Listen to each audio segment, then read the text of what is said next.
What up, J-Miss? How are you today?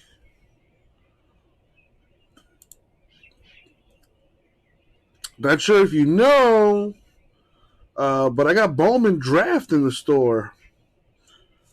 I put it in like 15 minutes ago, and I already have a couple teams gone here and there. I put a post on the social medias and all that.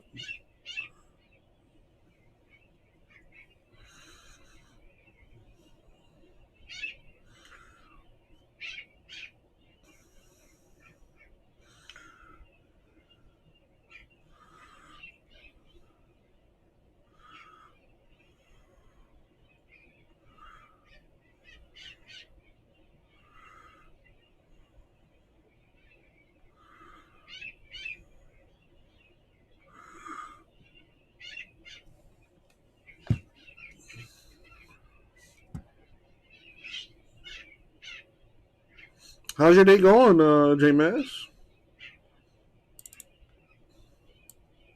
Put my fishies up here.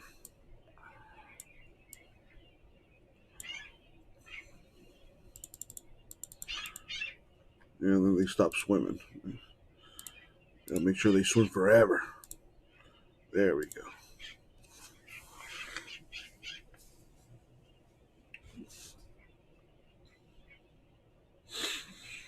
Man, I'm not gonna lie to you, J Mass. I'm a little nervous, man. I'm a little nervous. Big game today. Oh boy. I stole it from Jason, J Mass. There's a couple. Well, I found the PYT through Jason, and then I also compared it to Jaspy. They had a PYT up as well. So I compared their pricing, and it was more or less the same, give or take like maybe $5 or $10 on like maybe a couple, like a few teams here and there. But so yeah, I know there's still no checklist, but I really, really need the money. I'm not gonna lie to you. So once a checklist comes out, I'll revise the prices and all that stuff if I have to, and then go from there.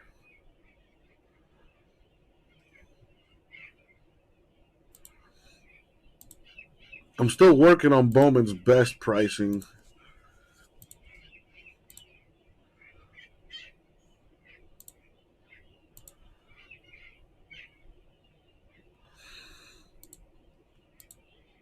But yeah, JMS, how are you doing today, man? You ready for this Monday Night Football?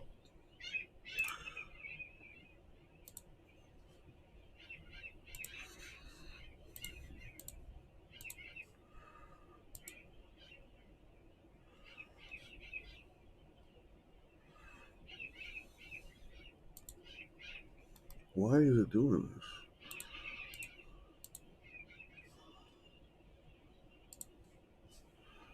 Let me refresh here. Clean the store up some. So it's a little bit more neat. We're out of baseball season, so figured I would put the baseball towards the bottom of the site and the football, basketball to the top. And the newer stuff is usually at the top as well. Yep, Saints are starting Ian Book. Yes, sir. Rookie quarterback. Put Monday Night Countdown on here.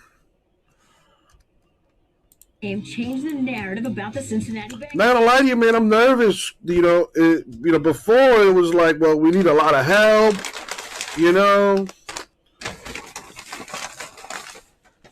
Chances are slim. Blah blah blah.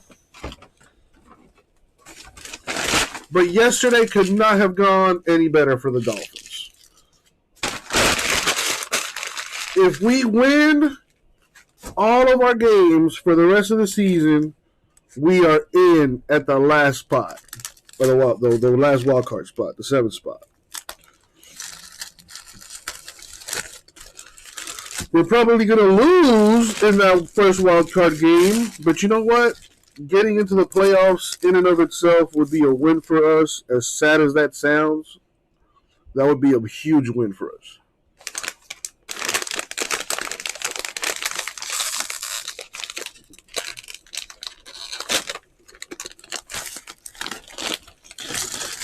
I don't even remember the last time the Dolphins were in the playoffs. I want to say like 2012, maybe.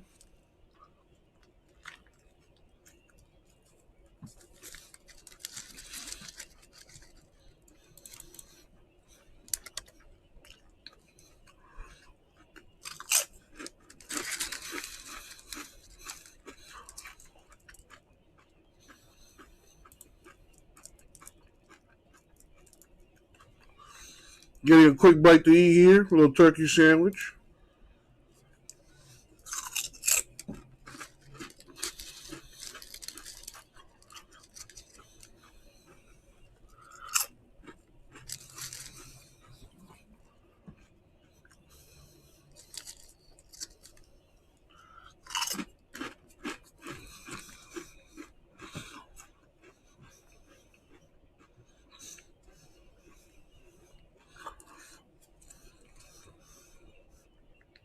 Finish this social media post.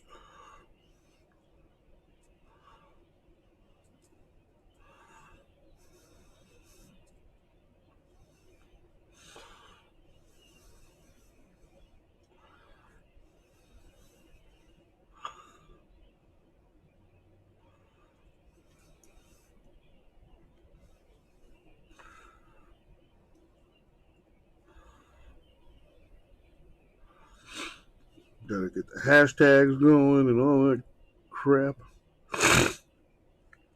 So, J-Maz, how are you, man? I hope you're staying safe from the Omicron. Who makes Bowman? Bowman is a Tops. Yeah, I think it's Tops, right?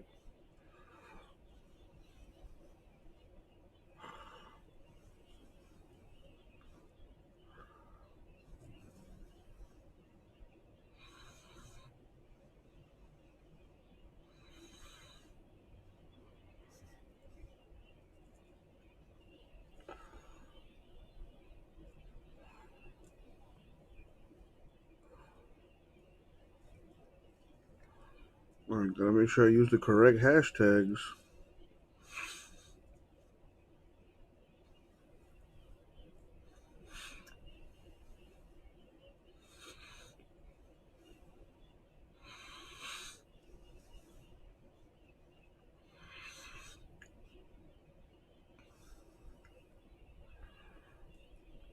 I think it's safe to say by now, J-Maz, that literally everything is more expensive this year compared to last year.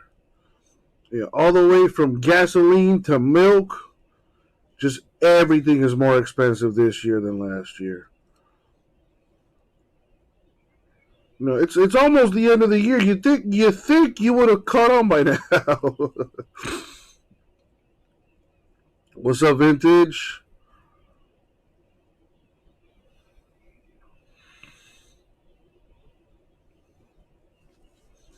Dude, I put that. I was telling J-Maz, I put that in the store. Well, now I put that in the store like 20 minutes ago, and had a couple people here go a little crazy and pick up a bunch of teams, which is awesome.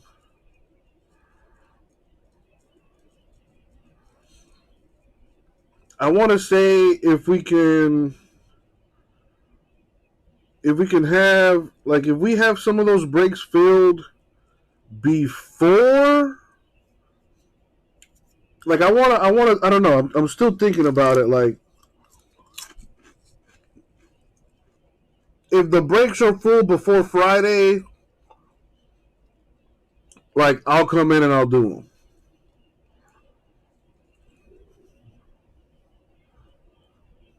Well, I stole prices from Jason Vintage, and that's what he had the D-backs at.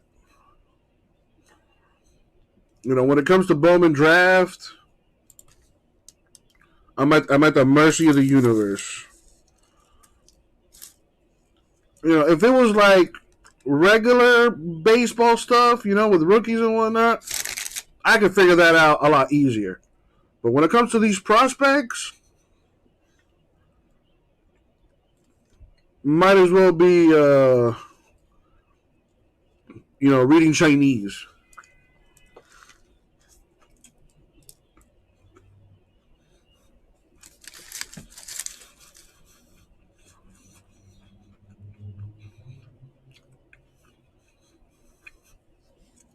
Yeah, I think I might do that.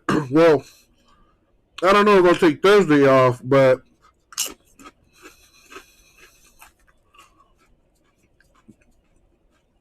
well, I would probably have to take Friday off. I mean Thursday off if I plan to come in earlier on Friday, right?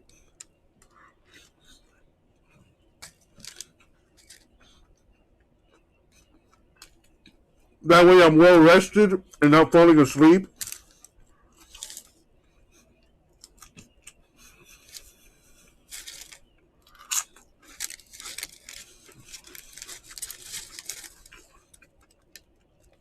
Who are you looking for with the D-backs vintage?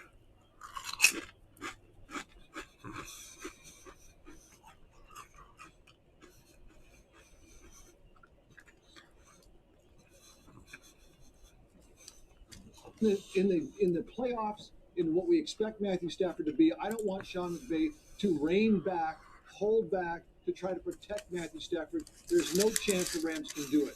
They've had that with previous quarterback. It's not going to work. They have to unleash Matthew Stafford, and he has to be up to the moment. I know there's a lot of concern and a lot of data that backs up the fact that maybe people believe that Matthew's not up to it. In my mind, he is, and he's going to prove it in January. But I cannot say anything positive about what I saw yesterday. When I look at this game, the second interception that Barr received, that you showed, not that he received, the second interception, takes me back to the game that they played the Tennessee Titans in L.A. with no Derrick Henry. The pass rush was getting to him, and what was Stafford doing? Back here throwing left-armed interceptions. So yesterday's performance, the pressure got to him. What did he do? He threw an interception right to the linebacker Barr. So going forward, Steve talking about the playoffs, the three teams in the NFC. Jordan Lawler's the guy? You got the Bucs, you got the Cowboys. You see how they're front playing and how they're getting after. Well, I think we may just do New Year's Eve at my house, and I'll probably just invite my friends to my house. Like I haven't had friends over my house in a long time. I want to say like 10 years ago. My mom caught me and a friend smoking weed in my room, and then she called me to her room, and I was fucked up. I was high as shit. And she was obviously very upset, so, she told me to kick my friend out, which I did, and then she was like, oh, I don't want any of your friends here ever again. But, like I said, that was like 10 years ago, so I think I would hope she's over it by now.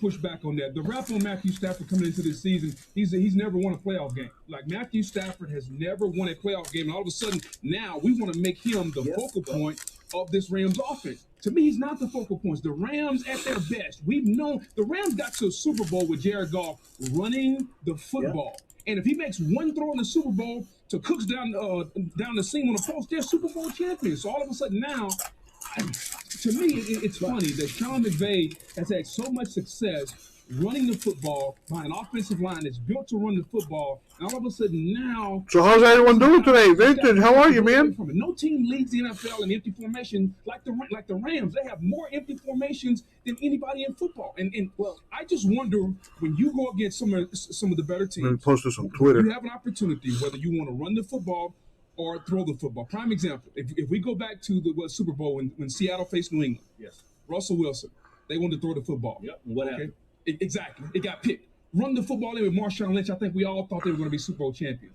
At some point, you got to pick, not necessarily if you want to win, but go ahead and win. It's how you want to go about doing it. But the Rams need Matthew Stafford as much as Matthew Stafford needs them. And your point on the run game is well taken. And we look at what Sean McVay did in the Boom, on postseason. Twitter. He's bringing a different back each time. Oh, that's right. You're on vacation. O.J. Anderson did that 1 year at one point in time. Cam Akers. And now it's Sony Michel with the hope that Cam Akers can get back in the postseason. But again, this is why they got Matthew Stafford, for the postseason challenge, for the next level. And it's coming up here in a few weeks. Look, Adam, look, we just have to shut up. Just today, we have to shut up. We don't have to shut up next week. Hopefully. It is 74 degrees in Miami right now. Throwing haymakers, and there's nothing out there that we can prove. Because look, he had to carry the Lions for 10 years.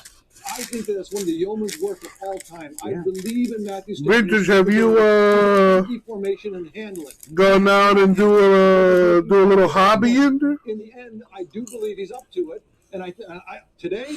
Shut up, Young. Tomorrow, we'll see.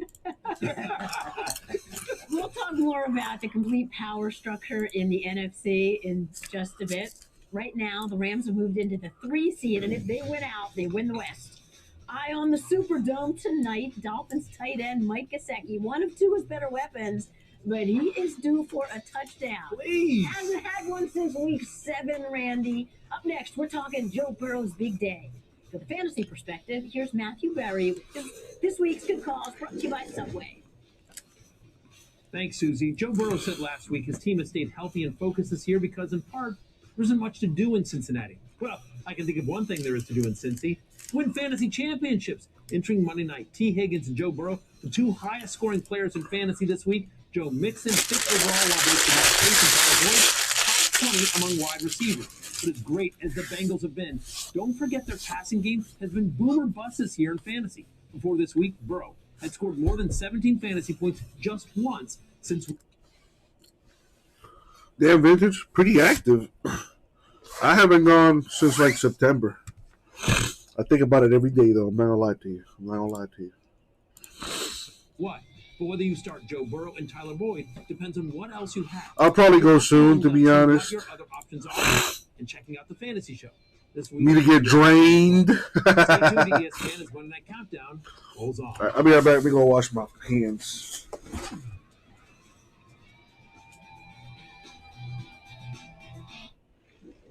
Game Picks is brought to you by T-Mobile.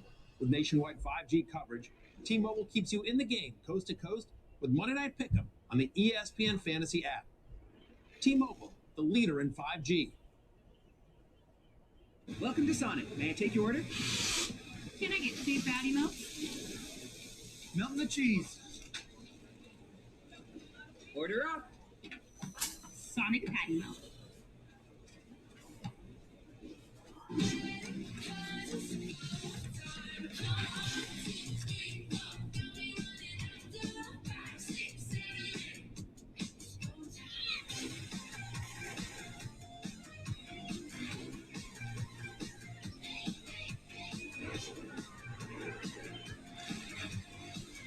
It was so cold in here.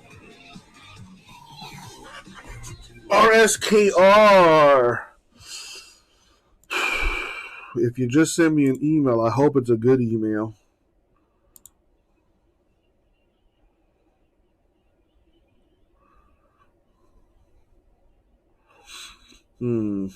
As I thought, not a good email.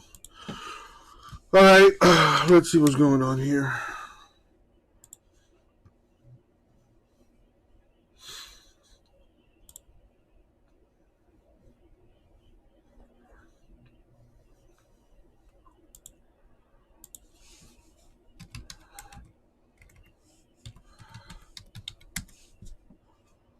You don't have anything else on its way to you.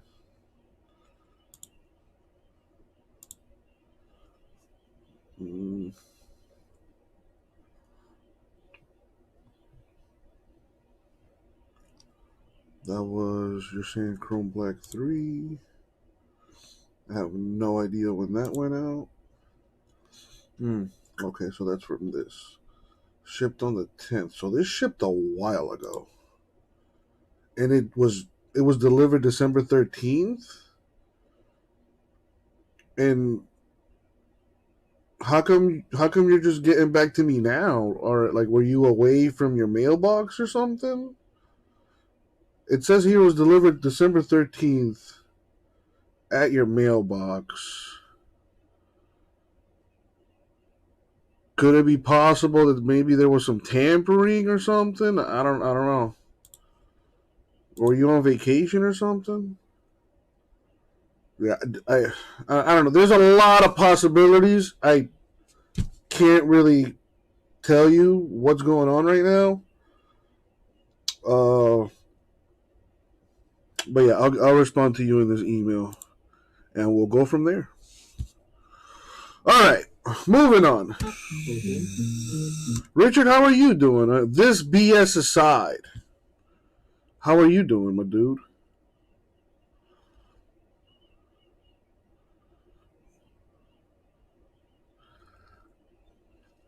Maybe, I don't know. I need to put a tracker in these packages.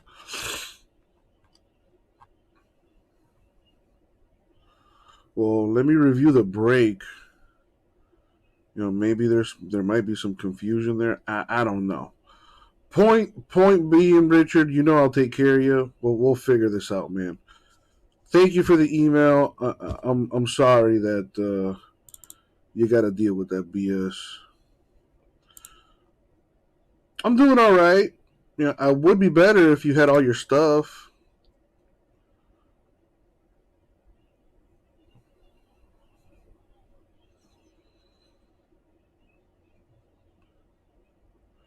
All right, so I definitely see the Chipper Jones autograph. And well, how much? What's that? All right, let's. You know what? Let's just figure this out right now. RS, if you don't have those cards, then we probably shipped them to the wrong person.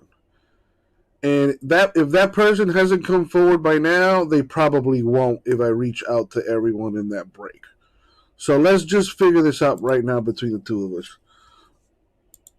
Those cards are missing. They're gone. All right? They're gone. I hate to say it, but they're gone. So what would you like me to do for you? Would you like me to, try to buy them for you and then, replace them? Or maybe I can send you some money instead? Or maybe you prefer break credit? Talk to me.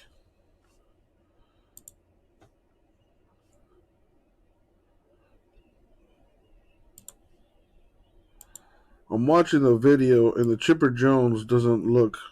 The Chipper Jones autograph was encased, and it was not numbered.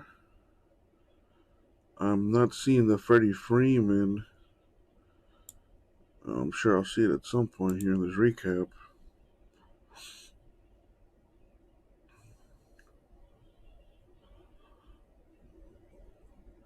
And you gave your Dodger cards to Jimbo.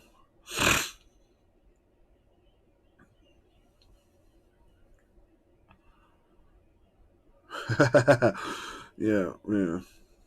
Right, Jameis. I'll get right on that. Dude, if something like that ever happened to me, I would cry. I would cry and I'd quit and I'd do something else.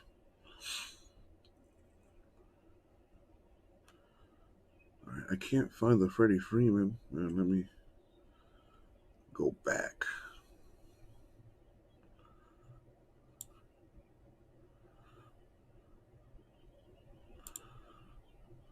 High. Yet you've seen this whole season, it's up and down. This week is the ultimate test, right? They get the Chiefs at home.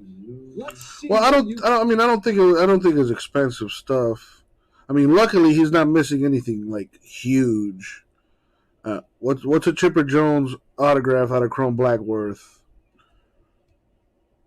Yeah, it's really not so much about the what it's worth. It's more so about the principle. Whether it's a $5 card or a $5,000 card, it's irrelevant. He should get what he hits. You know what I mean?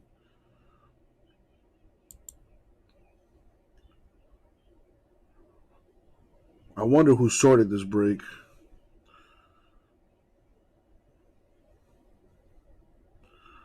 I do the RS. I got you, man. I know it's not about the money. I don't know if you heard me, but I literally just said that.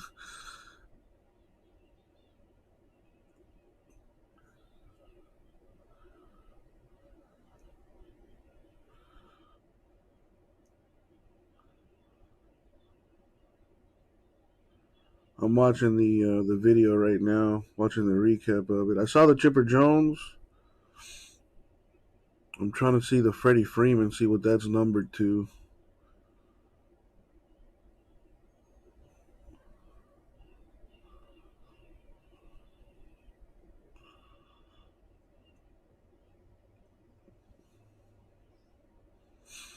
Was the Freeman numbered, Richard, or was it a base card?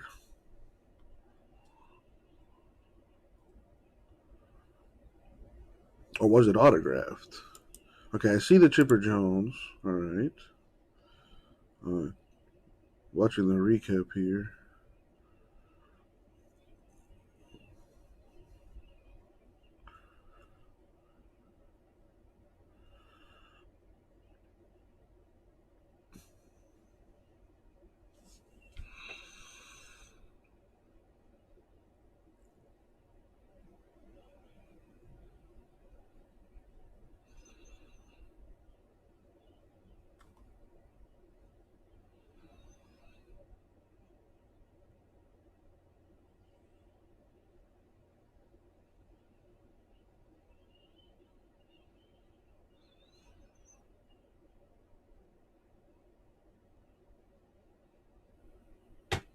What do you remember what the Freeman's numbered to? Because I don't see it here.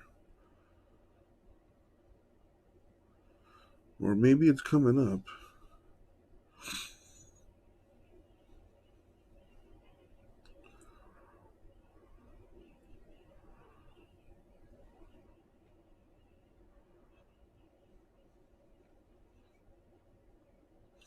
Yeah, I didn't see a Freddie Freeman autograph. Could that have been maybe a different break?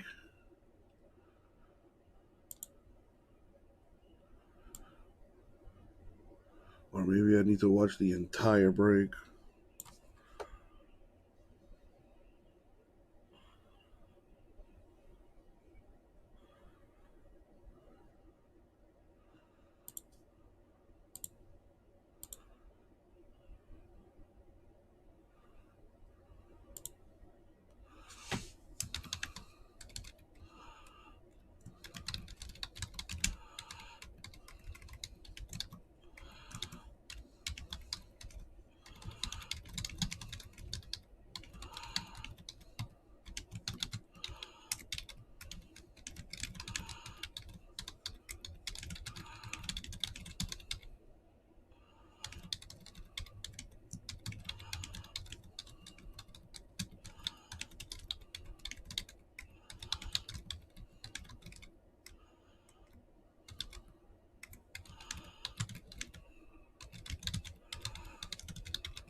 All right.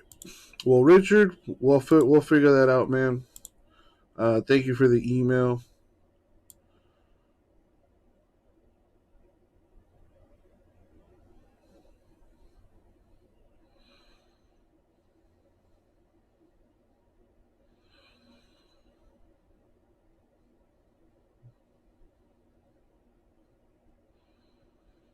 Ah, there he is. Freddie Freeman. Got it. Yeah, neither of them are numbered. All right, let's see if there's any on eBay.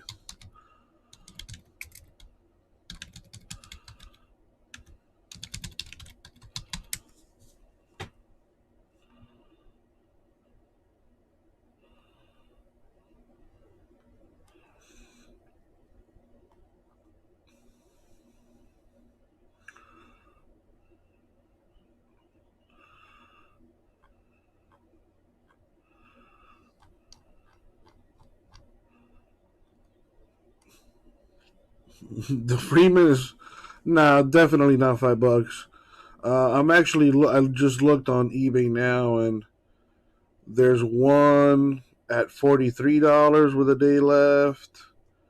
There's another one at $76 with 45 minutes left. But this is not my eBay account. I don't have an eBay account, me personally. So I would have to get the boss man to bid on this bad boy and win it. I'm gonna take care of you, Richard. You know this. No, I looked at the break. I was looking at the recap, and I guess it didn't. I don't know. Maybe I forgot to show it on the recap. But I started watching the break from the beginning, and yes, there was a Freddie Freeman autograph, non-numbered, and the Chipper Jones autograph, also non-numbered. I got it, Richard. I saw it.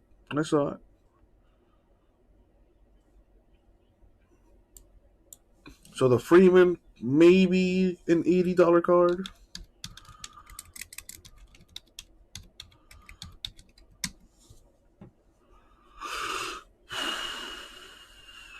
Let's see, a Chipper Jones at $70 with 3 days left.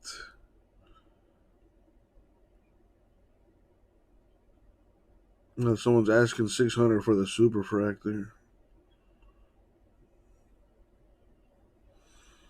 Gotcha, RS. Yeah, dude, I found it. You are correct. There was a Freddie Freeman autograph in there. All right, so, dude, I responded to your email again. Thank you for being discreet. I can't tell you how much I appreciate that. Like, sincerely, I very, very much appreciate you and your candor. You know, you could have easily put me on blast in the chat there, and it could have got messy and blah, blah, blah. So thank you for handling it the way you are. Stand-up guy as always. So yeah, dude, I did respond to your email. You know, if you get an opportunity, check that for me, and we'll get this figured out for you, man. You have my guarantee on that. I don't know if I've ever had an issue with you, Richard, but you can ask others, man. Whenever someone's missing something or they have any kind of issue, I go above and beyond to make sure you're happy. All right? So I know you're probably not too happy with me right now, but I promise you, you will be once we get this all figured out.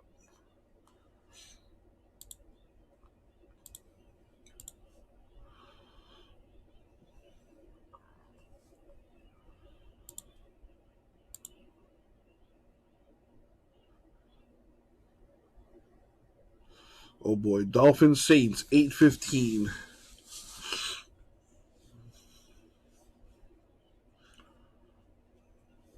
New Orleans 63% chance to win.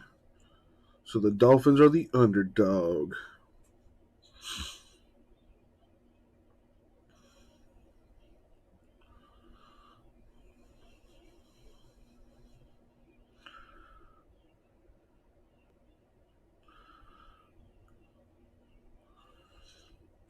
I mean, I think, yeah, the Red Sox are the top team.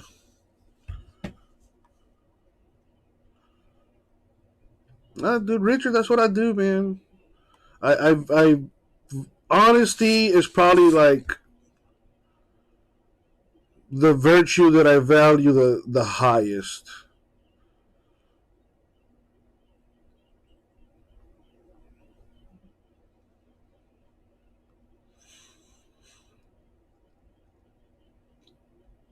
we do have a great group of guys. There's times where, we send something to to someone by mistake, and they'll go out of their way to email me and be like, hey man, I got these cards by mistake. Who do they belong to? Let me know so I can send it to them, or I can just send them back to you. So that's what I'm saying. If I haven't heard from anybody by now, then that stuff's probably gone. I hate to say it, but not everyone is as awesome as me or you, Richard.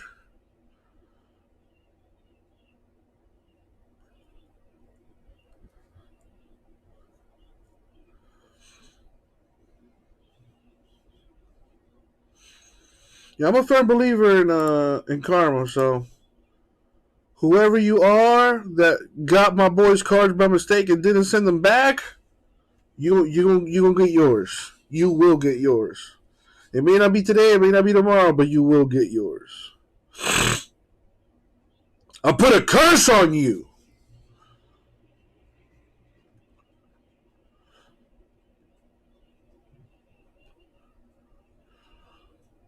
So, Richard, how was your holiday, man? This BS aside. You guys doing anything for New Year's Eve? This year's draft, and as the fourth stringer makes his NFL debut tonight, he becomes the first quarterback drafted by the Saints to start a game for them since Danny Werfel in 1997. So since there is no NFL book on Ian Book, we have to go back to college, and who better to help us with that than our senior draft insider, Todd McShay. So Todd, you have followed his journey. What are your expectations for him tonight? Well, it's going to be interesting to see how Sean Payton uses him, but just going back to college. That plastic? Tommy Rees is offensive coordinator at Notre Dame, Brian Kelly, the head coach formerly at Notre Dame when Book was there. They loved his intangibles. That's the first thing. Got a rookie quarterback starting for the Saints. Oh, boy. And also his ball security, protecting the football decision making. He had 68 touchdown passes compared to just 16 interceptions. Now, there are negatives in terms of his physical tools and his skill set. And by that, I really, you wouldn't hear it. Ian Book also has a birthmark on his face like Drew Brees. That's where he really struggles. And I think Miami tonight really wants to bottle him up and make him perform from inside the pocket. They got frustrated. Oh, are you on vacation or something, Richard? I took Christmas Eve and Christmas Day off. And since Bowman Draft is coming out on Friday, I decided I'm going to take Thursday off. That way I can come in, bright and early on Friday so I can get to work on that Bowman Draft and end the year with a bang, baby. Excuse me. And then when he does, he throws very effectively on the run. Look at the ball placement there. And it's not extending throws and plays in order to throw the football. It's extending plays and knowing when to decide to take the ball, tuck it, and run. Here you see man-to-man coverage. Look at number 9, the linebacker. How he aborts with his back. You get weekends off anyway? Nice. What do you do, Richard? Exactly when to take off. If you don't mind me asking. So I think Sean Payton tonight, knowing the strengths and weaknesses of Book's game, is going to try to get Ian in a situation with, some short. Hey, dude, Bowman Draft teams are moving. That's what I'm talking about. Waiting for him to extend plays, allow him to get outside the pocket where he's probably most comfortable. And remember, again, as we saw that clip in the college game. Oh, dude, I'm going to go crazy tonight, man. I woke up today and the first thought I had was Dolphins game.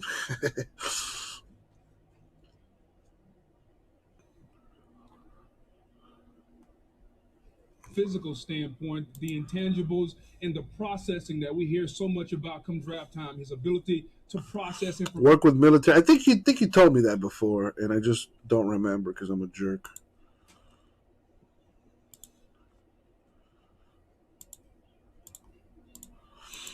Yeah, there's a few releases on the 31st.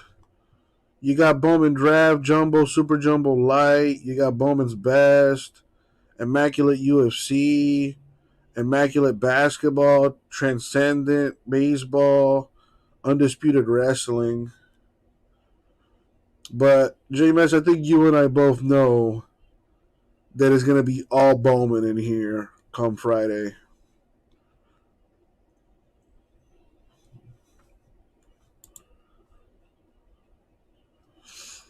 You know, I was looking at the release, and I think I'm going to say no to Immaculate Basketball.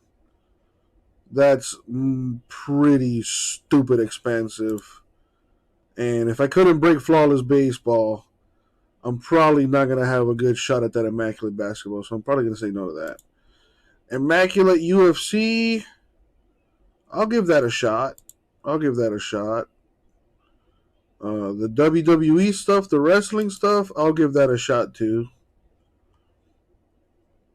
I know I got some wrestling fans here and there that like that stuff.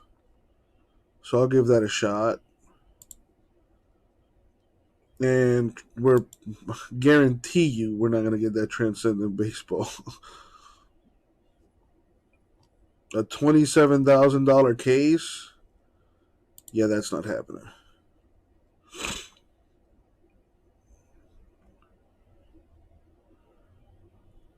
Raul, what's up?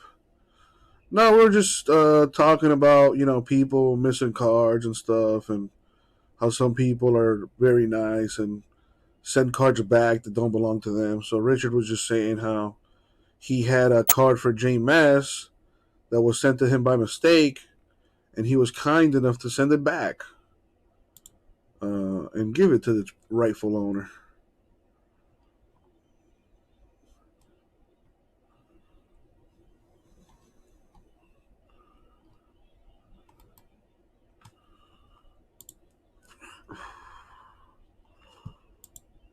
Excuse me.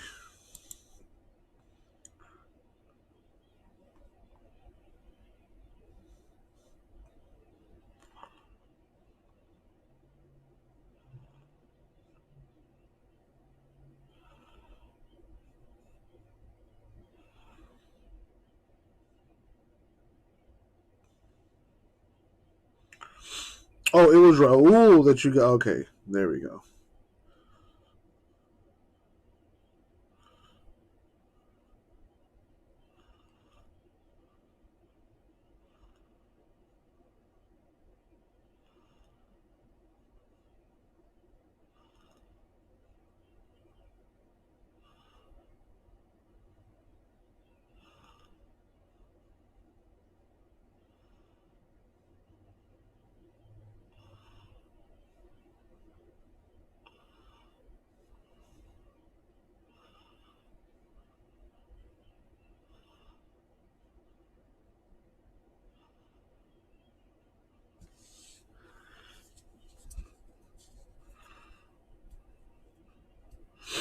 Well, Raul, there's a reason for that, and I've explained it to you many, many times. So, especially more so now that Cass quit, so we need to find another sorter, packer, and shipper. So, same thing. Just and dude, I really appreciate it. It's a lot easier to keep track of that kind of stuff when there's emails being sent. My boss gets to see it a lot faster. So on and so forth. It just makes things a lot easier, dude. You have no idea.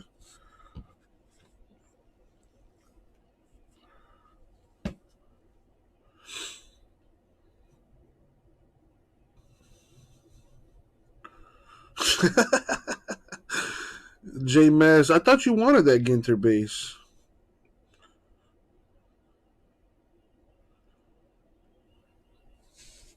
Weekend in New Orleans. Come on, man's come later.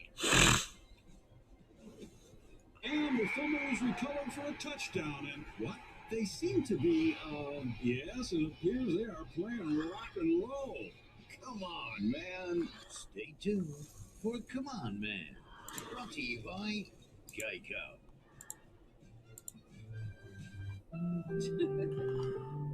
It feels good having someone on your side to care for, be Therefore, life's twists and turns that it has in store.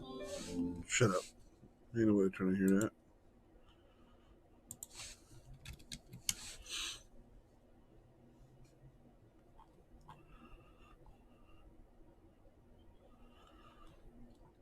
Illusions, I think still the biggest hit, probably the Jalen Waddle.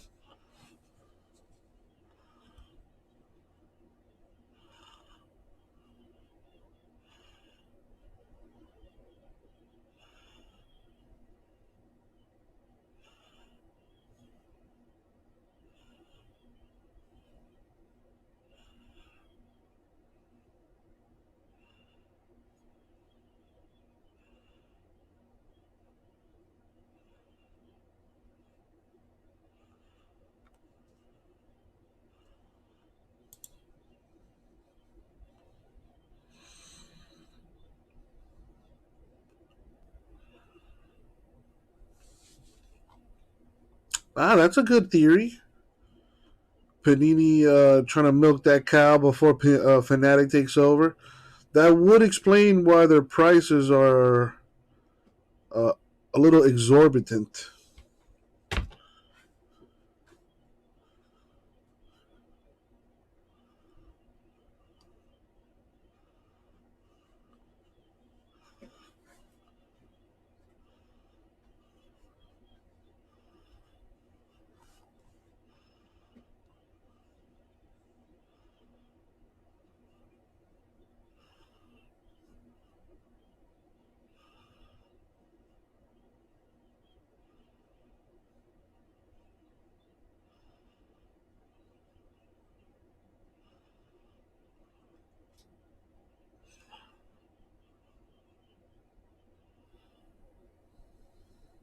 I like Flux, man. I like Flux. I don't like the bullshitting case card they throw in there that has like a base card, and they try to justify it by saying it's an uncirculated card. Bullshit.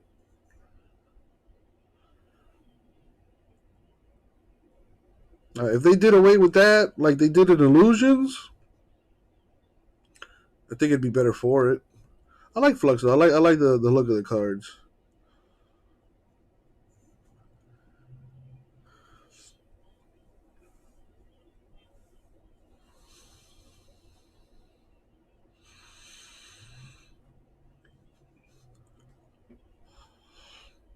J Mess has a buddy in Richard here with the conspiracy theories.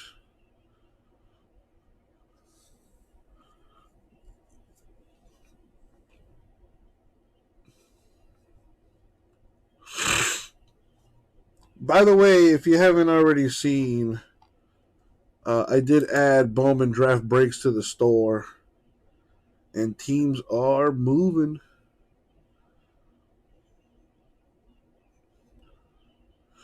Yeah, JMS, you do a pretty good job of reminding me every day. Yeah, I need to move that Illusions ASAP.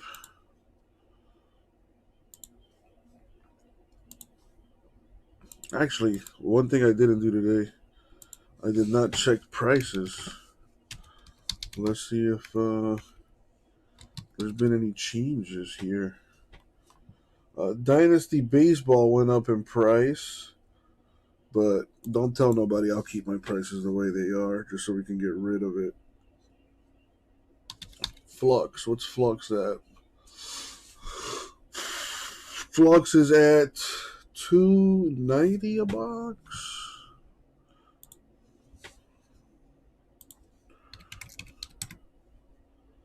Yeah, my pricing is fine with that. Mosaic Basketball. What's that looking like?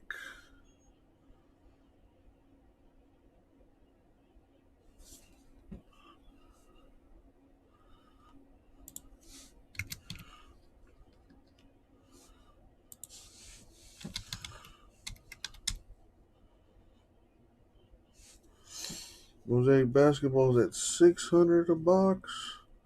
Okay, so I can lower that pack random that I have in the store there. It's just gonna go from $65 to $60.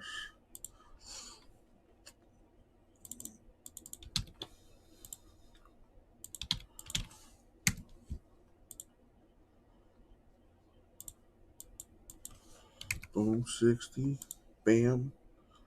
Alrighty, that's been updated. Let's look at illusions next. Illusions still at $4.50 a box. So that hasn't changed.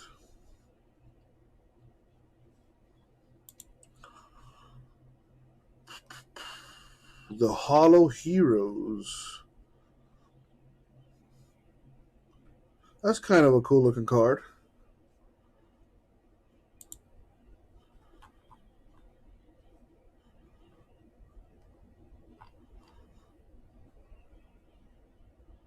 Alright, so my prices are up to date. Coolio. Shaquille Barrett expected to miss the rest of the season. Miles Sanders broke his hand or something. Broke right hand. Sunday's win against the Giants. Will not play week 17.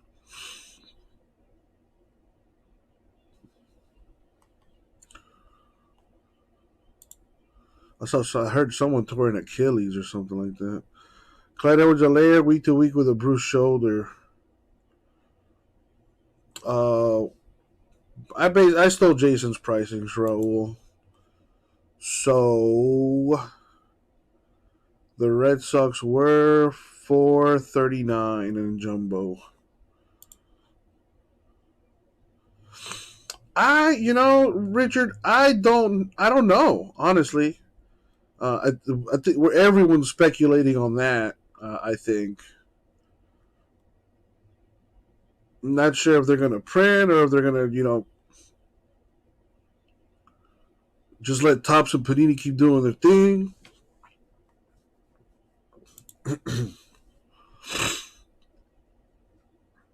I'm hoping that Fanatics is just like the overlord of the situation, But they let Panini and Topps, like, they keep their branding, keep doing what you're doing.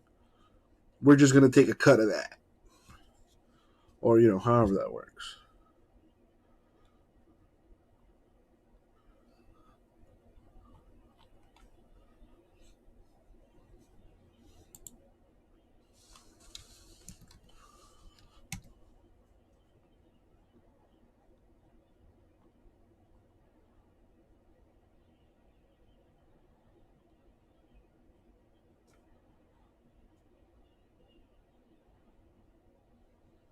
What happened with Topps?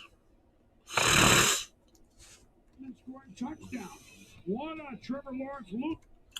J-Mess says that he heard Fanatics is going to do it all. Print, break, retail, singles, boxes, vault, grade, mail-out cards, one-stop shop. I think they're going to have a difficult time doing that.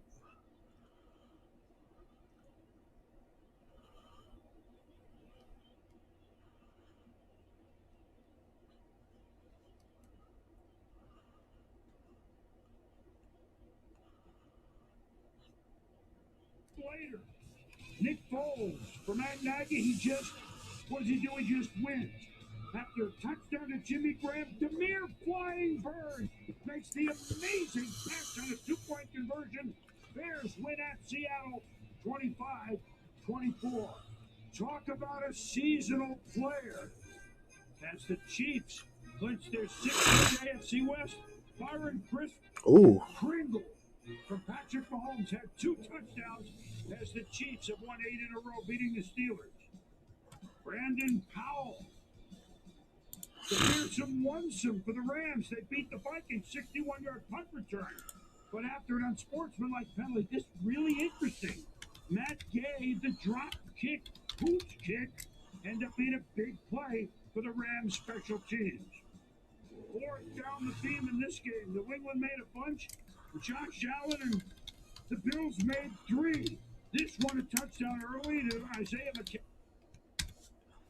on Boxing Day. This one on 4th and 2 in the second quarter to Stephon Diggs for a first down. And the Bills, who never trailed in the game, the biggest play in the game, 4th down, kept the drive alive, the run by Allen.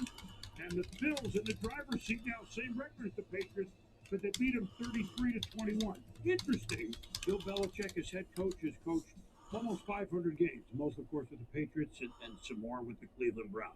It's the first time his defenses never forced an opposing punt. That's what the Bills did in gaining the upper hand, at least for the moment, in the AFC East.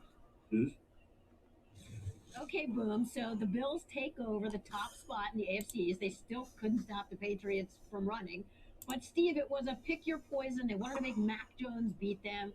So what do you think here? Bills, fine game. Patriots, lose game. Where do you stand on this? Well, I'm going to wipe out the game up. I missed up in Buffalo with the weather and everything. They gathered a bunch out of it. Especially that gathered out of the pregame show. But anyway, that's another story. So this game was the one to really study. And to me, it's the future. Mac Jones obviously is going to get better and better in the pocket, but that's where he has to live. And that's the problem with Mac, is that he's not going to be able to. So update it so that if you buy an Illusions box, you get a promo spot. Same thing with Dynasty. I got like over $3,000 worth of stuff I'm giving away. You got a fresh haircut, Wolfie? Makes you feel like a brand new man, don't it? I'm going to go, matter of fact, let me do that right now. I'm going to get my haircut on Thursday. I'm going to book my appointment right now.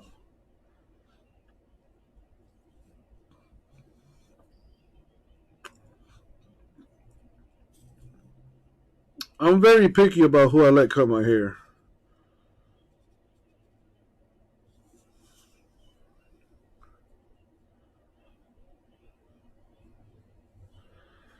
Let's see.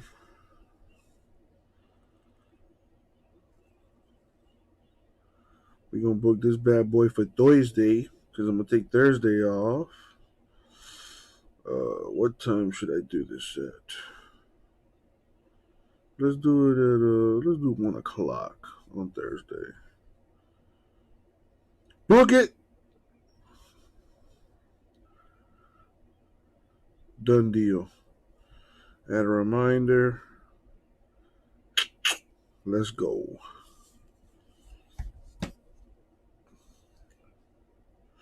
Obviously, Raul, not talking about me, you fucking pendejo. Does it look like I have a haircut? Yeah, taking Thursday off so I can come in on Friday and pray I can do some of that Bowman draft. If by like 5 or 6 o'clock I haven't filled any Bowman drafts, I'm gonna take my ass home and consider my life choices.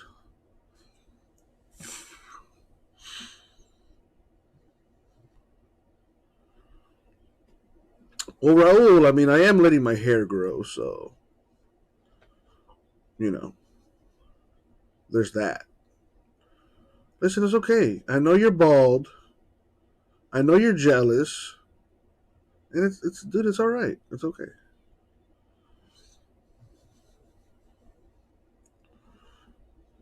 Nah, I'm going to be live by 12 on Friday. I'll probably get on a lot earlier. Oh, not a lot earlier, but that's the time. I'm shooting for 11 o'clock on Friday. So that's what I'm saying. If nothing's full by 5 or 6 o'clock, I'm going home. So I'm going to be telling you guys all week, like I'm telling you right now. I know there's only like 2 of you watching. Well, Raul, that's the whole point of taking Thursday off, is so I can prepare for that.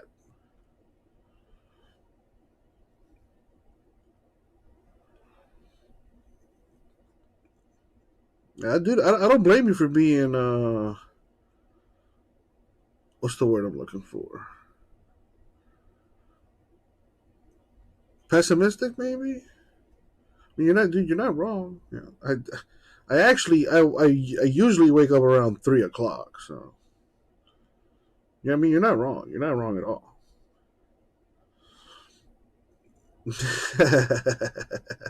Fair enough. Fair enough.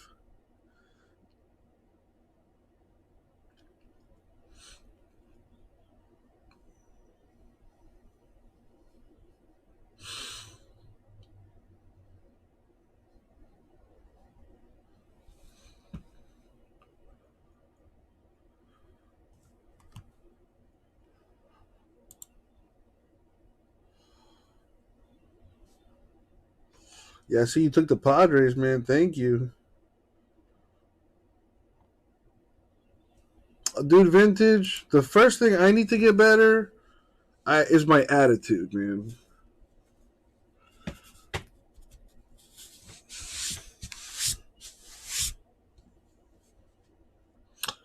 Yeah, Raul, that and well, like I said earlier, I took Jason's pricing and I compared his pricing to Jaspy's pricing, and they were pretty much on the money. You know, like I said, I give or take maybe $5 or $10 on a team or two here and there, but basically the same pricing. So I felt pretty confident, putting mine in the store today.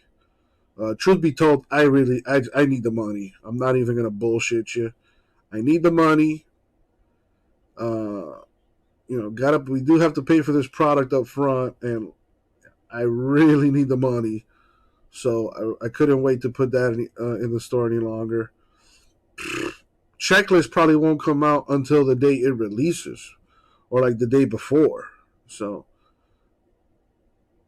if there are changes made, I think you guys already know the deal, that I will take care of you.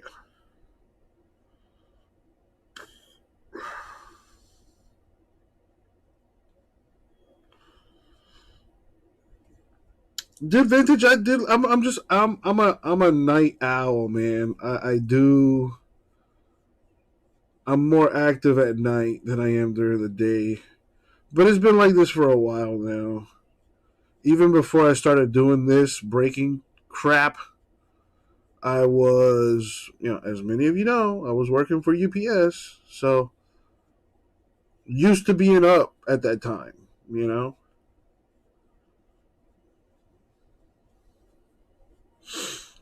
Dude, Raul, there's nothing wrong with living with your mom. If you didn't have a wife and children, you would still be living with your mom, so.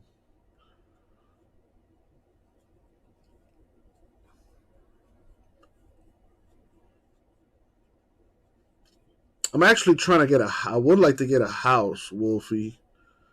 But what's it called? It's just expensive in Miami. So I'm considering moving. But if I move, I may have to get another job. So it's complicated. You left your mom's house at 19? I left my mom's house at 18, all right? I just went back a year later. That's all. Good for you, though, Raul, because when you were 19, gas was like $1. Problem is you left UPS. Yeah, I guess, right? Dude, with the money I made at Rip City last month, I was barely able to pay my bills. Okay? Oh, you thought Florida was cheap? Yeah, maybe back Maybe back in the 60s. Maybe. Part of being an adult. Fuck that noise, bro. Vintage, I'll probably die tomorrow, okay? But I'm going to live my life the way I want to.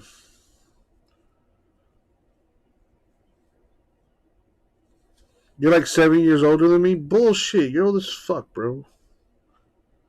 You're old as shit. Tampa is cheaper. I don't know if this is true or not. I've never lived in Tampa. I've lived in Orlando. And Orlando is cheaper than Miami, but not by much.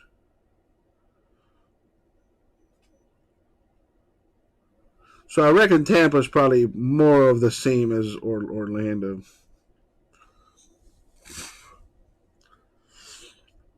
But yeah, I definitely need to make a lot of lifestyle changes. And I'm working on it.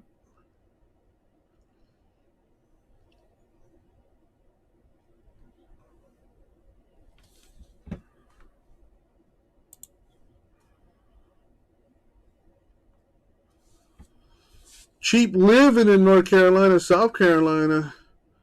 Yeah, they're also pretty racist out there. And I could do without that. Dude, Wolfie, I'm in no rush, bro. Like, we all have our own path in life. You know what I mean?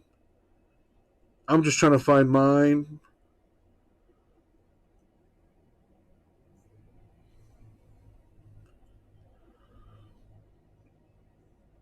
Oh, definitely, Wolfie. Work on the alarm clock first. No, that's not the problem, Vintage. The problem is that snooze button. That's the problem. Nah, man, listen. The majority of my problems are due to my weight. Once I start losing weight, I'm gonna start feeling better. I'll get better sleep. I won't be as tired. I'll have more energy, and all that other good stuff. I can see my penis again. It'll be great. It'll be. I'll actually care about, the way that I look. Hell, if I'm lucky, I might get a girlfriend.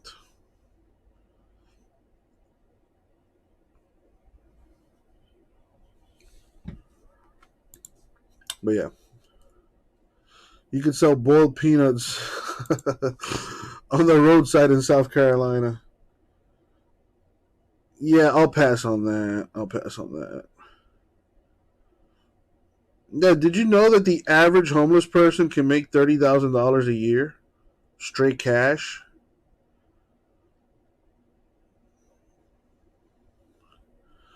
You know how Colombians are? What, that we're fucking... What are you trying to say? What are you trying to say? What are you trying to say?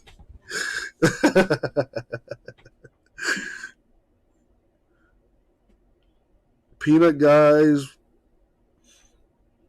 probably get paid in peanuts. Oh no, I mean, Raul, dropped out of school when he was in 8th grade, so he doesn't know the difference between a Colombian and a Colombian. It's okay. It's not his fault. He moved out of his mom's house when he was 19. Okay, guys. All right, guys. He is cooler than all of us.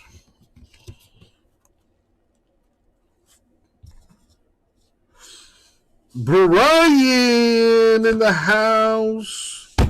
Let's do it. Let's open up that flux. Come on. I got Bowman Draft in the store too, Brian. If you want to pick up a team.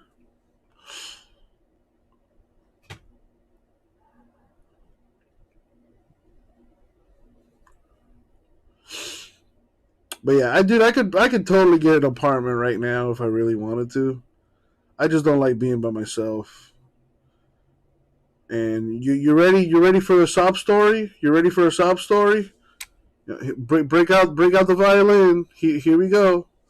So some of you may know this already, but my dad spent 18 years in prison, and he basically missed out on my entire childhood.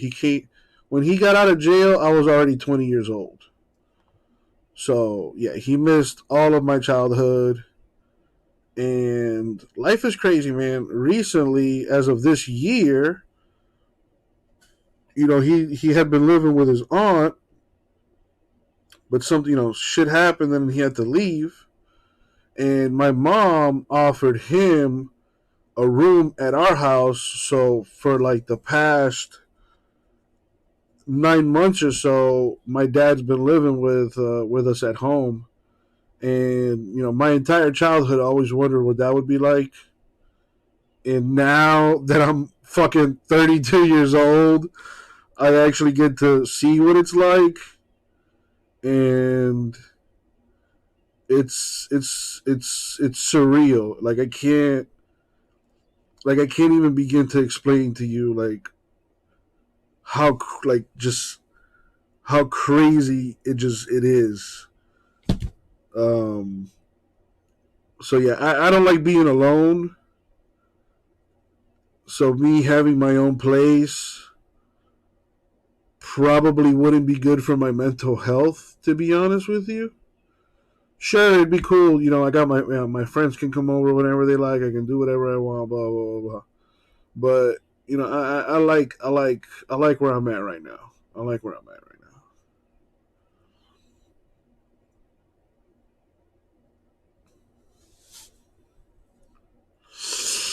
Well, Brian, if you need some immediate satisfaction, let me know. I'll make some phone calls, and you just gotta meet her behind the McDonald's.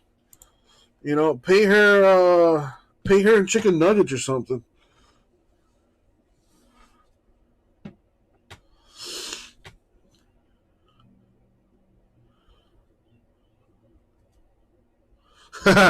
Gotcha, Wolfie. So I need to find a deaf and a mute roommate. Gotcha.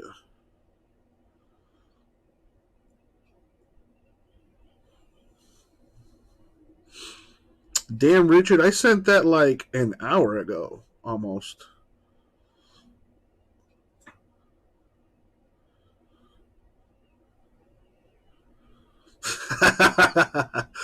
Well, it's not a bust if you don't tell anybody.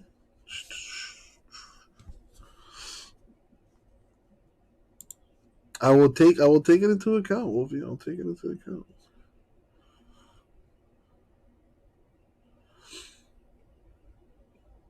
Now, another thing is, I really don't see the point in paying rent for an apartment that I can't own.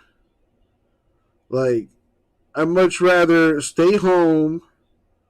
All my friends, like, they're all doing their own thing. I don't have a girlfriend, so I don't have to worry about that, I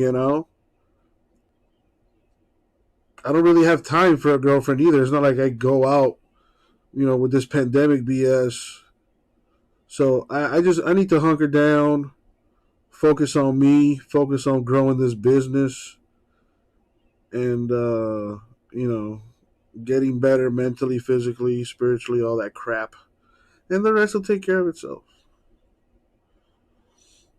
Needs to live with a blind mute girl.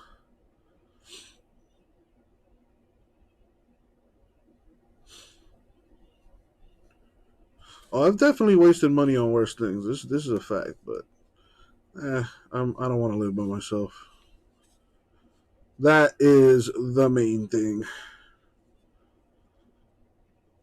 Yeah, dude, Wolfie, I don't like people, man. Like, you guys are cool, but I'm very antisocial, dude. Like, I don't want to share bathrooms with another dude or whatever. Like, fuck that. I'd rather be by myself, honestly. If that's I don't like people, especially when it's like a living situation. Like so when I was in college, I had my own apartment, but then it got to a point where some shit happened and I couldn't afford to stay there anymore. So I had to leave, and I ended up moving into a friend's apartment, and we were roommates for like 6 months. And I mean, looking back on it, it was cool, but at the time, I was not a big fan of having to share a bathroom with another dude or sharing my space with another human being, especially when I just want to be left alone. Like, I don't want to have to worry about, oh, dude, your porn is too loud. You know, why are you blasting that porn? You know, the neighbors can hear you. It's 3 a.m. Why are you playing your music so loud? You know, turn it down. You know, oh, it smells like crap in here. Stop smoking that bullshit. Like, man, I don't want to deal with none of that, bro.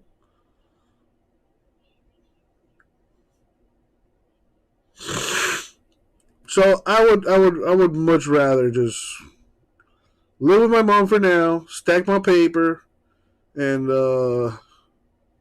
get that starter home at some point. I would like to do I like dogs, so I've always wanted to have like a rescue house kind of thing. Like, I think that would be cool. Have just a bunch of dogs. Dude, vintage, I'm a weird man. I'm a walking contradiction, dude.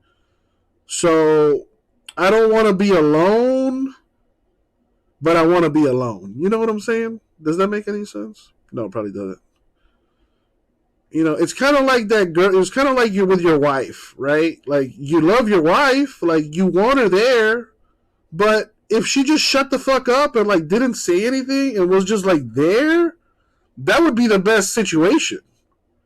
You know, like, don't say anything. Just stay there. Don't talk. And that's like the best. Like, I want your company, but I don't want you to speak. Or, like, I don't want to know that you're there. I don't know. Again, I'm weird.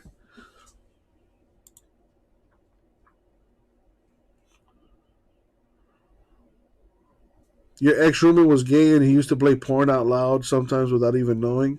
Awkward. You can't stand being alone, dude. I'm used to it, man. I'm a single child. Growing up, my mom was working, 4 or 5 jobs just to keep a roof over our heads until she eventually remarried. And then once she got remarried, she would still work like 2 or 3 jobs, to help pay the rent and for food and all that stuff. So from an early age, I'm an only child. So from an early age, I've been used to being by myself. When I was in the 3rd grade, I had a key to my house.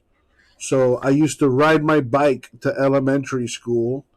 I was supposed to take the bus. I would take the bus whenever I felt like it, but I would ride my bike to school. It was really close. It was like maybe 2 miles from my house or whatever. And it wasn't a house. It was a townhouse. If you know what a townhouse is, then you know what I'm talking about. So it wasn't really a house. It was a townhouse. And yeah, man, just used to being by myself, man. Sometimes I would go an entire week without seeing my mom sometimes. Just because, by the time she would get home, it would be late and I'm already in bed sleeping. And the only time I would see her would be on the weekends. So, I'm just used to being by myself. And that's that.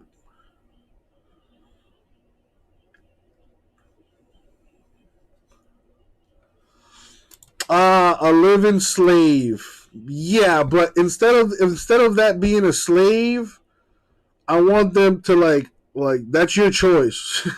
Like, you can leave whenever you want. You just choose to be my slave. You know what I mean? That would be ideal. Yeah, Wolfie. And well, looking back on it, when you're a kid and you're just a kid, you don't know any better. You're just you take things for what they are, and you don't really see or worry about the bigger picture until you get older. And now that I'm older, looking back on it, yeah, it was a little rough, but dude, I got through it, man. I got through it. I was very lucky to have good friends, and like I said, I lived in a townhouse. So if you're familiar with townhouses, they're basically like cookie cutter houses, but like they're all together. So it's kind of like an apartment, but not really. I mean, it's difficult to explain. Google it, and you'll see what I'm talking about. So, the neighbors and stuff were really cool. So I was never really alone. I would always be on my bike. I would always be outside, playing with my friends or at a friend's house, and I would eat there. And I would really only go home to just like go to the bathroom and sleep and whatnot. But as I got older, I remember when I got to middle school, my mom had like she sued like a company that she had worked for, and she got a settlement, and she got a bunch of money. And with that money, we bought like an actual house, but we had to move. And when that move happened and I started middle school, she was at home like every day after that. So elementary, kind of a blur, but it was a lot of fun. I had all the freedom in the world. And luckily for me, I'm not an idiot. Whoa, you're not an idiot? I like to act stupid. Because when people think you're stupid, they treat you differently, and they underestimate you. And I like that. So, yeah. Anyways, let's get something breaking here. Or are we all gonna sit together, hold hands, and fucking sing Kumbaya?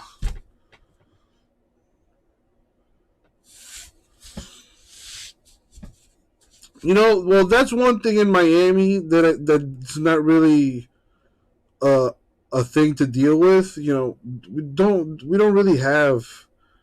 I mean, yeah, there's gangs out here, but it's not like how it is in LA. Where you got to watch the colors you're wearing or the neighborhood or the street that you're on, and all these politics that you have to stress and worry about. Yeah, I hung out with a lot of older kids. I guess, subconsciously looking for a father figure. And you know what they say, your friends are a direct reflection of who you are. So I feel like I've always been a pretty good judge of character. I had to grow up very quickly, so I've always been pretty mature, even though I don't act that way. I've always learned from others' mistakes, even though I've made my own. I've learned a lot through other people, and yeah. Like I said, I've always had a pretty decent judge of character. So my older friends definitely took care of me. I did. I could have done drugs when I was in fucking the 5th grade. Like I could have been doing all types of BS and whatnot. But I knew better. And truth be told, my dad going to prison was probably the best thing. I mean, it's weird to say this, but probably the best thing that could have ever happened to me as a kid. Because I saw how my mom had to struggle because of that, and I knew that I didn't want to do that.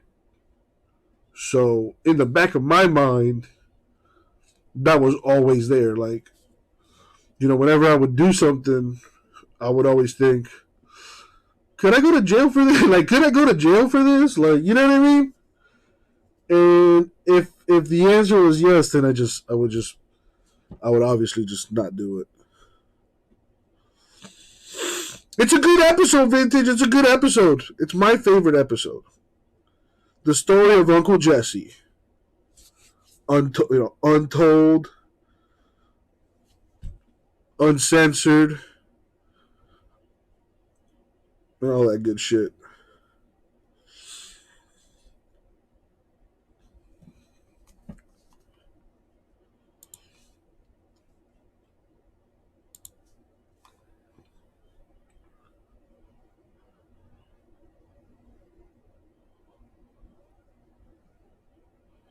Garoppolo injured a thumb. That guy sucks. And to think that Belichick wanted to keep Garoppolo over Brady.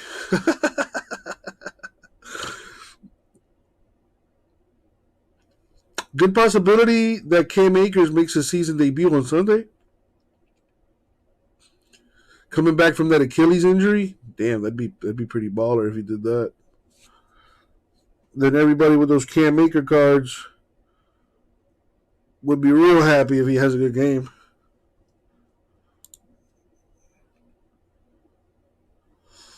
Oh boy, Dolphins game tonight.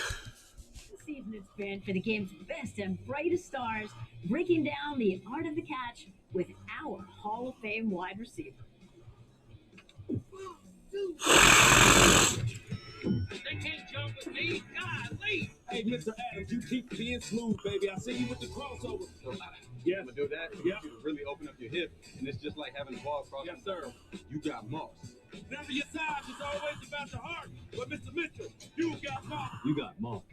I'll just put myself in the best position, then try to be able to body catch it, kind of lull him to sleep. Right. Then you get something quick, and you know that the ball's gonna come up on your second. Yeah, I think Cowboys. Well, I don't think they clinched their division yet, but they're close to it. They probably clinched a playoff spot already. So I'm watching. They're like the number 2 team in the NFC, I think. Ooh, that song. Oh, and that dress. Ooh, and that one. Got it. The right look can make you feel super marvelous. Or like a king. My princely robe's not on fleek. When all the style is in one place, entertainment never ends. See where it takes you. Prime Video. It feels good. What's your team, Wolfie? I hate this song.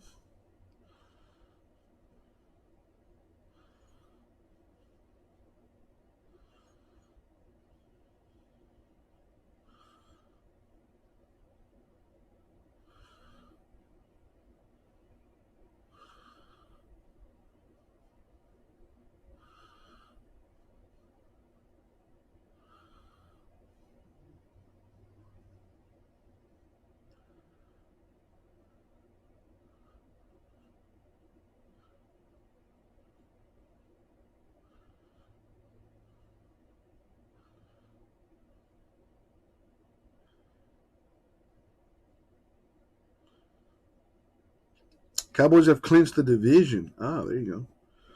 Wins tiebreak over Los Angeles and Tampa Bay based on best win percentage in conference games.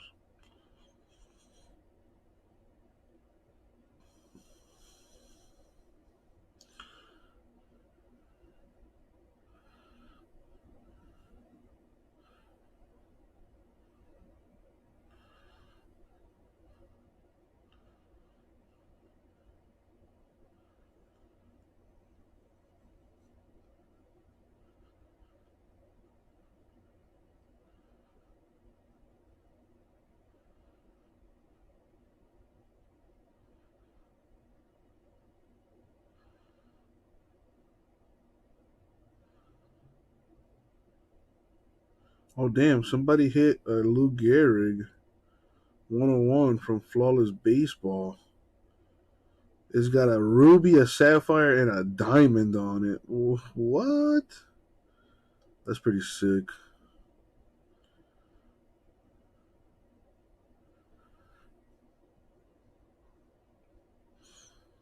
Man, Layton has some customers with some deep pockets, boy.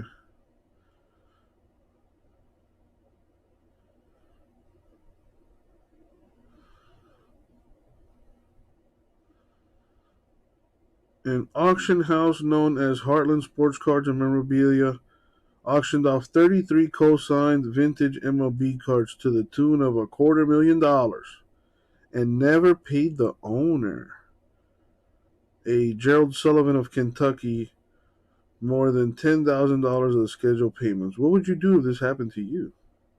I would cry. I would cry and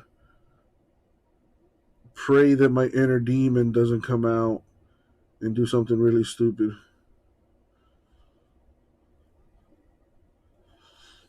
Hey, guess what, you guys? Dolphins can make the playoffs if we win all of our games.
D-backs were...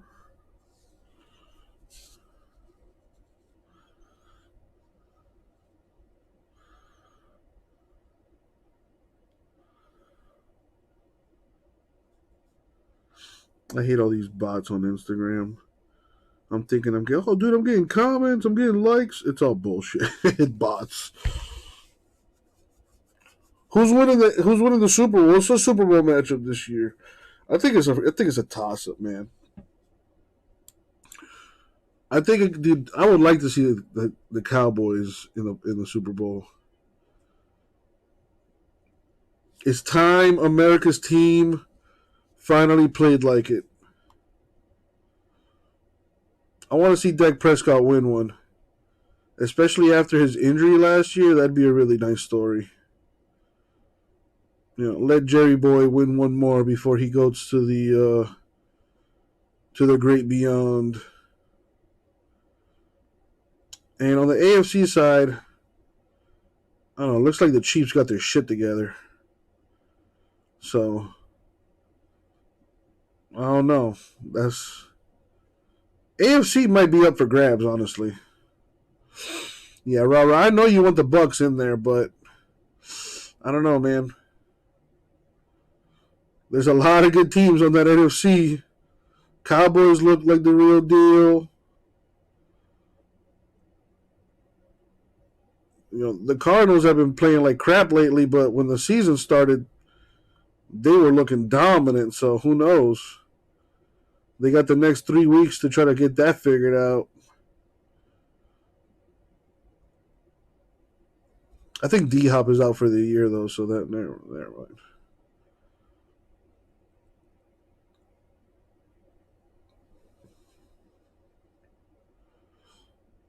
Did Larry Fitzgerald retire? Yeah, what if he comes out of nowhere like, oh, D-Hop is out? All right. Put me in the game, coach. Bro, here's a question for you. Yes. Have you ever caught an alley-oop? Yes, I have, Bug. Yes, I have many of them. I don't know if you can get that hot to be honest with you. Man, that's why it's this segment. Hey, Susie, he's about to start a fight, so I'm going to send it on back to you, Bug. Don't try me now. We're getting multiple sports. Yeah. All right, guys, let's get into tonight's game, and especially Miami's young and ever-improving quarterback. It's Tua time, baby! Playing the most consistent football of his career.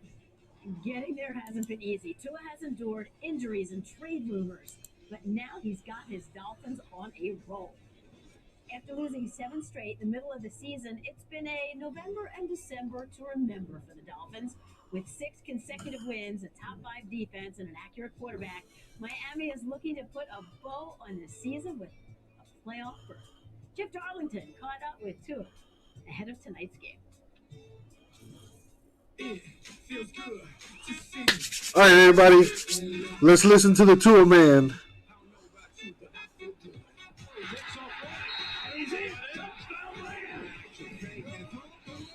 That's the greatest 300-pound celebration of all time. I know people can joke about like Christian Wilkins' touchdown dance the other day, but it does feel fun. It felt like the team, when you watch that moment, like you could feel the camaraderie that maybe does lead to some of this success. Yeah, there's no doubt. If you go back and watch the film when he scored, and you see a lot of the guys on the sideline running onto the field, clearing the bench, to go and celebrate with Christian. So I think that should say a lot about the guys. As we see this team in the second half of the season, I'm curious how you would define the identity of this team. I would say, this team is starting to play more together, starting to get into our rhythm. These guys are starting to hang out more outside of the facility, and I think that definitely translates to our communication on the field and what the fuck, how we go about doing things with one another. Hey, ran his bitch ass over. Let's go, Tua! Let's go! You joked in your press conference the other day to remind you never to run like that again. Like you did. All seriousness though, it felt like the team got around you after that. It felt like the fans' energy did. How big was that moment? I was in the moment, so I wasn't really looking around, at our guys. I could obviously hear the crowd, but really, once I got up in my headset, our coordinator was giving me the play. Didn't really have time to look around and soak it in. The Texans and Dolphins could have a deal for Deshaun Watson. Tua's our quarterback. We're happy with our quarterback situation. I do want to know what level of support you feel like you're getting from the organization right now. Yeah, I think I'm getting a lot of support from the organization with our head coach. A lot of it has to do with communication. I would say he's just a very straightforward person. And for me, I like that. That's how I grew up. That's kind of how my dad is. It doesn't tell you what you like to hear, but tells you what you need to hear in a way. This is just the beginning. Trust me on that. Right? Just, the personality of how he thinks you can improve. Through less than 2 seasons, to what extent do you feel like you have come close to reaching your NFL potential? Still trying to find my rhythm, and obviously just turnovers. There's been some situational awareness things that we've been wanting to accomplish this season that we've had opportunities to do so. We just didn't capitalize on them. There's a lot for me that I can learn from. I don't know how close I am. I don't know how far I am, but I do know that I still have work to put in. Plenty of work to put in, no doubt. The good news is strongly dislike the boys. What did the Cowboys do to you, Ro? overcoming injuries has been tougher than he expected. Adam, then there are the trade rumors involving Deshaun Watson. To insist he didn't let it bother him. And you talked about it in the piece there, constant communication with Brian Flores. But how secure is his future with the Dolphins? Well, Susie, I think the better he plays now, the more case he makes for that job going forward. And they're winning games. He's playing well. If that continues, you would think that he will be the Dolphins' quarterback of the future. If he struggles down the stretch, they don't win games, they fall short of the playoffs, I think some of those conversations could come back up again, and we'll see what happens if Miami expresses interest in the quarterback. But again, Tua controls his destiny here. He's playing well, and he's doing exactly what he should right now. Yeah, Adam, I don't know that we're going to know the upside for Tua. I don't know that we're going to find out over the next few weeks what the upside for Tua is, because he doesn't get much help from the offensive line. Bottom 5 offensive lines in the league. I mean, in my mind, it's so difficult to show who you truly are in that situation. What we're seeing is elements of what he at least he's stabilizing what he's showing that, like, what I'm not. What I'm not is a failure. What I'm not is a bust. What I'm not is somebody who can't complete balls, who can be effective inside the pocket. With a little bit of protection, I can get things done and I can win football games. All that is very positive for how you feel about Tua, what he's not. I don't know what he can become, and I don't know what we're going to find out. I think they're going to need a whole other year and some more support. But what you see is a stabilizing quarterback that can be a good quarterback for 10 years in this league. Can he be great? I don't know.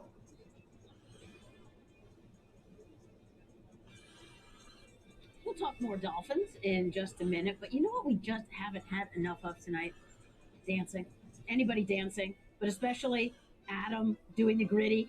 After seeing last week's performance on the field in Chicago, the Saints tweeted to Adam earlier this week suggesting he's only welcome in the Superdome if he does the gritty. Unfortunately for all of us, we picked a good time to stay home. So maybe this will save us from an appearance on Come On Man. Adam, The Zenith also coming out with a set for the NFL.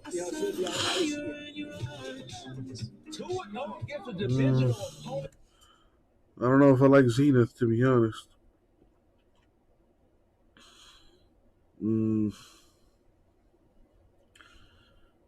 Oh, it's on Panini Direct. Thank goodness. That product looks like crap.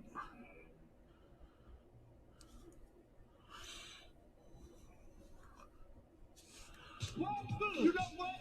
Come on, man. He done been on outlaw 3 points. What about 39 points? Come on, man. Come on, man. Is brought to you by Geico. Save even more when you bundle home and car insurance.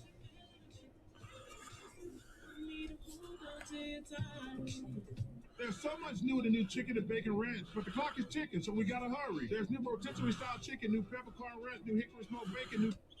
Did you just spike the foot long? Sorry, I didn't want the delayed game. Save big. Order through the app.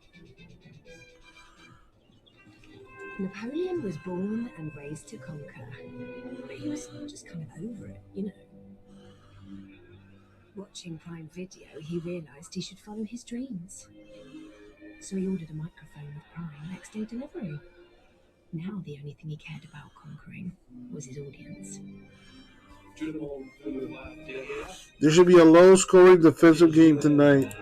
That's what I'm hoping for, and I'm hoping the Dolphins have a slightly better offense to get us over the hump.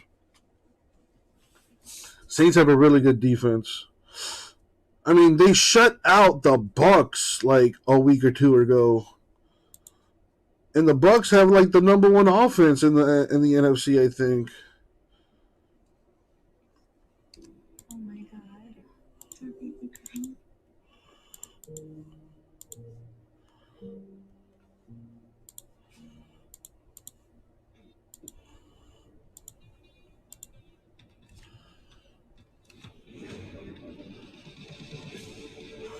I don't care what the score is as long as it favors the Dolphins.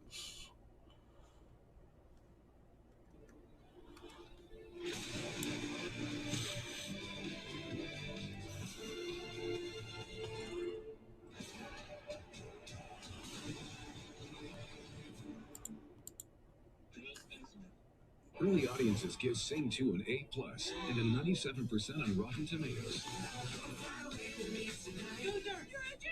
Mama always said, Gunter, you're not as stupid as your papa. Sing 2, rated PG. I need 3 Fritos chili cheese junior wraps. Adding Fritos. That's what worries me, J Mass. Fritos chili cheese junior wraps. That's what I'm worried about. But we're gonna find out one way or the other.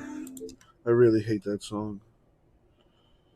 Nationwide on your side. State Farm, bitch. We rep State Farm over here.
Custom skincare formula. Curology can help with breakouts, dark spots, fine lines, and more. And 9 out of 10 users say Curology is effective. Curology, made for you, made to work. Try 30 days free at Curology.com. Monday Night Countdown is presented by the Eat Fresh Refresh at Subway. And in part by Mercedes EQ.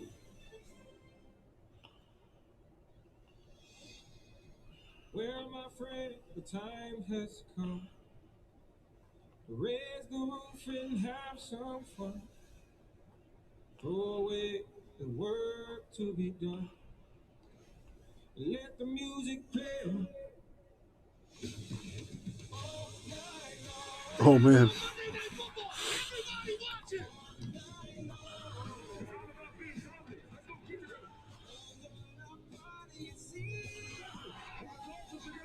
So you get moments like this. There's joy in hard work, and this is just the beginning.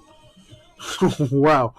Russell Westbrook is like that pretty girl at a rival school that makes you say, if she was my girl, I'll treat her like a queen. And then when you get her, you realize why all the dudes left her. That's pretty funny.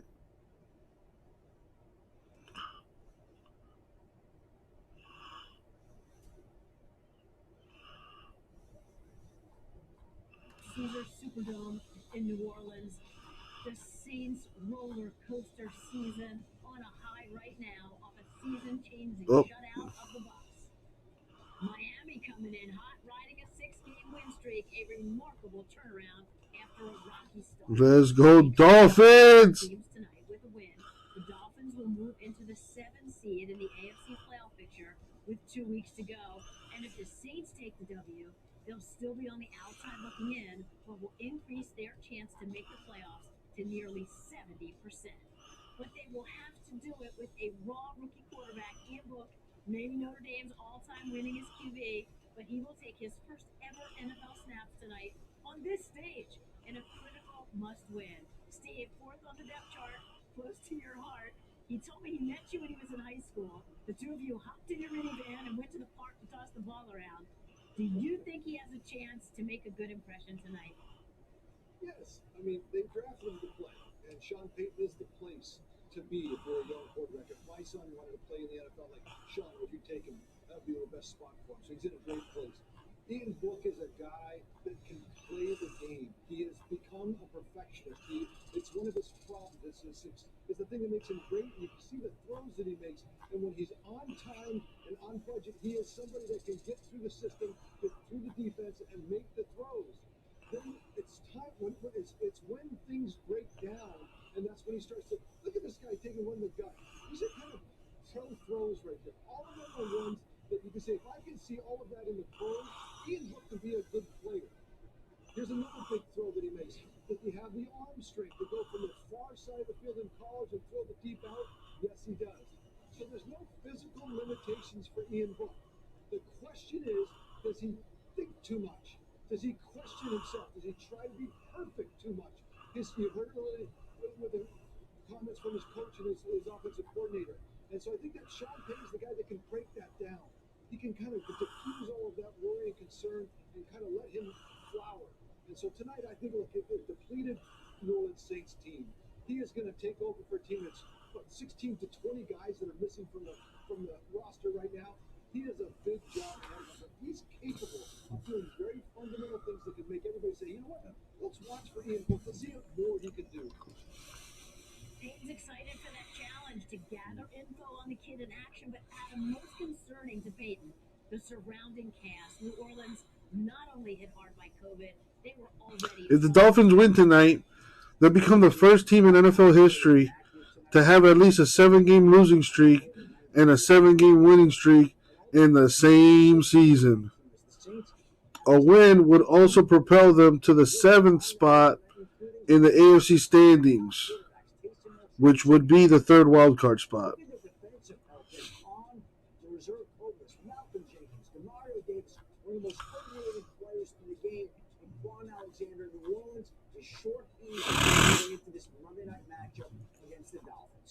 So let's talk about that Saints D, depleted obviously, but sixth in points. And tonight they face Tua. Guys, how do you think this D attacks him? Well, Susie, thank you for throwing it over here. First of all, I think it's going to be very similar to what they did against Tom Brady. They held Tom Brady and the Bucs offense to 0 points. How did they do it? Taking away the middle of the field, man. And one of the things Brady likes to do is work the middle of the field. Let's check the store. See, let's get some illusions football going or something. We got outside here. These safety can drive on anything in the middle. And to me, Randy, this is where Brady wants to work. So by the definition of taking away the inside route, they take that away from him. Well, I don't see why the Tom Brady didn't hit Leonard Fournette right here in his back in the flat. But one thing about Tua, 70% completion percentage leads the National Football League. We put the graphic up earlier. So look tonight, Tua to be able to get them quick hitters. But right here, Tom Brady should have hit his running back. And it's a combination also of rush and coverage as we spin around. Notice Brady is ready to throw the football right now. He's ready to throw it right here. But there's nobody open because the rush and the coverage comes inside out are converting on Tom Brady. Some high quality H2O. The inside routes. They pause it right there. One thing about the New Orleans Saints playing on last week, they wanted Tom Brady to pat that ball, pat that ball, pat that ball. But one thing Ooh! you will not see Predictions for tonight's game. being able to get them quick hitters is what I'm talking about. I just showed you Leonard Fournette that didn't hit coming out of the backfield from here. But you see the space opposed to what you see with the New Orleans Saints playing compared to what the Carolina Panthers are playing against the Miami Dolphins. So tonight, I expect you to go ahead and roll this tape. I expect for Tua to be able to get them quick hitters. You see his wide receiver right there, Jalen Waddle, being able to have the yard after the catch. If there's anything I'm excited about watching this offense tonight, young wide receiver Jalen Waddle getting the ball in his hands. 20 minutes to kick off. To your point, Susie, that's what looks to happen tonight. Tua get the ball in his hands. I hope so, Rara. I hope so. Finally, let's flip it over to the Dolphins D. The Saints concerned about Xavier Howard's exceptional ball skills. The all-pro corner may be Miami's only Pro Bowl player this season, but the defense as a whole is playing championship ball over the last 6 games, giving up just 13.2 points per game, leading the league in sacks. Man, can they bring the blitz. Must win all around tonight to wrap up Week 16, and Sunday sounded like this. It's unbelievable. It takes all 48. I'm exhausted. Let's keep the questions to a minimum. I really didn't think about 3 yards too much. That will take Joe Burrow up and over 500 passing yards. I don't know about you, but that felt good. He was out there, he was feeling it today. Hit, back inside. Touchdown! I jump him all the time. We're defenders. I'm not taking anything for granted. You know, winning the division's hard to do. We wanted to hang 3 banners this year. But with Doug on water, everything looks real smooth. But under the water, it's a lot of competitive. That's what we're seeing. We're still going through the ball. Josh makes a quarter. Bucks plays Mike Evans on the virus list. We're where we want to be right now. Playoff caliber mindset. That's what we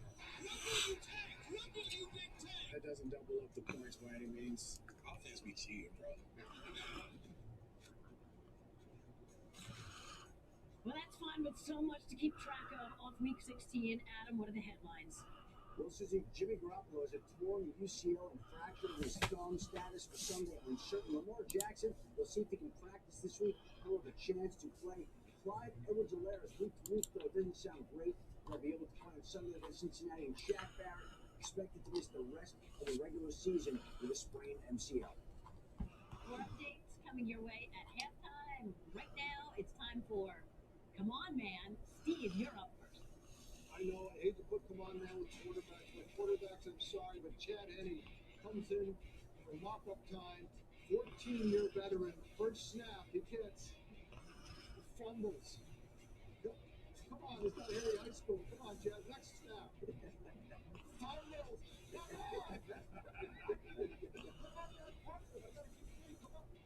Patrick Mahomes like, come on, man. And Patrick's telling you, come on, man.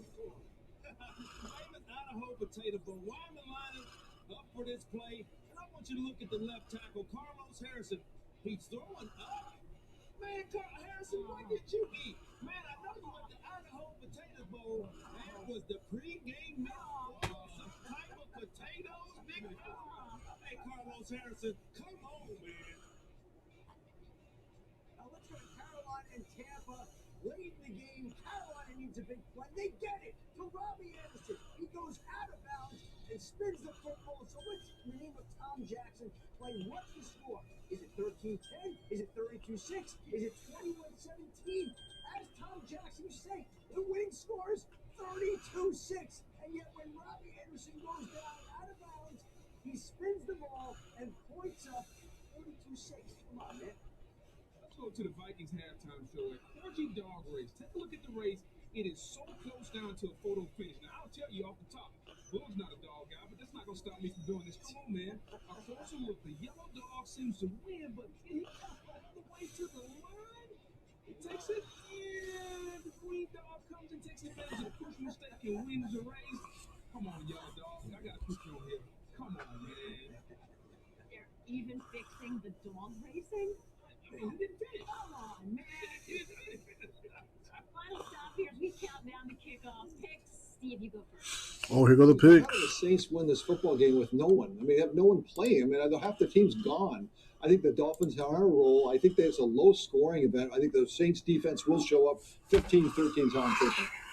Man, everybody's talking about this rookie quarterback. One thing about Sean Payton, that's the quarterback whisperer. Yes, they're missing a lot of injuries, but I've been in that dome before on the Monday night, Susie. Them fans are going. Them fans are about to go crazy. Who you taking it? You give me the Saints. Don't give me the Saints 13-10, Ryan by Ian Book. Give it to me, Book. 13-10 Saints. Fins up, Dolphins, South Beach, Prime 112.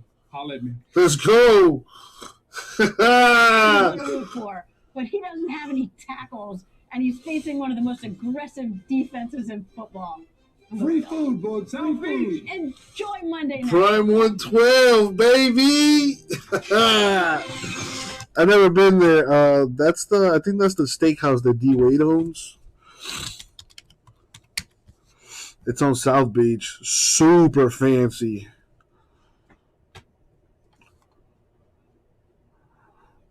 Located in the historic Browns Hotel. The first modern steakhouse in the United States, apparently. Revolutionized the industry when it opened its doors January 2nd, 2004. Prime 112 is a chef-driven boutique steakhouse that offers an innovative menu in a high-energy environment. A departure from the conventional chain steakhouse, Prime 112 features classic menu items with a twist. From the finest quality dry-aged beef to accessories including the truffled lobster mac and cheese and Kobe beef sliders. Prime 112 stays true to a philosophy of buying the best product and delivering traditional fare designed for the South Beach clientele. The menu's originality is matched by a sexy decor that parts ways with the customary dark leathers and low lighting in favor of a lively upscale atmosphere where the lights accentuate the meal and the hustle and bustle of the room creates a collective dining atmosphere that is second to none. From the smell of the fresh ingredients to the sounds of up-tempo music intertwined with the sight of the country's most eclectic mix of upscale clientele, Prime 112 is an invasion of the senses and the most sought-after reservation in town.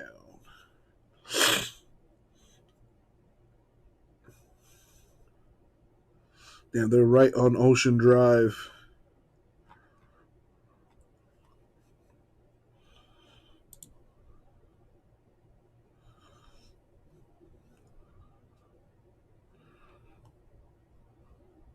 Oh, Big Pink is part of their chain. Oh, okay, that's pretty cool.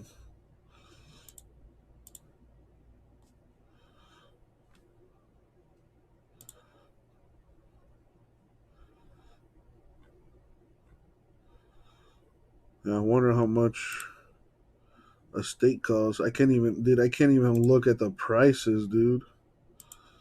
That's how you know this shit's expensive. If I can't even see a menu, dude, I can either book an event or call to reserve a table, but I can't see the menu. Ain't that some shit? in the NFL amongst the young coaches. And he said this, he said, adversity, it'll either break you or it'll make you better. You have a choice to make. He said it made him better as a coach. It made this organization better. He also said this. He said leadership is about consistency and it's about service. Be right back, guys. The consistency of his message was something that resonated throughout the building. And he just went to department after department and said, what can I do to help you get better? Because that was what will pull us out of this 7-game slide. 6 games later, here we are. Saints get their head coach Sean Payton back tonight. They almost got another hero back.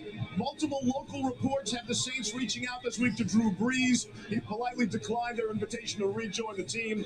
So Ian Book will make his NFL debut. Book looked around the quarterback room on Friday and saw there was nobody else. It's got to be him tonight. In all, it's 22 total players out for the Saints. 4 assistant coaches also out. And that's the heart of that defense, Lewis, that not only shut out Tom Brady and the Buccaneers a week ago, kept Brady and the Bucs out of the red zone. Yeah, and the headliner there, Steve, is middle linebacker Demario Davis, who was an all-pro caliber player. Without him being there, who's the heart and soul of the defense, now Pete Werner, the young second-rounder out of Ohio State, he's thrust into the spotlight tonight. And look, defensive coordinator Dennis Allen said, I'm going to have a talk with him. I'm going to have to let him know you're moving over from the will linebacker position to the middle linebacker position. You have to take charge tonight. You have to help everyone else. Because look, there's no Quan Alexander tonight, and who's another starting linebacker, no Caden Ellis. That's a lot of players right there to go up against an offense that's a little unconventional with the RPOs that they run. You guys imagine being Ian booked tonight? No. Yeah. No. I'm sure Ian was happy that Drew Brees' weekend was booked. But for him, what a great opportunity. You know, he just has to calm himself down, do the best he possibly can to not feel like a fish out of water, because he is going to be out of place. But he is very smart. He was drafted in the 4th round for a reason. Sean Payton loves him. He's very mobile. He just has to go out there, get the ball to your playmakers. Alvin Kamara has to be featured in this game. It is a very aggressive defense, probably the most aggressive in the NFL for Miami. He's got to be able to diagnose and protect the football. So football's favorite cliche, next man up, will be severely tested tonight. Up next, it's the Miami Dolphins and most of the New Orleans Saints on Monday Night Football. Football! Come on! And the people say, that was like Jordan. Let's go! We play a 5 city, dog.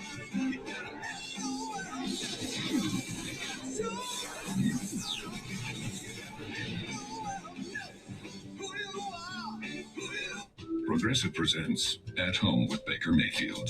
I'm happy she's renovating her kitchen, but if I have to hear about subway tile one more time... I know, right? She acts like she's the first person to ever put it in her home. Hello, 1904? Thank you. Oh, there she goes. Oh, driving a new car, but couldn't donate to my walk-a-thon. She's a good egg, though. You know what she is? She is. Did you hear she's pulling her kids out of tennis? Stop it. Again? Feel stuck with your finances? I jump up on the stage and do my money dance. Move your money to SoFi. Download the app and feel what it's like to get your money right. With DirecTV, All right, well. I can get live TV and on demand. No breaks close to filling here, so I'm going to use this time and be productive and pack up some breaks here.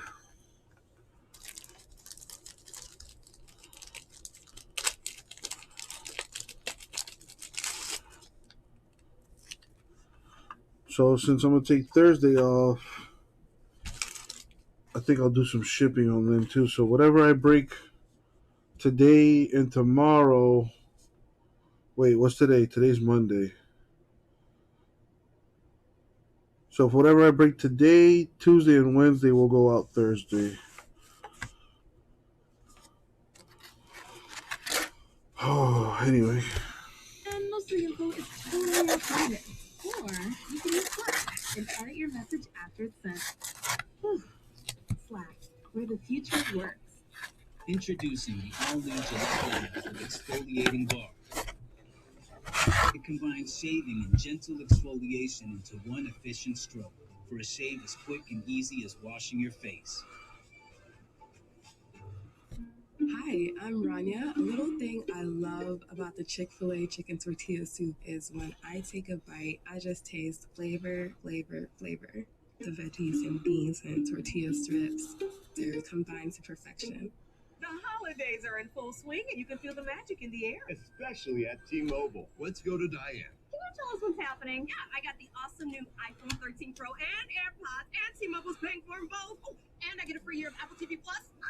Upgrade to the iPhone 13 Pro and AirPods, both on us, only at T-Mobile. And this is for new and existing T-Mobile and Sprint customers, like me. Back to you. Hello? We're going to T-Mobile.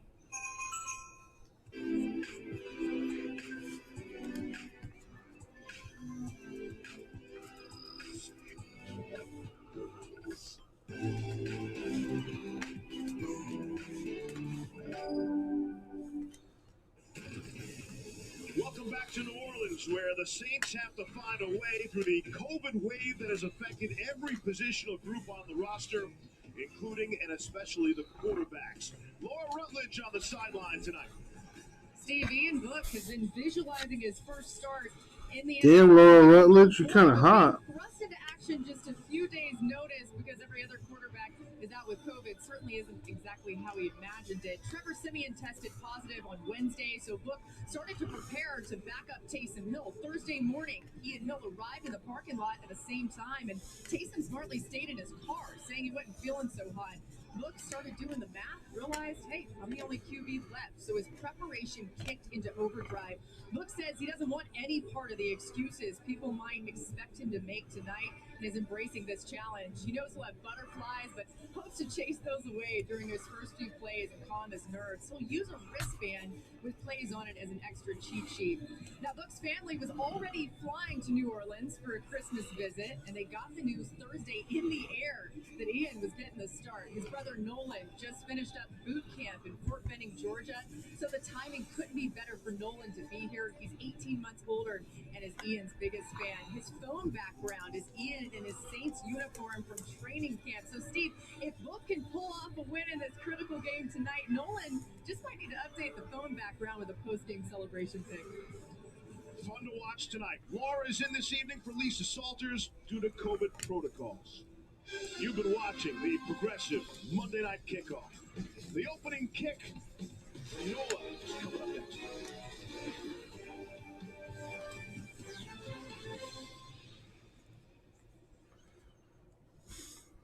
This is not just any vacation home. It's a Vacasa home. At a Vacasa home, we take care of all the little things, so you don't have to.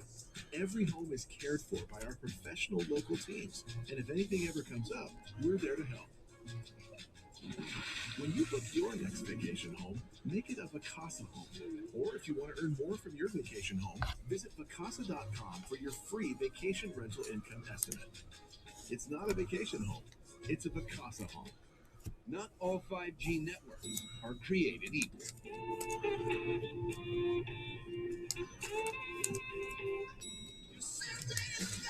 T-Mobile, America's largest, fastest, most reliable 5G network.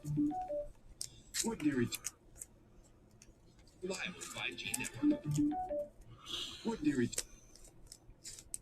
plus lotion rescued his nose with up to 50% more lotion. Puff Spring's soothing relief. A nose in need deserves Puffs indeed. America's #1 lotion tissue. Look at this place. Pristine beaches, exotic wildlife. It's about time we got a real vacation. What the? Oh, that's terrifying.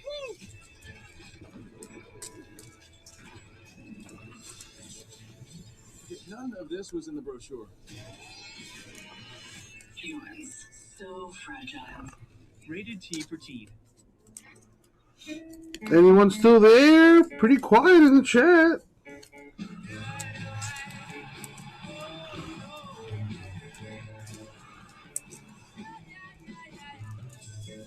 Are you picturing it? It's good. It's really good. Nobody goes home. And meanwhile, the Chinese baby and the Jamaican nanny are just alone looking at each other like, what are we doing? What is this? That's everything. You want to order wings? We just got all these groceries. Yeah, but We didn't get Wingstop. You know you want that soft and tossed Wingstop, where flavor gets its wings. Here you go, buddy. You may kiss the bride. Put this away.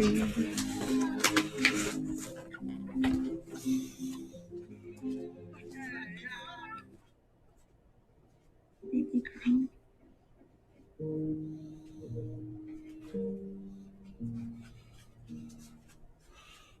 Time to reveal the Monday Night Pick'em Fans Pick, presented by T-Mobile, America's largest, fastest, and most reliable 5G network.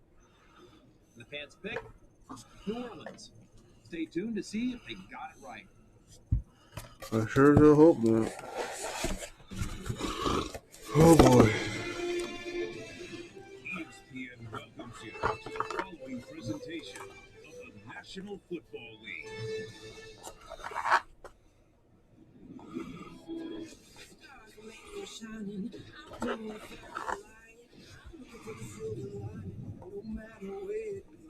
Late season history made and in the making. That's going to be picked off. Scott pressure get ball blue. New Orleans beat the Bucs. The defending Warshed shut out at home. Brady's first in 15 years. You feel like we on the dog now? We for rule away.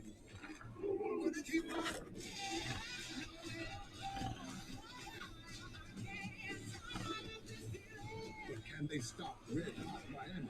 I take a lot of pride in what we've been able to accomplish.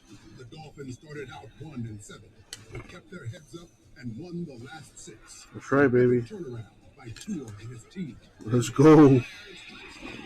This team is starting to get into our rhythm. How important the guys are to one another. It's hard not to feel it. Great one-handed catch. That's nasty. Out like Jordan. As the season winds down, these teams What up, CBK? to win out. How you doing? Tonight on Monday Night Football. Getting ready to watch Monday Night Football here.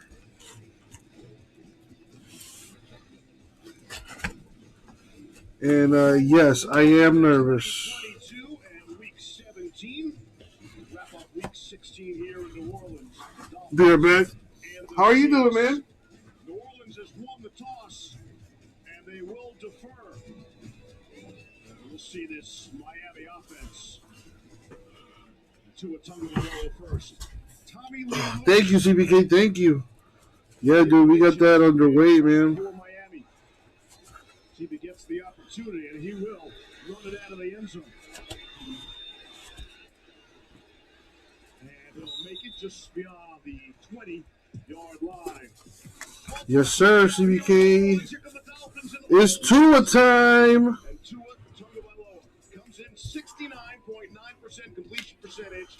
That's the best in the NFL. He can take a couple shots down the field tonight. Yeah, and that completion percentage in a big way is predicated on a lot of the short passing game at the line of scrimmage, intermediate passes. But in order for them to beat the Saints tonight, you might need to get that ball down the field a little bit more, Jalen Waddle.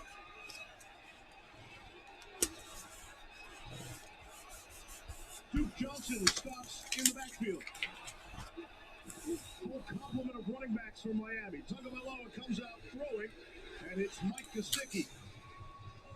Pete Werner makes the first tackle of the night. Won't be the last. Get to the Star Watch this evening. Yeah, we mentioned Jalen Waddle. He gets back after missing 1 week on COVID. He's their most dynamic player. What's up, Marcus? How are you? Year in receptions, and when you have so many players out defensively for the Saints, your best players have to play. Yeah, Saints defense very tough, man. It's going to be a tough game. With so many COVID scratches, but Marshawn Lattimore and Cam Jordan have to play big time. Miles Gaskin now in the backfield. Tagovailoa steps up after surveying and throws and completes. There's Jalen Waddle back in the lineup after missing last week's game out on the COVID-19 reserve list. Third down. You see C.J. Gardner-Johnson making the play out in the flat. When you're talking about this secondary, you're talking about one of the best secondaries in the NFL, minus Malcolm Jenkins here tonight. But C.J. Gardner-Johnson, I can tell you this, we'll be calling his name a lot tonight. One of the fastest, most physical, fearless nickel corners in the entire league. First opportunity to get loud.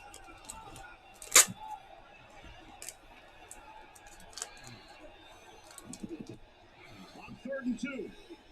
Tagovailoa for Waddle. Picking up the first down, baby. Ooh, that's a roughing. Yeah, what is that? Unnecessary shit.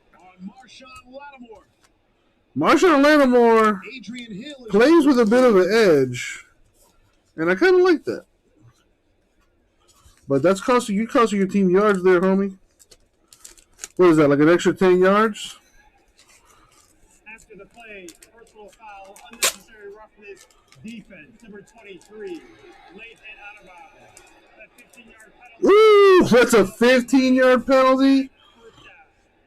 This is a defense that plays on the Not helping your team out there, son.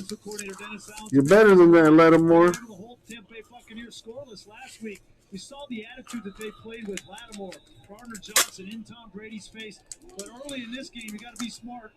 Give him a free 15 yards. Johnson back out there for Miami. Just shy of midfield. Duke Johnson pick up a couple yards. We suck running the ball. Just trying to keep him honest. Miami, where he was the all-time leading rusher. They had Gaskin, Lindsey, and Ahmed all out a week ago due to COVID. Gaskin played a little bit, and Johnson had a career game, 22 carries, 107 yards, and a couple of touchdowns as the 4th running back. Saved the day for Miami and maybe the Dolphins season a week ago. 2nd down and 8. Marcus, how you doing, man? How were your holidays? Motion Waddle across. Back to Johnson. Pick up a 2. Gonna bring up a 3rd and long. Sharif Finch on the stop for the Oilers. Duke Johnson had a career day last week, but it's going to be tough sledding against this New Orleans Saints defense, even though they are without some of their top players on the second level, headlined by Demario Davis. This is a team that gives up less than 4 yards per carry. They take pride in it. Demario Davis, earlier in the season, no one runs the football nuts. We'll see if they're up to the challenge again tonight. That's Waddle in the backfield on 3rd and 6. Saints rushing 4. Here they come. Pressure. Oh, man. Forced him to throw early. Tagovailoa wanted Gaskin, and the pressure. He was open, too. Throw it early, 4th down. These are the small things that Tua Tagovailoa needs to do better. Sees the pressure here. He's got to get rid of it. The ball has to be out in front of the receiver. He was wide open, too. That Gaskin probably should have caught that, though. To take that next step as a quarterback, and that's what I keep wanting him to do more and more consistent. And you see there's Zach Vaughn with the hit. Would have been nice to see the Dolphins get some points on the first drive. Nice pressure there to start the game. Michael Pilardi, the punter from Miami. Aesop Winston. No fair catch. He'll run it from a 6, and he slips down at about the 15-yard line. It's a 41-yard punt. All right. The rookie going to make his first start here. First big league snap when we come back.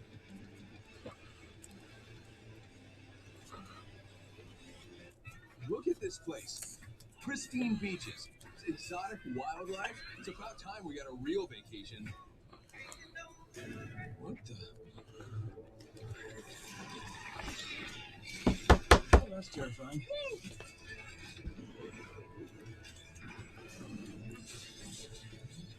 None of this was in the brochure.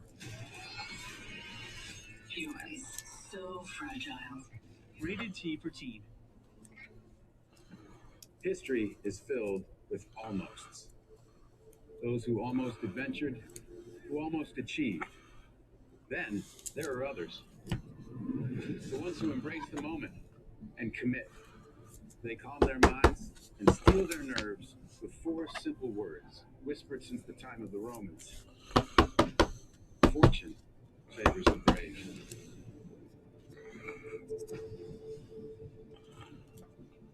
On my travels across the country, I came across this house with water dripping from the ceiling. You never know when something like this will happen. So let the Geico Insurance Agency help you with homeowners insurance and protect yourself from things like fire, theft, or in this case, water damage.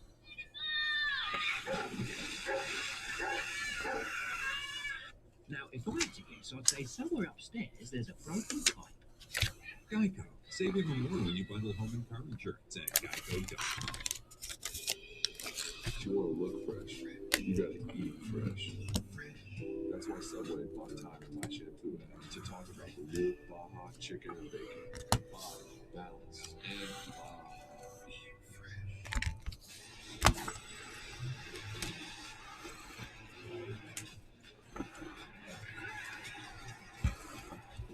It doesn't get any prettier than that. Download the NFL app today. Back in New Orleans, and young Mr. Ian Book making his NFL debut tonight. You might recognize him from college, the all-time wins leader at Notre Dame. Said I just visualized me going out there having fun and bringing some energy. They always say rookies have big eyes in the huddle. That's the last thing I want. We'll watch for his eyes. Negation in the huddle. They told him there was a reason that they had big eyes, trying to see everything. He's going to see a lot from this Miami defense. I know that's for sure because Brian Flores, Josh Boyer, they bring more pressure. Yeah, if we're going to win this game, it's probably going to be because of our defense. And he starts backed up at his own 16-yard line. When in doubt, he can always hand it to Alvin Kamara. This is true. Star Watch tonight on your end. Quarterback's best friend, the good running back, Kamara, pretty good. It's all about Alvin Kamara tonight. He's going to carry a heavy load both in the run game and the pass game. Marquez Callaway, at some point in time, he's going to have to win down the field against these fantastic Miami Dolphins corners. And then for the Dolphins, it's really about the rookies. Jalen Phillips out of the University of Miami leads this team in sacks, and Javon Holland. Look, I'm in love with this guy. This guy can play at the free safety like anybody. Going to be an all-pro. 2nd and 7. Book comes out throwing and completing. Third down. Let's go, Dolphins. For a pickup of 4. This is what Ian Book's going to have to do. And Sean Payton, one of the best, if not the best, quarterback coach in the National Football League. He's going to get him a few completions, short completions, get him into the game, into the rhythm. Don't put him in harm's way. Don't put a lot of decision-making on him early in this first drive. Here's where the Dolphins get creative. 3rd and manageable, if you will. Yeah, no safety right off the bat. 7 off, 7 up. Here they come. Book able to get. Ooh, pick! Pick 6! Let's go! Pick 6. Touchdown Miami. That's how you start a career, rookie. Let's go. He's to deflected, and that's how it starts for young Ian Book. Welcome to the NFL, buddy. Throw the quick out. Watch Van Ginkel. His left hand just gets on the ball. You see it changes its direction and goes behind the receiver right into Needham's hands. Yeah, and you see Nick Needham, he just sat on the route. Look, we know that these guys read the steps of the quarterback. They're cluing on the quarterback. He basically flat foot reads it, meaning he doesn't back up at all. He sees that it's basically 3-step drop and just drives on the short throw with a quick out. Pick 6. That's why Brian Flores brings so much pressure, because it creates opportunities, and right off the bat, they get a pick 6. Jason Sanders has the extra point. That's the 3rd pick 6 thrown by a Saints quarterback this season. Rough start for Book and the Saints.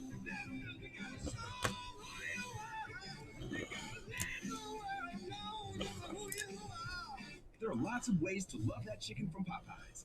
Like our sandwich and our nuggets. Both are marinated for 12 hours and freshly prepared, so every bite is crunchy and juicy. Get them today for only $3.99.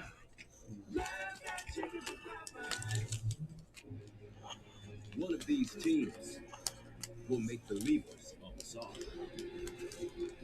A college football playoff national championship game. Monday, January 10th on ESPN. Why are millions of everyday investors like you getting stock tips from the Motley Fool? Because the Motley Fool's average stock pick has returned over 600%, beating the return of the S&P 500 by more than 4 times. As a member, What's up, people in the chat? Pretty quiet, man. What's going on? beating stock picks. And it's only $79 for your first full year of investment guidance for new members. So why are everyday investors using the Motley Fool? Why wouldn't they? Join at fool.com/access. The first step in selling your home is finding out how much it's worth. HomeLight gives you a free home valuation and matches you with top local real estate agents for a market analysis. What was your prediction, Rado? Did you predict the score too? HomeLight.com today. These folks don't have time to go to the post office. They use Stamps.com. All the services of the post office, only cheaper. Get a 4-week trial plus postage in a digital scale. Go to stamps.com/try and never go to the post office again. At touchofmodern.com, we always surprise, excite, inspire. So scan the QR code to discover a constantly changing collection of products that are never ordinary, never Gotcha. never in a million years. Well, we're on our way. Long game, though. Long game. Unexpected product. Check it all out at touchofmodern.com. All right, before we all jump on Ian Book for throwing a pick six on his second career throw, let's take a look and try to see what he was thinking here. He's trying to throw this ball quick against all-out pressure. He wants to throw it right here. But watch as the ball gets tipped. Now the ball changes direction. It goes behind the receiver right into the hands of Needham. That's the 20th tip for the Miami Dolphins at the line of scrimmage. That leads the league, and a big reason why is because of that pressure up front. That was the right decision for me and Book, just a better play from Van Ginkel. Yeah, what's interesting about that is, although Nick Needham got a good break on it, he flat-foot read it. Did you see the corner? The corner was also fluid on that. Xavier Howard, which even if that throw would have been on target, he may have blew him up also. That's how these DBs are taught. Jared Alexander, the defensive back coach of the Miami Dolphins. Rookie getting right back out there. He's got his players playing at a high level.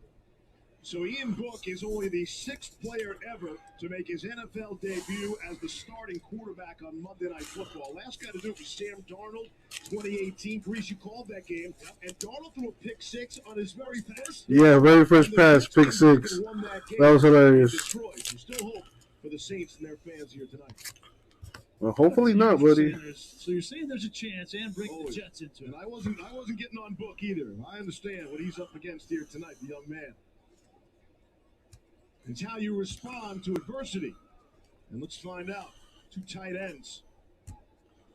On first down 10 to the 25. Fakes the pitch to Kamara. Rolling to his right and throwing. And that's dropped by Nick Van Ett. Down to Laura Rutledge. They're holding a raffle in the stands for Book's backup quarterback. You saw him very calm on the sideline. Alvin Kamara came to check in, talking to Blake Bortles. But remember, Trevor Siemian and Taysom Hill, the guys he's used to, are not out here right now. He just met Blake Bortles the other day. He just got in town on Thursday, so unusual for Book all the way around. Yeah, Bortles came directly to the facility straight from the airport. Been that kind of week. Yeah, Bortles knows less about the offense. On second down of 10, here's Mark Ingram to the 28. Mark Ingram was back with the Saints. Third down. Yeah, it's easy to say that, hey, if something bad happens, I'm going to move on. But it's an emotional game. You got your family here. It's one thing to be the first game of the season or you're out of the playoff hunt, but this is a team fighting and scratching and clawing in a playoff race. There's a lot of pressure on this young man. Sean Payton said he's not worried about the quarterback. He's worried about everybody else doing their job. Supporting Cass to be critical tonight. Third down and 6. Here comes the pressure. Picked up nicely. Now Book has to run. Oh, sacked, baby. Let's go! The 19-yard line. Let's go! Was their first sack of the night for the Dolphins. 4th down. What a really nice job as far as... Ooh, it's quiet out there in New Orleans right now, boy. Real quiet. Watch how they rotate this to cover 2. They give a single high look at the start, rotate to a 2-high type of look. It confuses Ian Book. Then Agba gets the sack. Perfect. You bring pressure on the first drive, and that's going to make the clock in the quarterback's head go faster, and then you give him the second. All right, now I need the offense to respond here. Good one. Tommy Lee Lewis. No fair catch. Dude, what are you doing? Call the fair catch, bro. Juwan Baker, special team stop for New Orleans after a 49-yard punt. 7-0 Dolphins. Need the offense to score a touchdown here. Put the pressure on him, Tua. It's prime time, Tua. All eyes on you.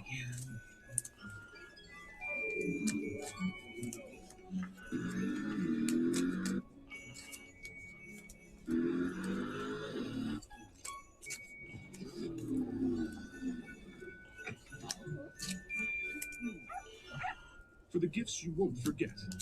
The Mercedes-Benz Winter Event. Rah, got any plans for New Year's Eve? Jasper, he knows his history. Yeah, Book threw a pick six with his second pass of his career. Boba Fett original series streaming December 29th. At BK, the Italian original chicken is back and in the 2 for $6. Thanks to Pete Newbacher. Crispy chicken, marinara sauce, and melty mozzarella. Because of him. For Pete's sake, the Italian original chicken sandwich is back. I don't know how has Pete's way better. I don't think Sam Darnold's doing too good out there in Carolina, is he? Everything should be pretty straightforward. Here's the keys. You're not a New Year's Eve guy? So each heater's on its own power. All right, so Roll the breakers each night. grumpy, Just pull the dumpsters out the night before. You like dogs? grumpy man over here. The whole section of them. If you're gonna leave, remember to set the alarm. The code? 6. Just 6?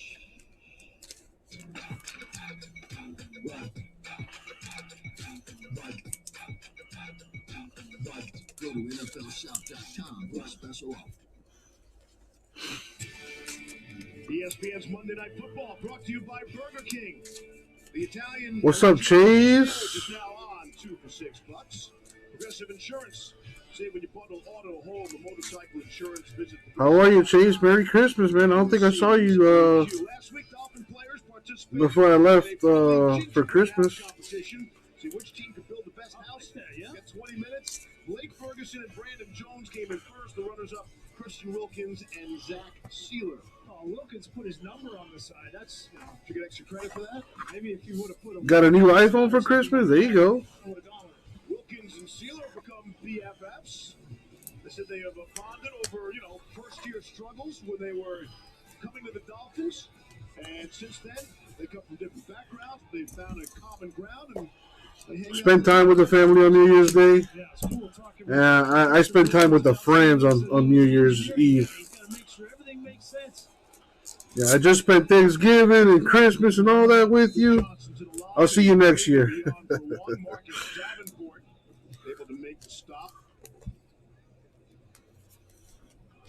Been working 17 days straight. Got to make that money. Duke Johnson, and what he did last week was just really unbelievable. I added Bowman Draft to the store today, and people picking up their teams and that for Friday. Very nice. How do you like the new iPhone, Chase? We'll see if he can follow that up against a little bit better defense than the Saints tonight. 2nd and 9. 2 and a throw. Ooh, pass interference? Waddle, and the flag comes in. I'm about to say. All right. Patrick Christian, 22. PI 22.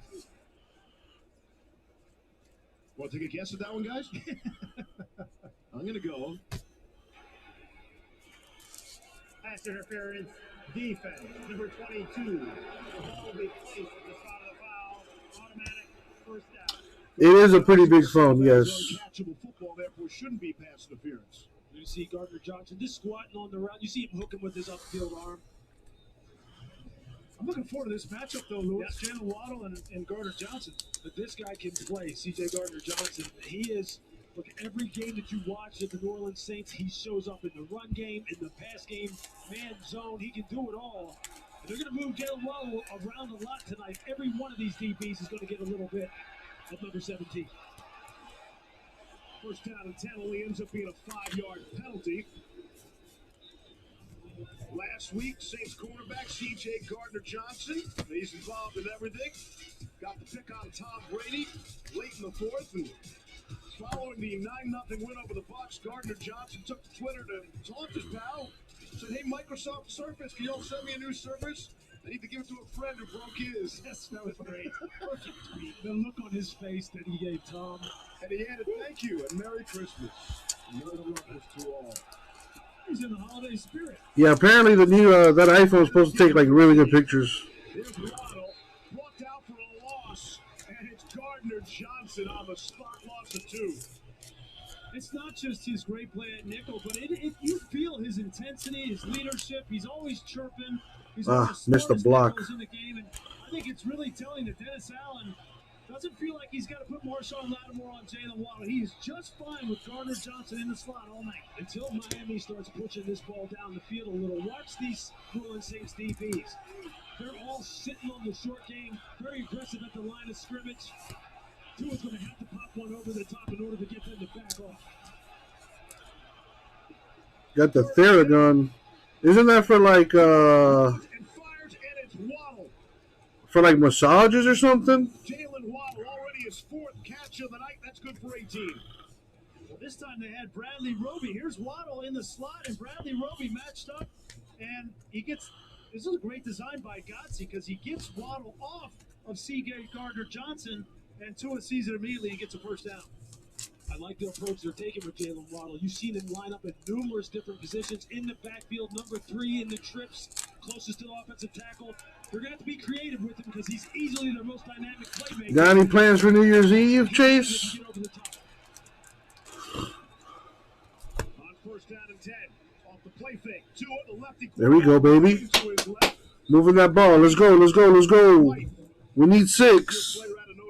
We need 7.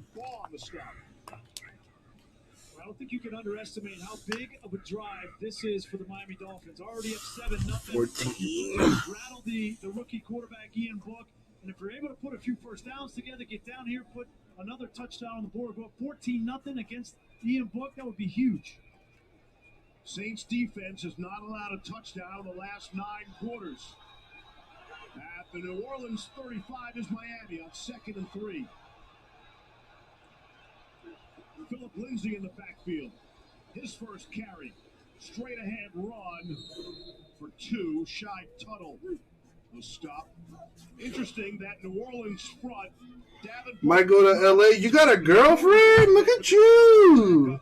The Miami starting offensive line. They got all 5 of their starters, but they're down to 3 regular backups tonight. Kinley, Mans, and Roberts. That's awesome, man. So it is best on best. Happy for you, bro.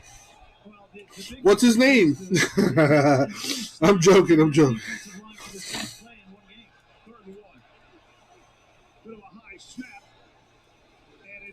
Woo! Run him over then. The first down. The Saints pick up the football.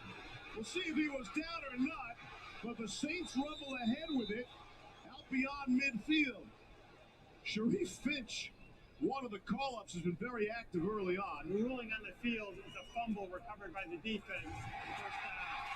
And Lindsay comes down on top of. Wow, they called that a fumble? Right there. He's not down yet.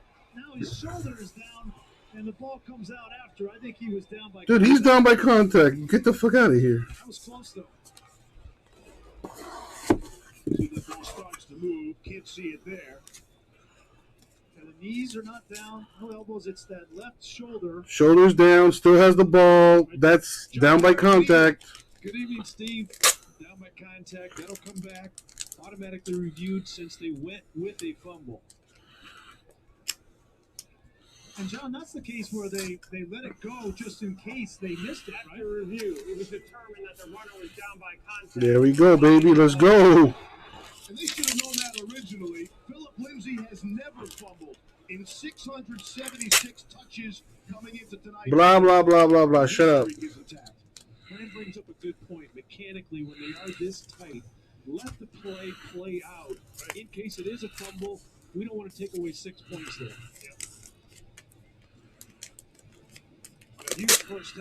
You have time to go to the gym 3 hours a day? First of okay.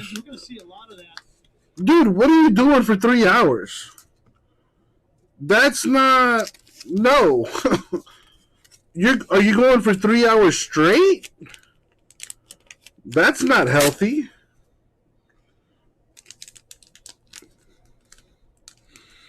You know, if unless you're saying like you go for an hour, then you go home, and then a few hours later you're back at the gym for another hour. You know that okay? Then that's okay. Then you're doing work. But dude, if you're going to the gym for 3 hours, like how much? Like honestly, how much? You're not working out for 3 hours straight, bro.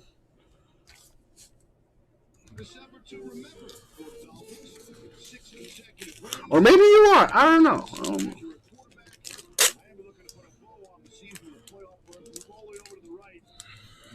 Tickle would remind Dan Marino. Laces out. That's a fancy license plate. Like a Stone Machine also. Dan's in the building tonight. That's Dan Marino. So what are you trying to what are you trying to accomplish though, Chase? Are you trying to lose weight? Are you trying to get big? What's the goal here?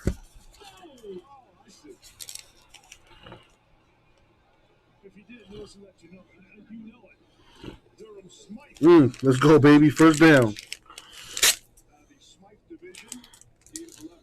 You just see the challenges here faced by the New Orleans Saints defense as far as this RPO game that the Miami Dolphins featured. You see there, Tua Tagovailoa. All right, if you're trying to get big, here's my advice to you, Chase.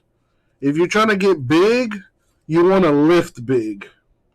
So you want to put as much weight on those racks as you can handle. All right? And you got to eat a lot.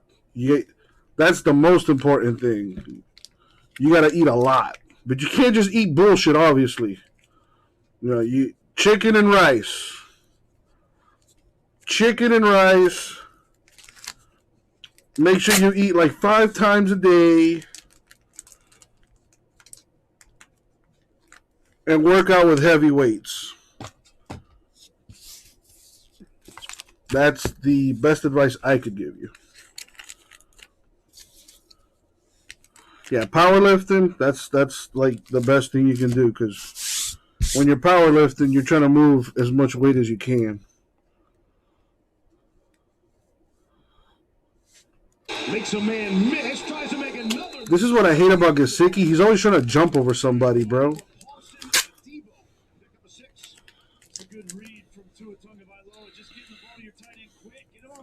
Like, bro, like, run somebody over. You're too big to be fucking trying to be cute and doing all this jumping. You're going to get yourself hurt, man. Or worse, you're going to fumble the ball. Otherwise, I'm going to land on my head. That's a very active 6-yard gain. Brings up a 3rd and 4. Just inside the Saints 15. Let's go, boys. Let's keep driving. You got to figure out the personnel they have on the field. Jalen Waddle has to be your primary concern if you're the Saints defense. Oh. Looks like the Dolphins recovered it. But Tua got slapped around. Tua took a hit on that one, boy.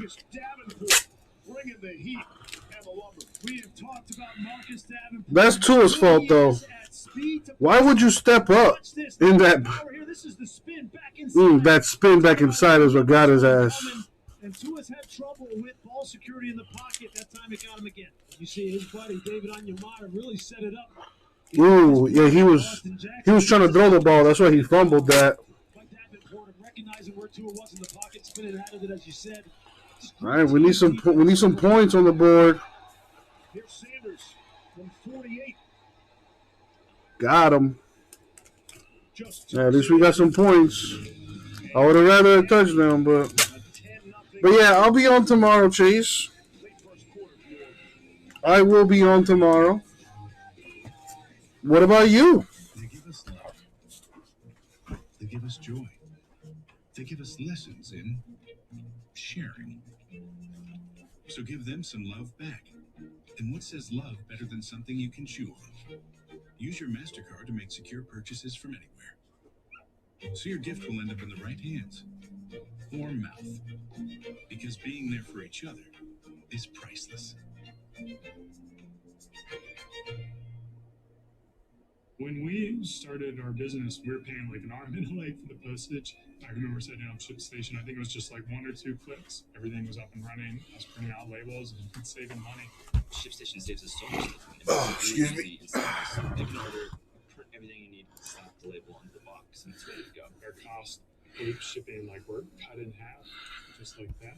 ShipStation, the #1 choice of online sellers. Go to ShipStation.com. All right, later, Chase. And get 2 months free. Get those games. And the way we work looks a little different. But whether you embrace the new normal or just want to get back to the routines that feel right, X-Chair continues to be at the forefront of change, which is why we've launched the all-new X-Chair with Elemex. Elemex combines gentle body temperature regulation with stress modern massage to increase your comfort working from home or at the office. Feel more refreshed in seconds with dual fans that actively deliver the cooling airflow. Or you can wrap your back in the soothing warmth of heat therapy and access 4 combinations of massage for deep relief from tension. Our patented dynamic variable lumbar support and Cyflow Infinite Recline technology remain unchanged.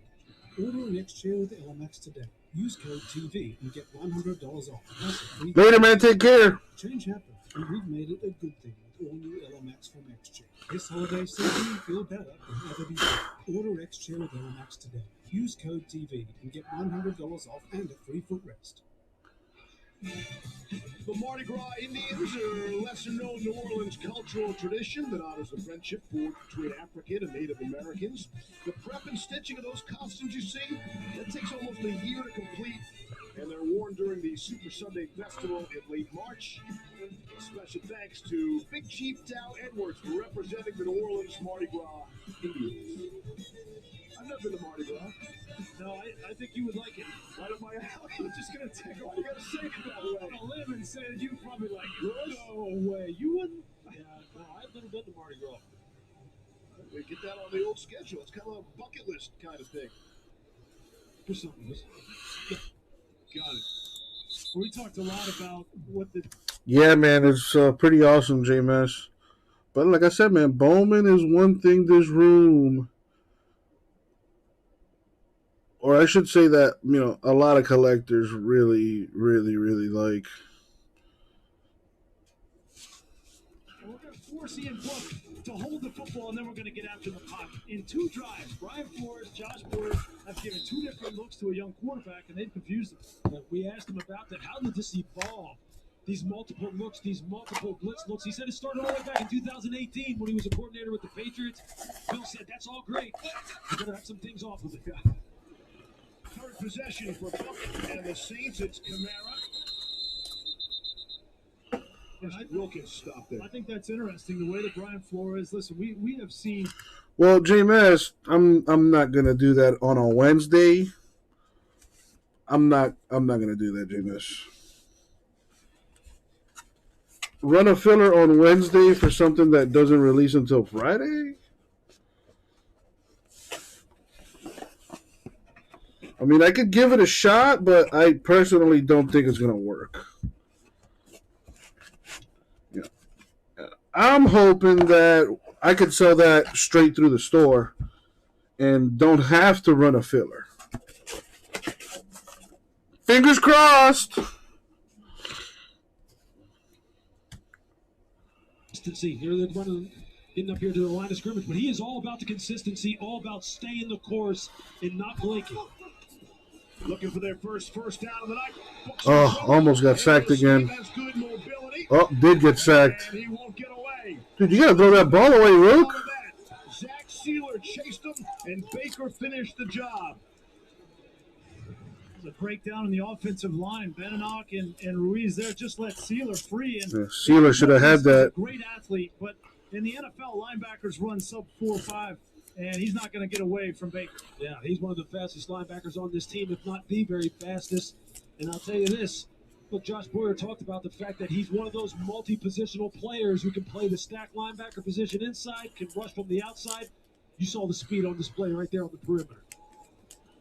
Dolphins had 6 sacks a week ago, 25 during 2 weeks ago, buddy. Win streak. Tommy Lee Lewis trying to turn the corner. Ooh, blocking the back or something. There's a flag. Probably a block in the back on the receiving team. Or a hold, maybe. It's a 42-yard punt and a 9-yard return. All the way over on the Dolphins sideline. Find the flag. During the kick, illegal use of the hands to the face against the return team. There you Number go. 9. That 10-yard penalty is enforced from the end of the kick. Or what if I do this, JMS? What if I put the fillers in the store? You know what I mean? Like, what if I put it, like, literally, like, just put it in the store, like, oh, this is a filler for Super Jumbo #1. These are the teams.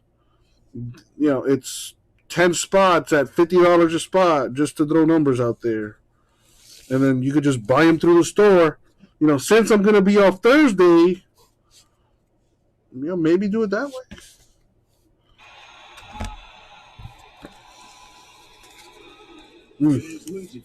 Got lucky there. That should have been another sack. Yeah, Tua's got to do a better ball of holding on. Do a better job of holding on to the ball.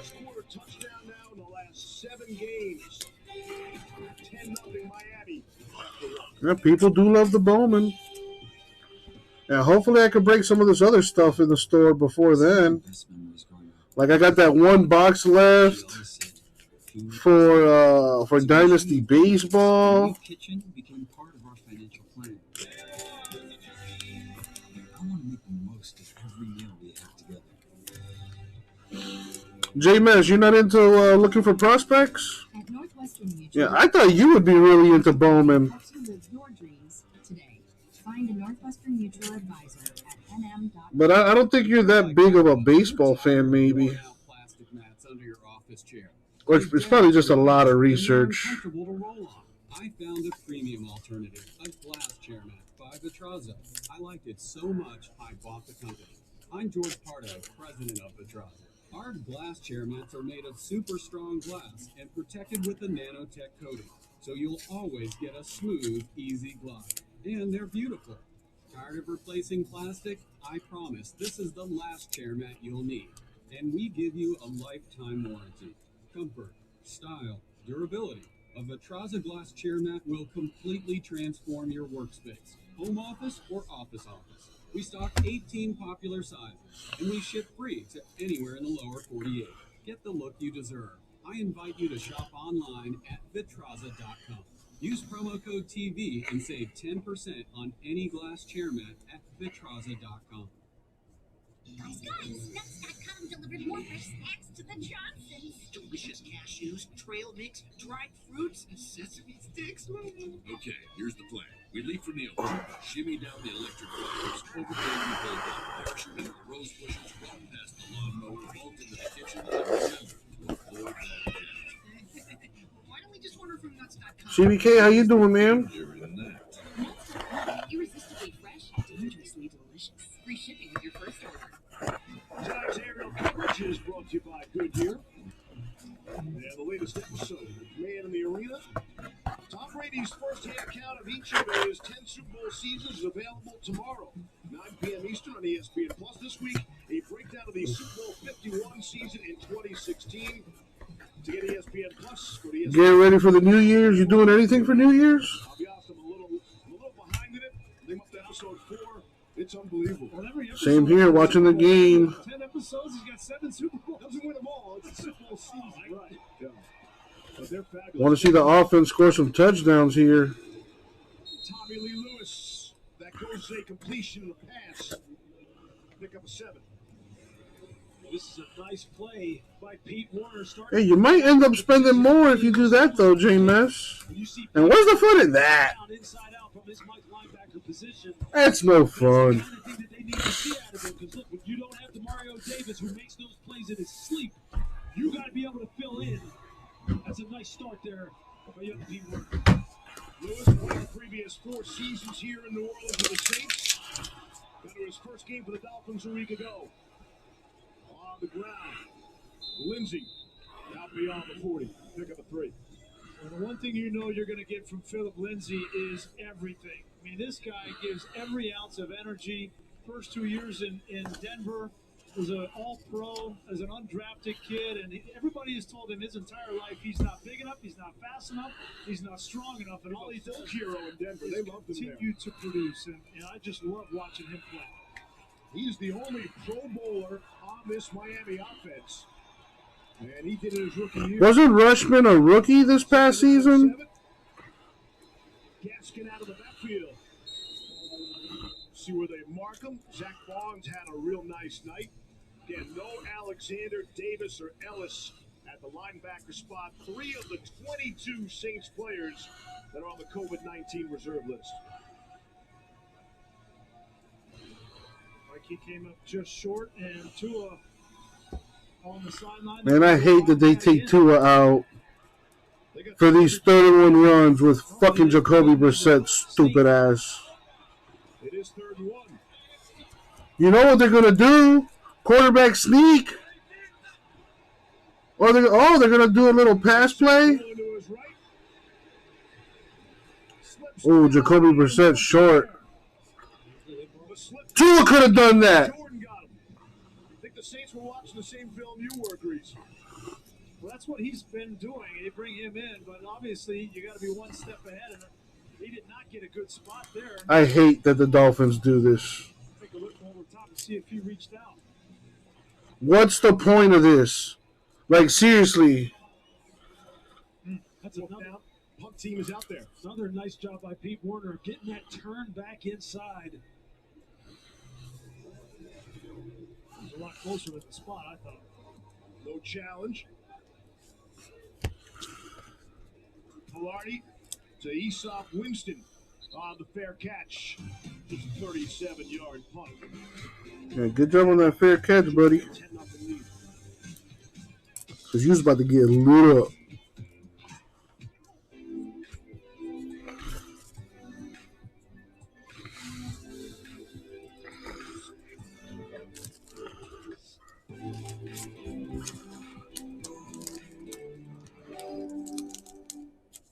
Can I ask you a question?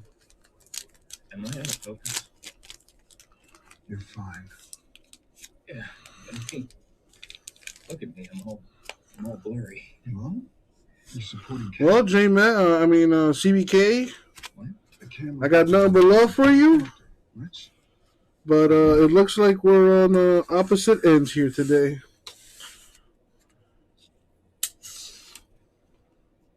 Well, what if my character had a big reveal? Like what? Like maybe I'm the killer. Are you? Yeah.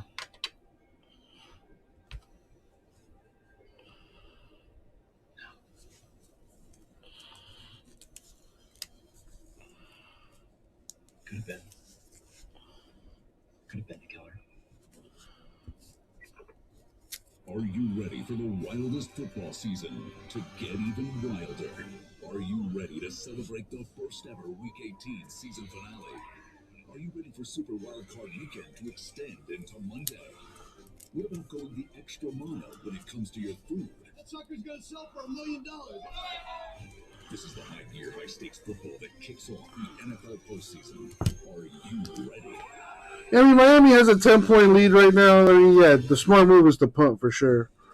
Drew Brees still casts a large shadow around these parts. Saints in their first season since 2005 without the great Brees. And re-signed Jameis. Trevor Siemian signed in September. Taysom Hill returned for his 5th season.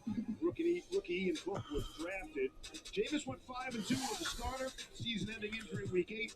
Siemian went 0-4 as the starter after Jameis.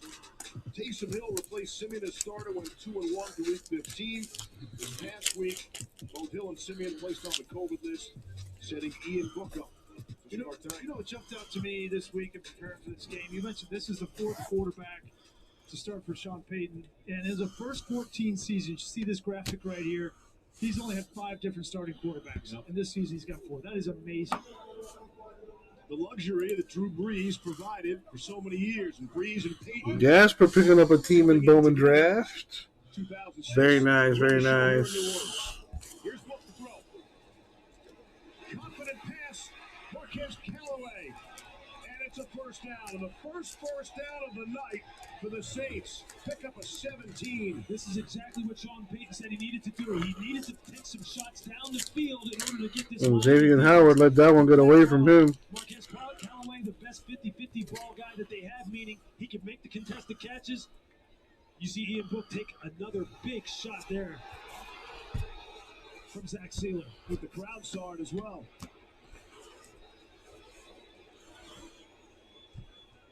Sean is not. Hey, shout outs to that one Dolphin girlfriend in the in the stands just now. He watched last week's game from his bed. Not with COVID. Watch the Saints go on the road to shut out Tampa. Ooh. And some momentum all of a It's sudden. getting physical. Here's Laura.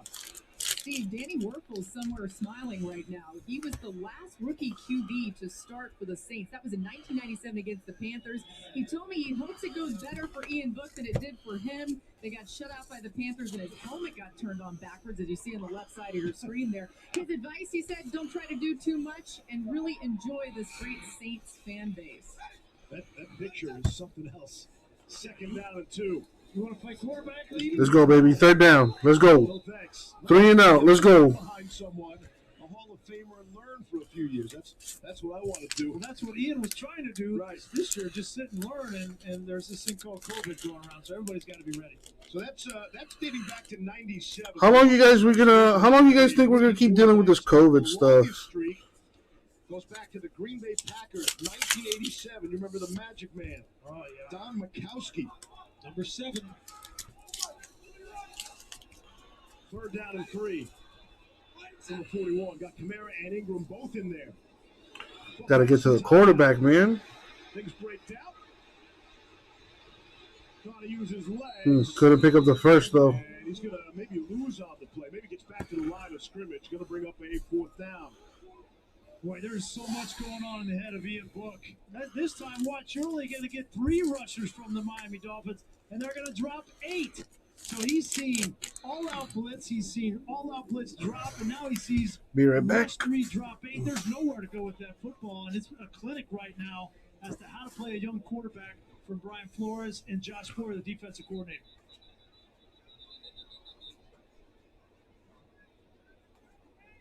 And there's a flag.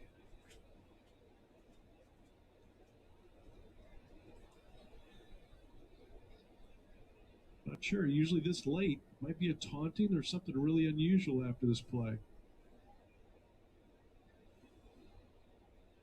There's good conversation going on with Adrian Hill and his crew.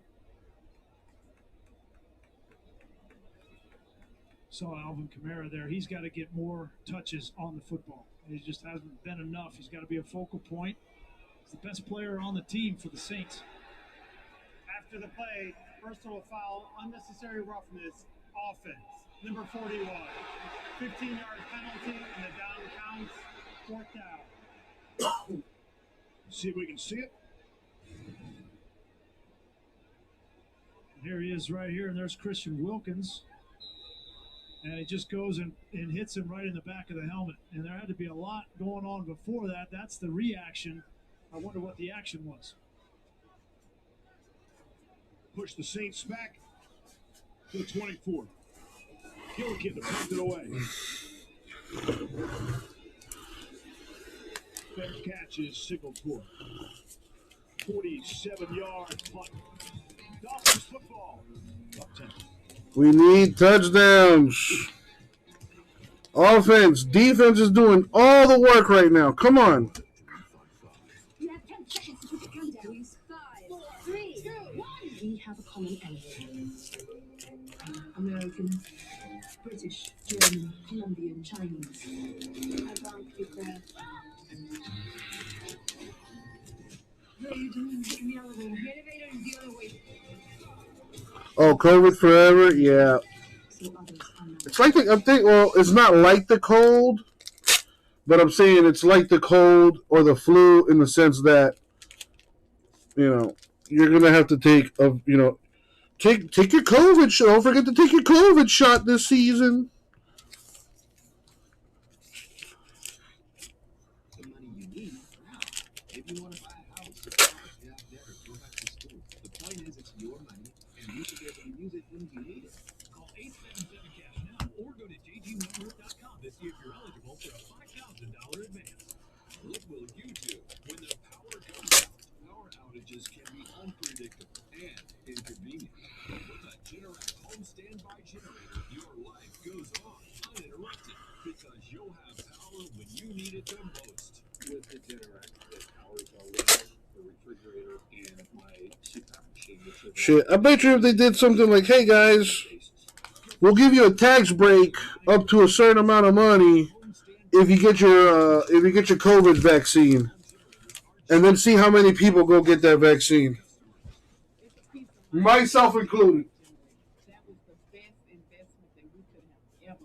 Prices start at just $19.99, and owning a generator is easier than ever. Special financing is available with low monthly payment options. Act now, and you will also receive a free 7-year warranty valued at $695.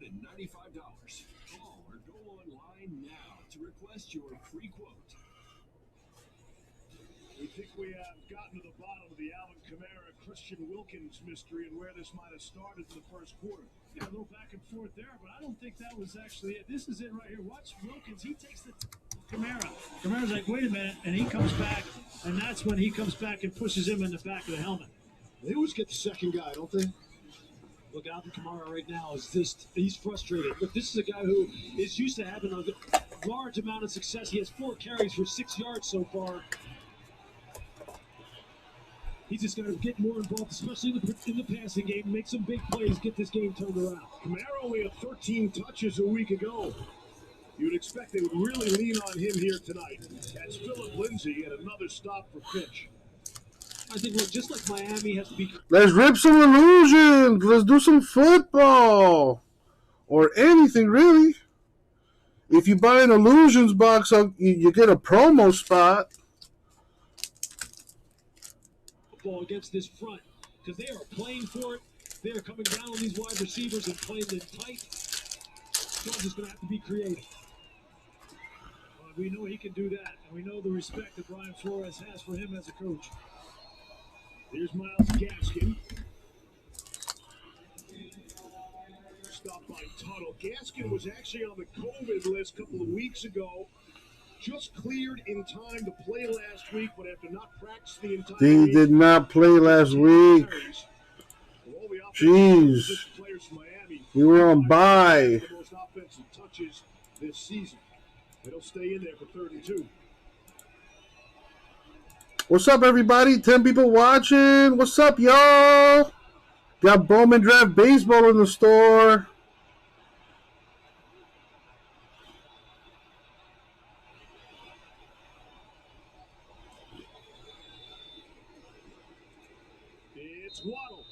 Man, Waddle has no fear going through the middle like that. That kid's a stud.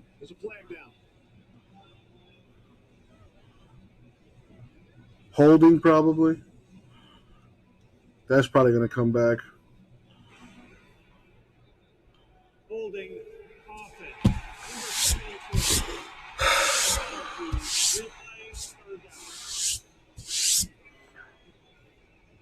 That's on the rookie left tackle, Liam Eichenberg. You're going to see him right here. He's going to get Marcus Davenport. As Marcus is about to turn the corner on him, as Tua's trying to get this ball to Jalen Waddle out of the backfield in a little ankle route, which was perfectly designed, great execution. But Eichenberg knows. Hold there. You see a hole there? Man, it was bad. It's not a roll. It's bad technique. That's a shame because that was a great route for Jalen Waddle. 3rd and 12, they go to Lindsay out of the Wildcat for 2. And the Saints defense having a good time.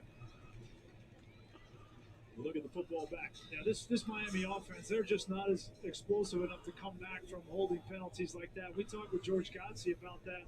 So when we get in these positions, it's almost like we could punt on 2nd or 3rd down because we just can't get back after 1st and 20, 2nd and 20. Pilardi. And that's Winston. Little stutter step. Shy of the 25. I missed my beignets and coffee this morning. Maybe hit one of those places up tomorrow before we hit the airport. Chicory coffee, right? Yes.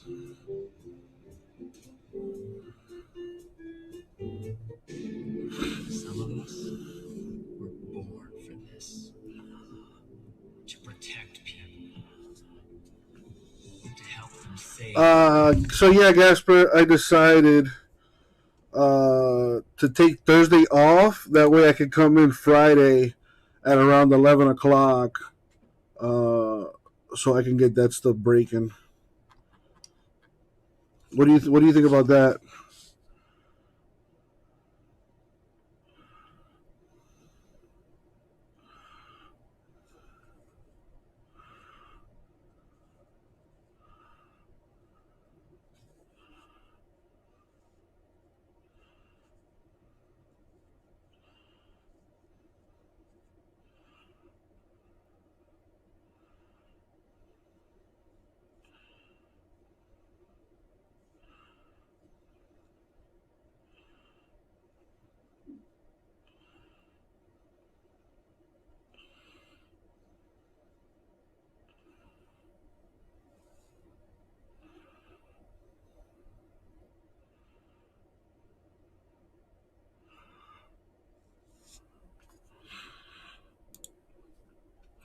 Yeah, I figured, it's Bowman. The how teams are moving right now. It just makes sense. Gotta end the year with a bang.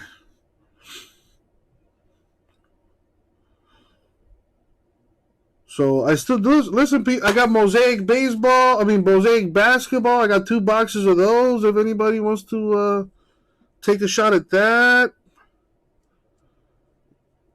I still have 2 Inception baseball boxes. I can do as personals or maybe random divisionals.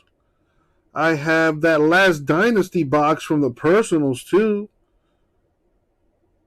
If somebody wants to take it, I'll give you a discount on it, even though prices went up on that. Dynasty baseball is at $600 a box. I have the last box in the store at $550. If somebody wants that last box, let me know. I'll do it for $500. And a holiday promo spot too.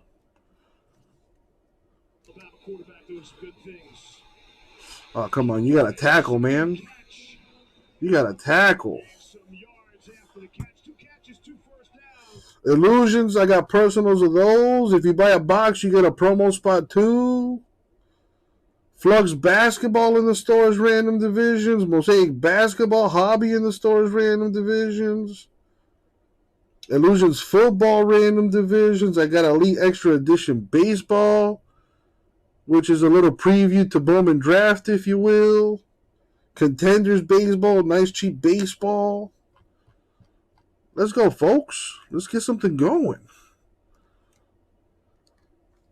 With a nice run on first down, Javon Holland makes the stop, gain of 7. All right, so now it's the 4th drive for the New Orleans Saints. And well, Gasper, that's not a possibility anymore. I'm not sure if you've seen the website recently. Well, you probably have. I saw you picked up a team in Bowman Super Jumbo, but took a lot of stuff out of the store, including Flawless Baseball.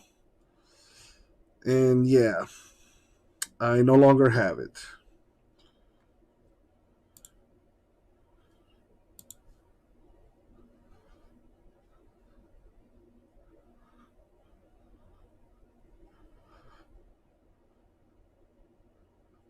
Yeah, I don't have Flawless Baseball anymore.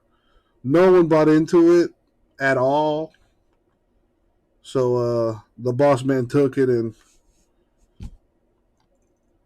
did his thing with it.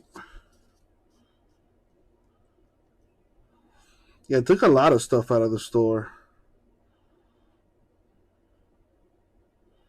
Last month was a really bad month for it. It was the worst month we've had all year, so I'm trying to get some money before the end of the year here. Cards here. Gasper, you got any plans for New Year's Eve? Personal foul, roughing a passer, defense. Number 21, a 15-yard penalty will be added to the result of the play. Automatic first down. Easy call against Brandon Jones. What you see from Sean Payton here is he's changed his approach. All right, Dolphins, come on, boys.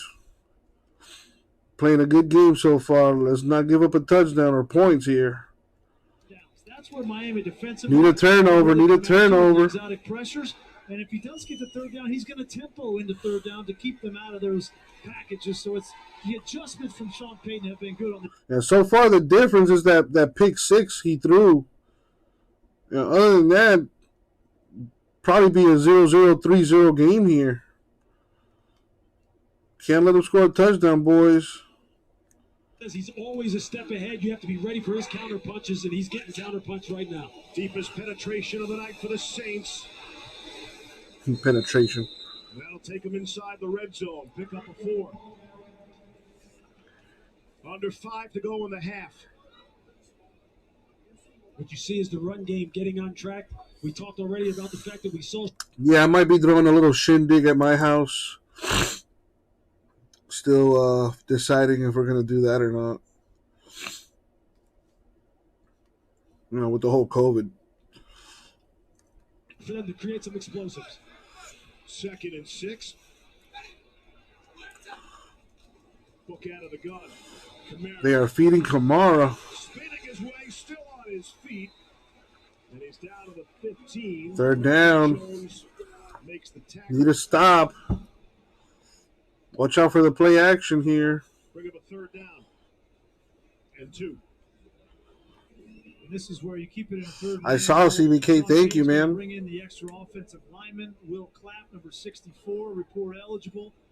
And they want to just continue to be physical and run this football in short yardage situations with Kamara.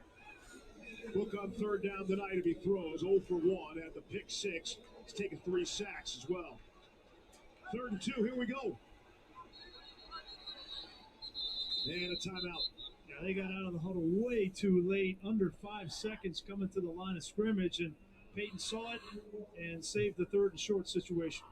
And we're back in 30 seconds after this word from T-Mobile. Anybody want to rip a You can box? feel the magic in the air. Especially at T-Mobile. Let's go to Diane. Can you tell us what's happening? Yeah, I got the awesome new iPhone 13 Pro and AirPods, and T-Mobile's paying for them both. Oh, and I get a free year of Apple TV Plus.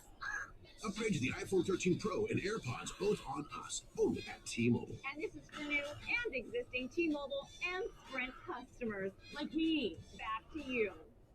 Hello? We're going to T-Mobile.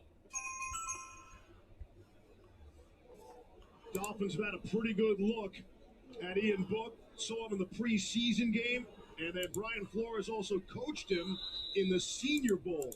Not sure coaching staffs want to be coaching in the Senior Bowl. Means you didn't have a good regular season, but it got him an extra look at Ian Book. 3rd and 2.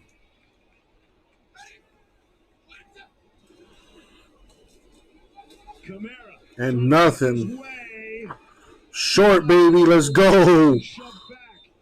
Sealer, the first man. Really, I was not expecting that. I thought they would pass on that one. Well, it's 4th down, Sean Payton. What you going to do, brother? Probably kick a field goal, get you some points here. And good job by the Dolphins defense stopping them short. With a rookie quarterback, Sean Payton, in this situation, Now, they may go for it. where he knows he needs points. Saints do get the football to start the second half. Only 5 seconds to snap it. Trying to draw him off. Good shit, boys. Way to stay disciplined. Delay game, offense, 5-yard penalty. Take that ass back. Kick that field goal. And Brett Maher will run out. And they'll look to kick the field goal. I think there's a lot of positives to take out of that drive, especially considering how decimated their offensive line has been. I think they got some things going as far as the running game, especially between the tackles behind McCoy and Ruiz. And look, Kamara's just going to continue to play a big role in this football game. So I think taking some points here and getting on the board, Ian Book settles down. Maher has only missed once. That was from 56. This from 38. Got the field goal. And it's perfect. Dolphins, we need to drive and get some points. We got to get those 3 points back. They get the ball at the half.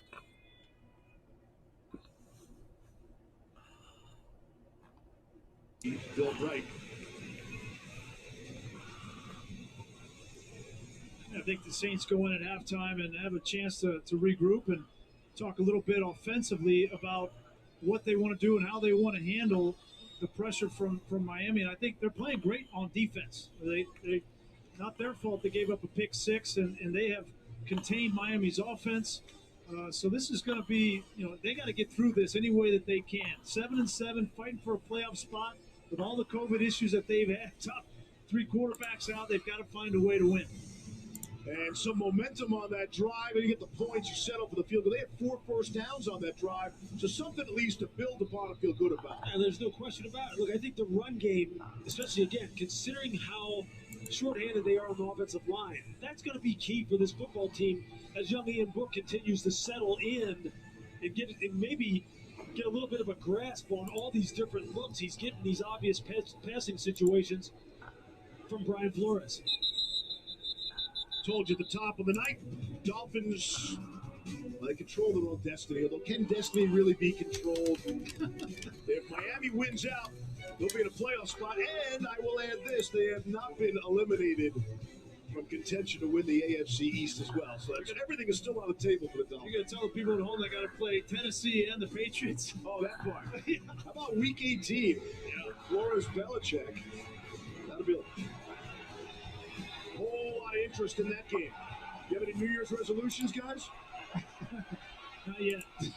Still got a week. Oh, okay. Yeah, teams moving in the Bowman drafts. Go to 25. Tagovailoa. Back to Duke Johnson. Let's go, baby. And a good run on first. Let's get that run going. Pickup of 8. And the Dolphins have 2 timeouts to play with. You know, I think the Saints defensively look at what they need to do. They need to take the football away. They've got to help their offense. The problem is that Tua and this Miami offense, they've been protecting the ball so far in this game after throwing 2 interceptions in the last one. Saints threatening some pressure here. Second and a long one. Don't have to run a play if they don't want to.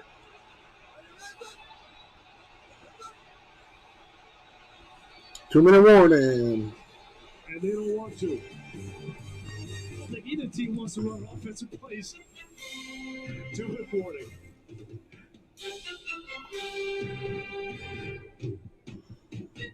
Every team wants to bring their original spice to the game. So this week's Spiced Play of the Week is brought to you by Captain Morgan Original Spiced Rum. Leading the NFC in takeaways, the Cowboys forced 4 turnovers last Sunday against the Giants, including a first-quarter pick that led to a touchdown. And the Cowboys went on to earn their 3rd straight win. Nothing spices up game day like the official Spice Rum sponsor of the NFL.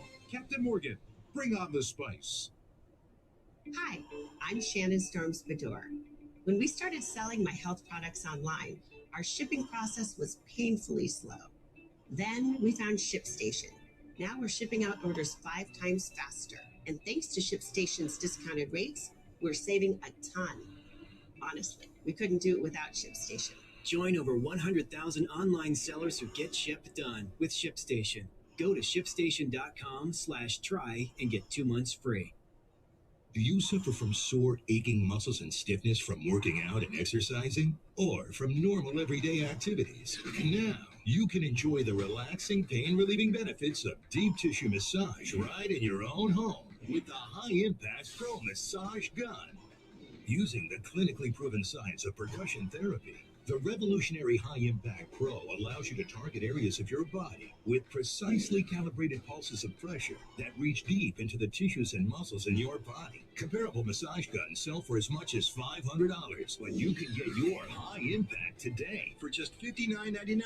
And we will include the fork head, round head, bullet head, and flat head with your order. But that's not all. We will even ship your entire order absolutely free. That's right. The High-Impact, the 4 interchangeable heads, and free shipping, all for less than $100. Don't wait. Order your High-Impact Pro today. Coming up on the USAA Insurance Halftime, Chris Berman's fastest 3 minutes, and Adam Schefter's insider update on Jimmy Garoppolo and Lamar Jackson. That's coming up at halftime. 96 players tested positive today and were placed on the COVID-19 reserve list. That's almost twice as many as any other day the NFL has ever seen. So we're all dealing with that. 2nd and 1 out of the 2-minute warning. Dolphins have 2 timeouts. Saints will get the second half kickoff. Stay on the ground at the first down with Duke Johnson. Flag on the play, late as hell. Coming back. Holding offense. Number 73. 10-yard penalty. Replay. Second down. That O-line is so bad. He's been struggling in pass protection, got beat a couple of times. We've seen Eichenberg get beat. This offensive line played better last week. They ran for 183 yards. See that right hand get extended. They run for 183 yards last week, and a big reason why they were able to beat the Jets. But they have been inconsistent all season long. A lot of young players up there. 4 draft picks for the Miami Dolphins in the last 2 drafts in the top 4 rounds, and they haven't played up to expectation yet. 2nd and 11. Ooh. It's Waddle. That boy Waddle taking some hits, man. About a yard shy of the marker. And a lot of people talk about, Chris Greer, the general manager, and addressing this offensive line because it is the weakest part of this team, in my opinion. They've taken the draft picks, Louis. They just haven't panned out yet. Yeah, there's a lot of teams who are in that similar position. They devoted the assets to the position. It just has not panned out. Austin Jackson, to his defense, he's a natural tackle moving inside the guard. And he's going up against some real good defensive tackles on this New Orleans Saints defense. Motion Parker, top of your screen. Now they're set 3rd and 1, and no, they're not. Dolphins got a timeout. What the hell? And that'll leave Miami with 1 and 1:12 to play. We'll have a Week 18 doubleheader for you on Saturday, January 8th. Kicks at 4:30 and 8 o'clock Eastern, and we're obviously fired up with that. And then it's our annual wild card game.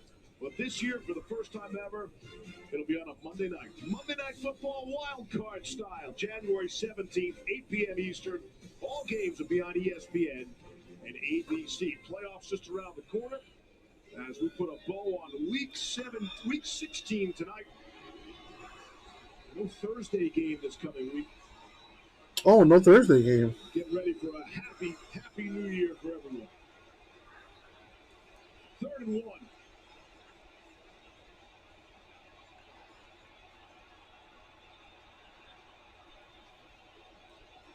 Saints rushing 4. First down and then some. Quickly down the sideline.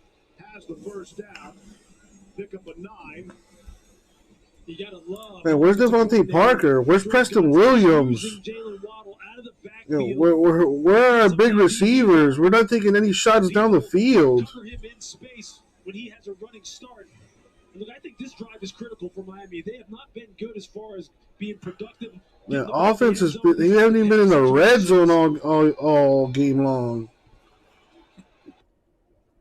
Oh, great. Tagovailoa throwing on the money. Out of bounds. Let's go. 7th catch of the night, and that is significant. With that catch, he's now 2nd on the all-time list for most receptions in a single season by a rookie, behind only Anquan Bolden. That's a really nice throw to the outside. I think he's close to 1,000 yards receiving too. To turn upfield and get some extra yardage. That's the kind of throw you want to see consistently from Tua. You see just how explosive he is at the break point of the route. I mean, C.J. Gardner-Johnson, we talked about him already. Get no shot on that. It's a great route. Tagovailoa has hit his last 6. Oh, offsides, free play. Oh, you're not going to give the free play? They shut it down.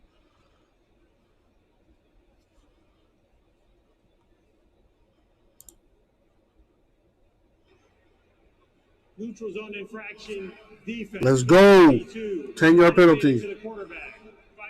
Oh, it's a 5-yard penalty. I'll still take it.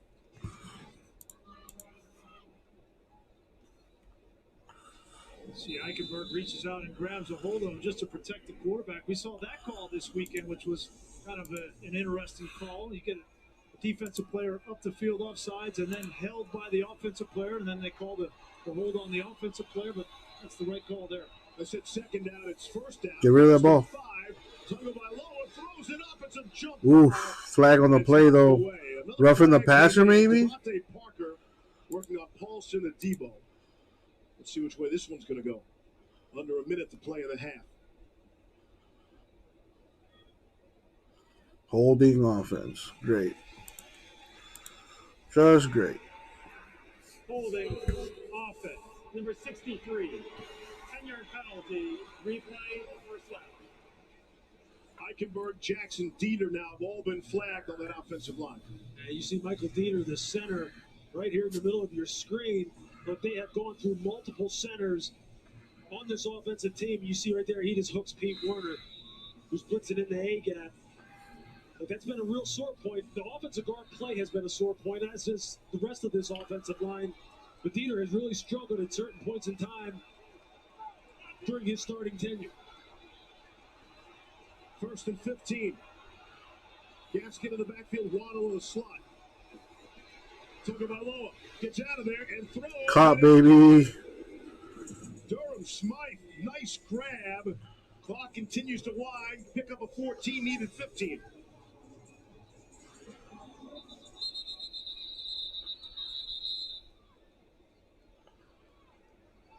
I think the officials want to see if he caught that ball. Determine that the previous play is under review. Oh, goodness, that is close. He's trying to trap it up against his thigh pad. Here's a good look. He's got it. Got it. Still got it. He's got it pressed up against his leg. I think that's a catch. Same here. Call a catch on the field. It's going to be hard to overturn that. John Perry, your thoughts? You know, one angle, I don't think that ball touches the turf right at the end here. It's coming up right there. And that one looks close. Bottom line, clear and obvious to overturn the ruling, which we always assume is correct as we go into a replay. I don't think so. I always assume that John Perry is correct. What a doubt. Now that he's in the booth. When he was down the field, that was a different story. You were yelling at him. That was a nice play by Tua, by the way, getting up. Well, there's been a record. And he had some. There's a record number of NBA players to play this season, and we're not even halfway through. Because of COVID, a lot of people signing 10-day contracts and whatnot. Interesting. Flores doesn't care. Pretty is not in his vocabulary. He wants to win. He wants to protect the ball. And that's what Tua has done so far in this first half. And now they're in position here to maybe get a few more points before half.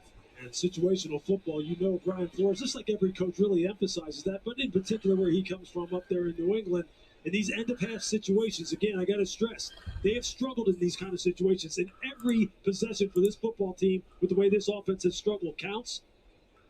This is a nice drive put together by the Dolphins. Dolphins have scored 37 points inside the 2-minute warning this season. That's the second fewest of any team in the league. That's either the second or fourth quarter, either 2-minute warning. Now, the Giants have the fewest amount of points in that scenario. Well, and I don't think the Saints defensively have given up a touchdown inside of 5 minutes at the end of either half. So they have been outstanding all season in this situation. Sean Payton and Dennis Allen, they work on this more than anybody. Well, they're taking their sweet time on this ruling. More teams gone in Bowman draft? Hell yeah.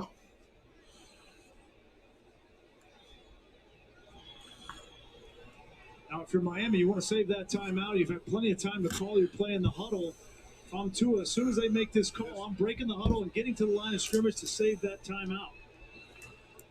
Let's see, here we go. After review, the ruling on the field stands. That's right.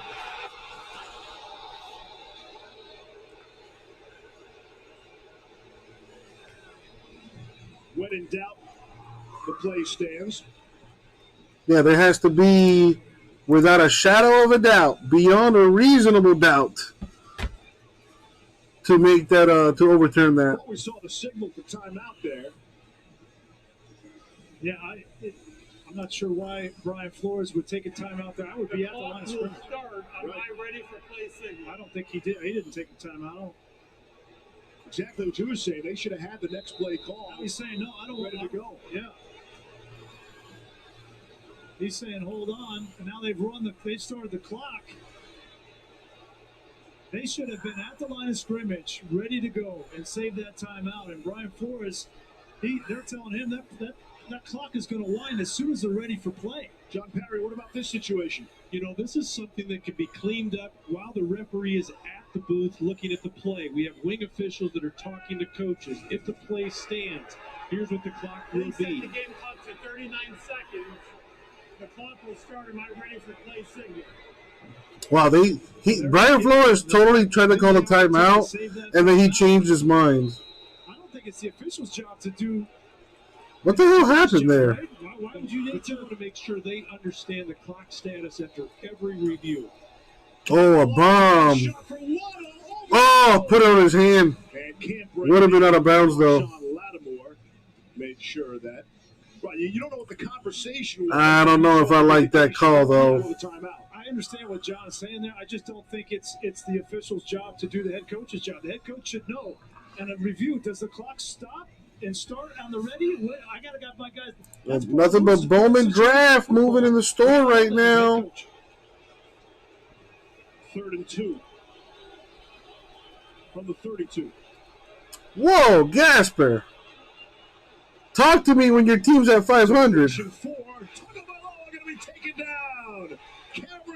Now that is not what you want to do right there. Inside of 20 seconds, 3rd sack of the night by the Saints. That takes him out of field goal range, I think. You just see Cameron Jordan. He's just going to beat Jesse Davis with the arm swipe. Let's go with the high side speed rush. Man, dude, it's 3rd and 2, man. Run the ball. 2 straight passes, run the ball, man. Jackson from the University of Pittsburgh, by the way. Great job by Cam Jordan. And I didn't like that call right there for Miami offensively and Same. George Godsey, because you know you've got a field goal in your back pocket, and why go drop back knowing that your offensive line is going to struggle to block? Of course. And Marcus Davenport, and you did That was a exactly terrible You play take a call. sack, and now it's going to be a much longer field goal right before half. Jordan went over 100 career sacks a week ago, so he's building up something. Just the 5th active player in the NFL, going triple digits in sacks. You know he's coming every time you drop back to pass. Yeah, what you do like is the fact that though they moved this ball down the field, Tua is showing growth. He is showing accuracy, moving up in the pocket. Just a bad sack right there. This is like a 60-yard field goal. 59-yard attempt. Yeah, get a practice shot in. And they got the timeout beforehand. Jason Sanders' career high is 56. Hit it last season at Arizona. He kicked that free kick, and it was good right down the middle. I'll tell you what, So you know you can do it, buddy. Just got to do it when it The counts. opportunity to kick this field goal. But otherwise, I don't know that they have enough time to run the field goal unit out and attempt this.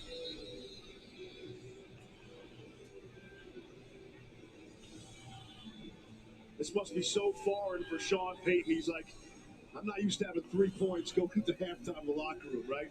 I'm used to having 28 points instead. Coaching entirely Sanders had a couple of field goals blocked this season. Let's go, baby. This from 59.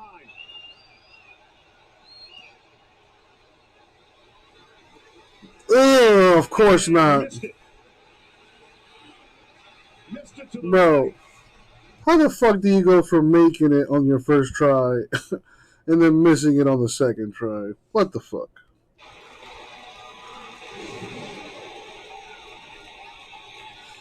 Yeah, the difference right now is that pick 6, honestly.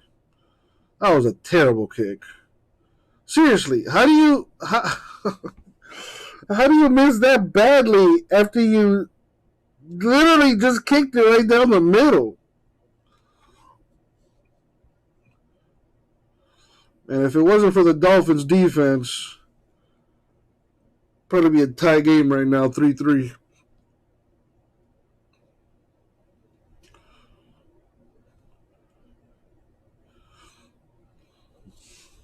Hi, this is Robert. I'd like to get up to 30% off my auto insurance with Safe Pilot. I can help you with that. What's All your right, number now? first half is over. Let's get some breaks done. Got personals in the store. One box random division breaks. Got a little bit of something for everybody. Bowman Draft in the store too.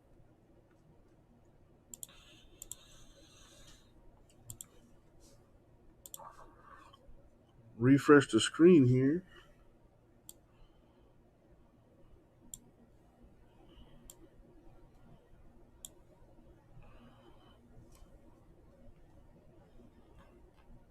Got Bowman Super Jumbo 1 down to 15. All the other jumbos are like 20 and 23. Not bad, not bad. It's been in the store for like maybe 4 hours. throwing thumb, along with a fracture, and so it makes it very much in question whether he can play on Sunday. Trey Lance would start in his place. The Ravens are hopeful that Lamar Jackson will be back for Sunday's game. The Rams lost Darrell Henderson Jr. for the next 3 to 5 weeks, but could have Cam Akers play on Sunday against the Baltimore Ravens. And Clyde Edwards-Helaire is now week to week, though it doesn't sound like the Chiefs have a lot of optimism that he'll be able to play Sunday against the Joe Burrow Bengals. All right, Boog, with an eye on that game, big game in Week 17. What are your early thoughts? Well, it's a huge game. The Chiefs' defense has been playing well during the 8-game winning streak, only giving up 13 points a game, but it's their most ferocious test. They faced it with a high-flying Bengals offense. The Bengals also have something to prove. A young team, can they be consistent? K-Troll in the house. Both teams. How you feeling today, Kimmy? They take the AFC North. Just ahead, we've got highlights. Last night, Dak and the Cowboys rolled to a dominant win over Washington. Coming up next, Boomer's got the best of the rest of the week in the fastest 3 minutes. You're watching the USAA Insurance Halftime Show. Insurance for the military community. USAA, an official insurance sponsor of the NFL. Hey, USAA, it's Grant. How was your Christmas, Kimmy? Frank, say hi. Hi. Frank was in the Army, and he's been enjoying that award-winning USAA service for like 10 years. Anyway, he's in. And Frank, don't you love me, man? Sure, Gronk. And don't you think I deserve a USAA membership? Did you serve? Are your parents members? Nope. Then no. I love that. It's for the military community. Frank, that's not the line. USAA, it's still only for the military community. Let me tell you about where I'm from. Where I'm from? What? What do you mean, Kimmy? By 23% compared to white neighborhoods. 25% of the homes in foreclosure are black owned. Just looking at a house in the wrong neighborhood can get you arrested. Our family has lived here for 5 generations. Who were the first to own home? The NFL and the National Urban League are fighting to protect and expand affordable housing for all. Because we all deserve a home, no matter where we're from. Another day in the hood. Well, you never lied about that. Welcome to the College Football Playoff Semifinals. What up, MVP? Welcome back to the USAA Insurance Halftime. Rough start for the Saints rookie tonight. Second pass of Ian Book's NFL career. Pick 6 by Nick Needham. The first touchdown of his career to put the Dolphins on top. More coming in the second half right now. Chris Berman's fastest 3 minutes. Hi, Susie. Let us be the last to wish everybody a Merry Christmas out there. Our time. What is that? Everybody a Happy New Year. Well, Is that where the sugar daddies go? Big showdowns in the AFC in the East and in the North. And so many big games these last 2 decades have been played on this field. We begin our fastest 3 minutes in just about frosty Foxborough. And the Patriots began the day with a 1-game lead over Buffalo in the biggest game of the year. Josh Allen played his best game of the year. 4th down, theme of the game for both teams.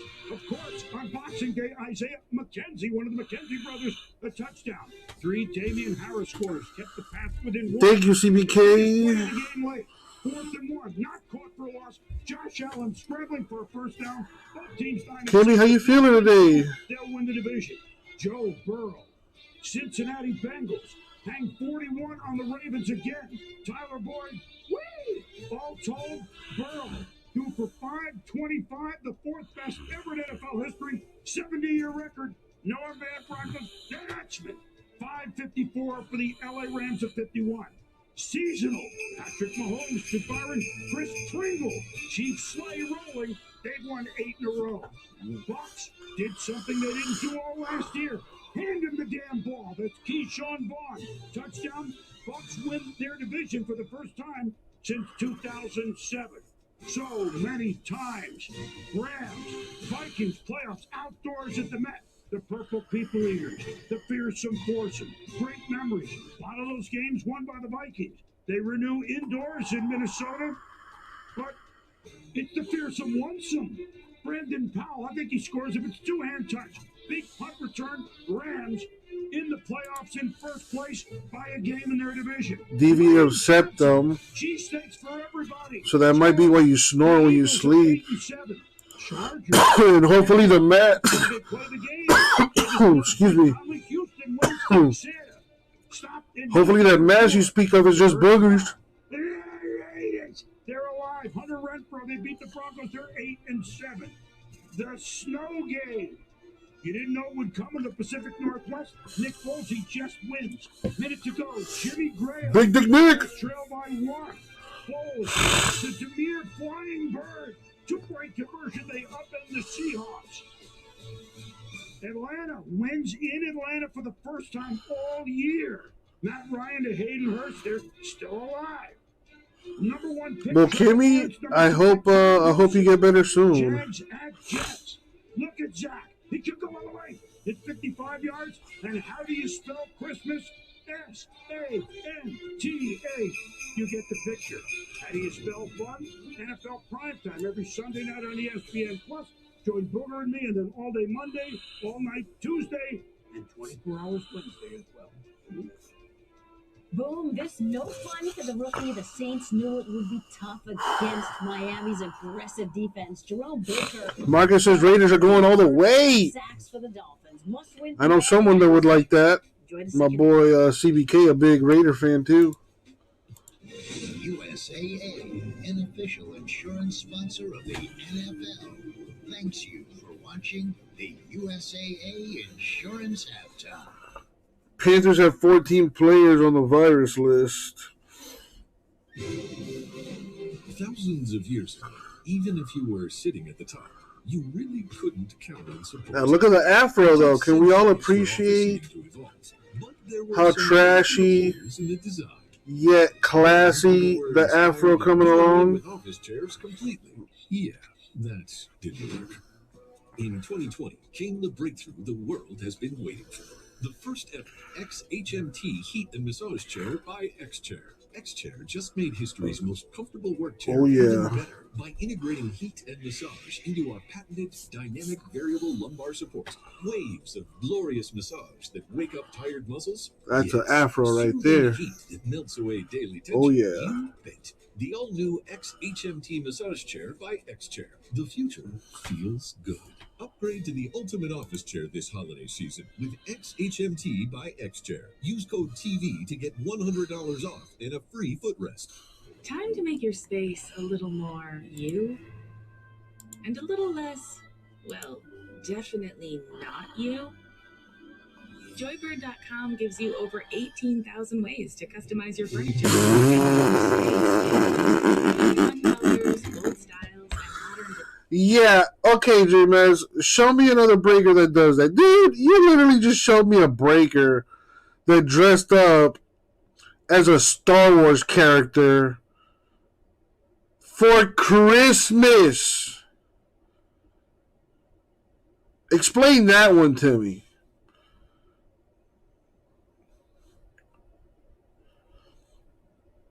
Yeah, no. No, I'm not doing all that. Actually, I would like to wear a suit and tie at some point, but I'm not gonna do that right now.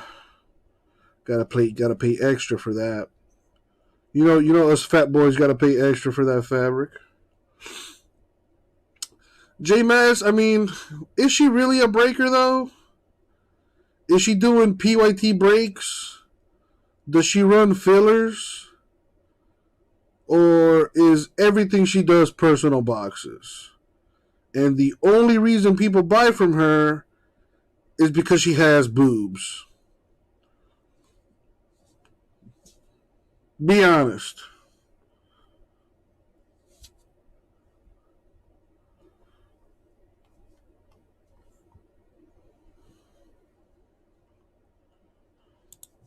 I was actually going to say that too. Yeah, she surpassed 16,000 views. Wow, 24,000 views for what though?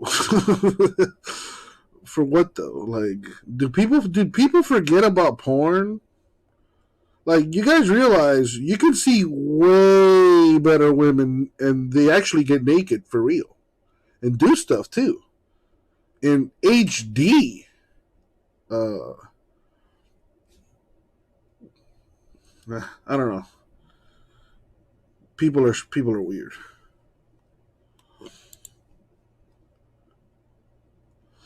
Well, Kimmy, I'll let J-Mess tell you all about her. I know what it is, dude. Again, if I had titties with my personality, I would have no problem filling breaks, no trouble filling breaks.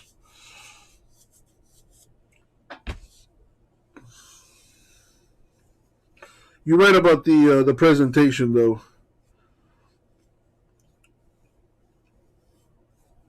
I think I'm gonna get my hair braided and do that while I'm in the process of growing out the old mane. Michael, the product doesn't come out until Friday. It's in the title. It says 12/31 release, which means it releases on Friday.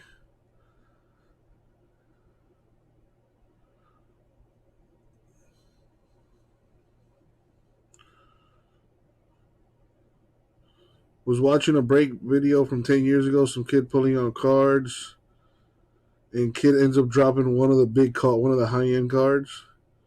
They were doing it inside a shop. I mean, I've dropped my fair share of cards before too. Not like on the floor or nothing, like on the mat here that I have, but I mean, it happens. None of us are perfect. Except for Kimmy. Kimmy's pretty close to perfect.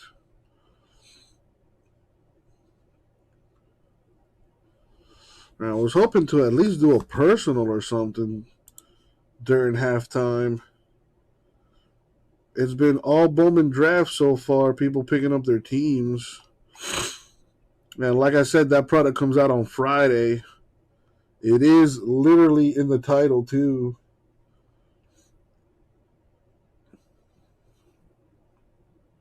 Laura Rutledge. I'll put you on a Ginter card.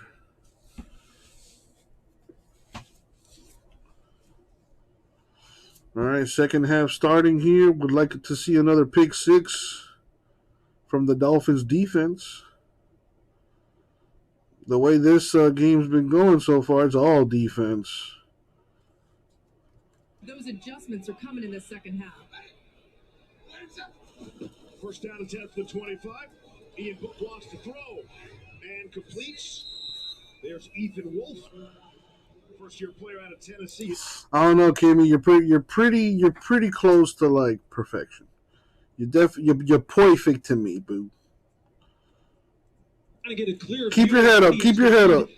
On just 1/3 of the football field and get an easy completion. I think that's big. I think that's one of the adjustments right there. Anyone else watching Monday Night Football tonight? Got 4 first downs. Maybe settled down at halftime. Went to Wolf to open the game.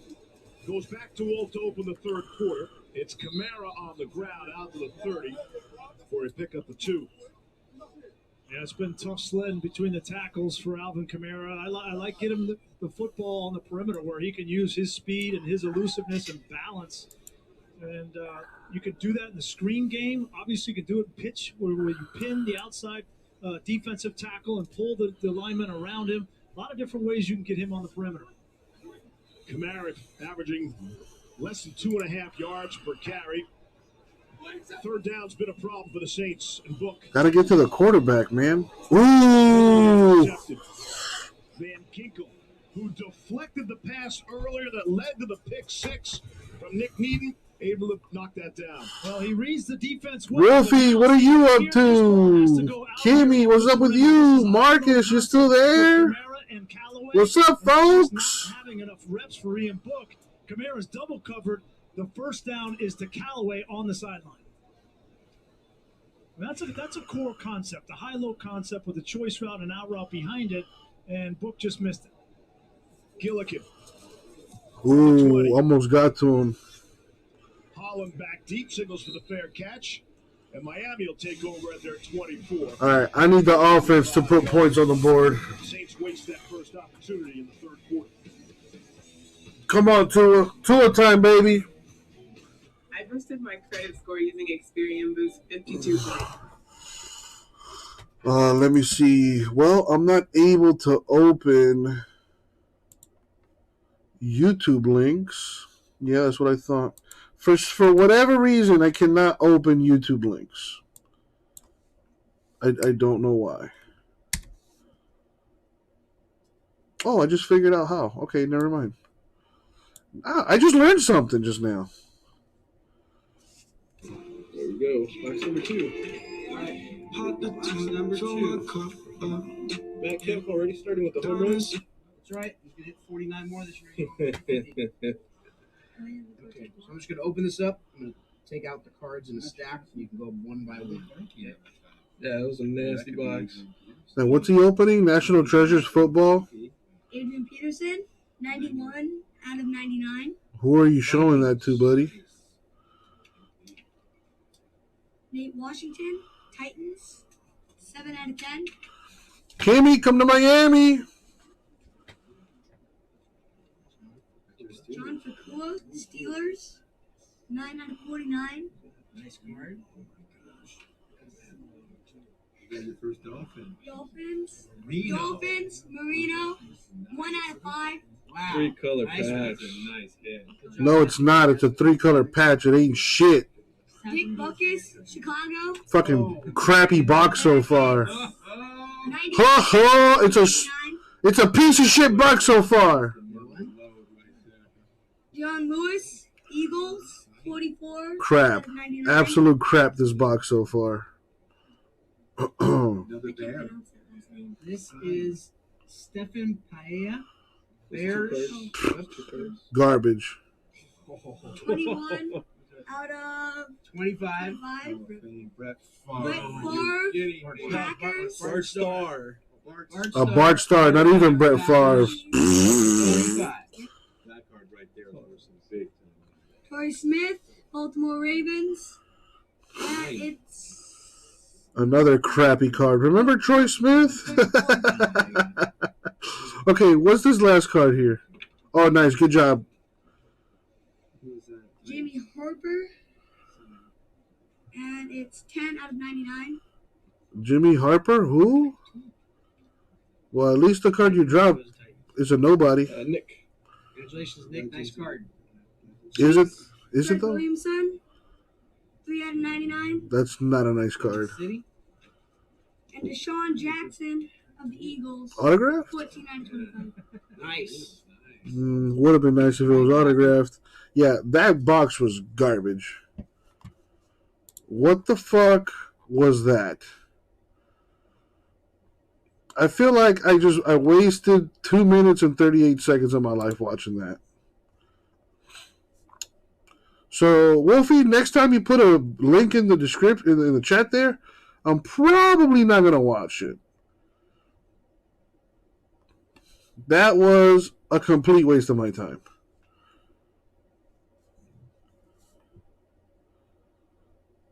Yeah, dude, NFL is such a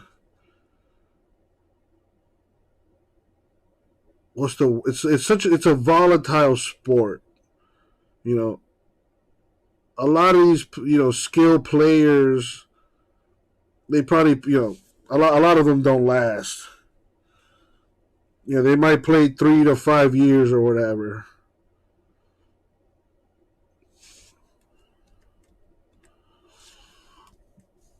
All right. Of course, Tua throws an interception.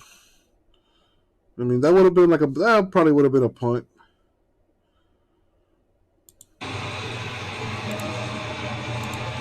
This ball, Lewis, needs to go to the over route. This is a force from Tua Tagovailoa. The ball is coming over. Watch the middle of the field. Stepped up. Open space there. The ball should go right Yeah, here. that should have. Forces it down the field for the interception. That should have gone to Waddle. Walking capability of Marshawn Lattimore, just playing high on it, getting good depth. You get those overthrows. Defensive backs know tips and overthrows. That's how you go to Pro Bowls. But that's how the quarterback. You put the All right, Tua, you got to learn from that, man. There's no reason for that. It was Dolphins defense. Let's get it. The guy you want to get the ball to, you get it to him in stride, and he might break free. No one plays more man-to-man defense than the Saints, and Marshawn Lattimore is that man. 3rd interception of the season. Here's Book, best field position of the night for the Saints. A flag comes in as Book takes off. Won't get back to the line of scrimmage. Raekwon Davis saw to that. We'll check the marker. Probably holding. Decline that bullshit. Remember when they had the American League? What you talking about, baseball? Looks like he gets bored, and you try to force the ball down the field. That offense. Number 64 reported eligible. Oh, you mean the American Football League? That was before I was born, right? The offense isn't explosive, and you're just having to dink and dunk and take what they give you, and then you say, okay, I'm going to take this shot no matter what. I got protection, I got time, I feel good, and you don't make the right read. You make the read that you want to make, and you put your team in trouble. First 20-yard throw of the night for Tua. So he takes the shot and gets burned with it. 2nd and 11. Come on, we got to get to the quarterback, man. Across the middle. That's caught. Marquez Callaway coming back with We got to get to the quarterback. All for first downs. And you start to see Ian Book really settle in and watch him just fire a nice ball right down the top of the numbers to Marquez Callaway, who again is their big play guy down the field. Nice. Nah, in the early 2000s, I didn't have cable. I didn't watch a lot of TV. I don't watch a lot of TV, period. But no, never. I don't even remember that, the AFL. The year 2000 is about the time when I actually started watching the NFL. I was about 9 or 10 years old back then. Without having any reps with the start. Hashtag the good old days. Against a defense that you know is going to give you all kinds of exotic structures, 2nd and longer and onward, and you don't have any real chemistry with them. But look, they are here. The Arena Football League. Now you're talking something that I know about. Yeah, I think Miami had a team for a time. Look, we're going to threaten you in the deep part of the field. That's where Kurt Warner was discovered in the AFL. Nice job escaping that sack. Being chased, and he'll throw it away. Eric Rowe was running after him, along with Zach Sealer. You see Yeah, you know what, Wolfie?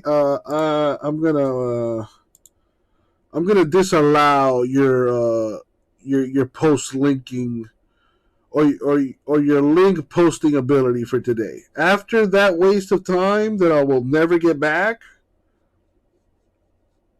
you are time out from posting links in the chat, damn it. I will not allow you to waste any other people's time, damn it. You disappoint me, Wolfie. You disappoint me. Well, there's some miscommunication there from Book and Ty Montgomery, number 88. Yeah, actually, I want to see that Kurt Warner movie. Like, I'm not a fan of the Rams or Kurt Warner specifically, but dude has a pretty crazy story.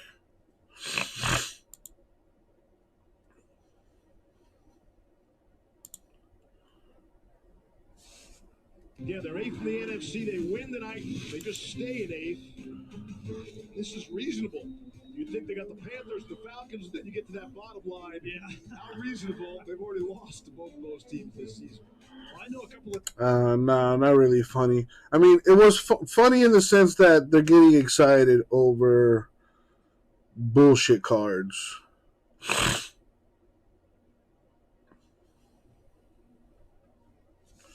Yeah, very defensive game here. 2 weeks. Need the Dolphins defense to step up, make a play here.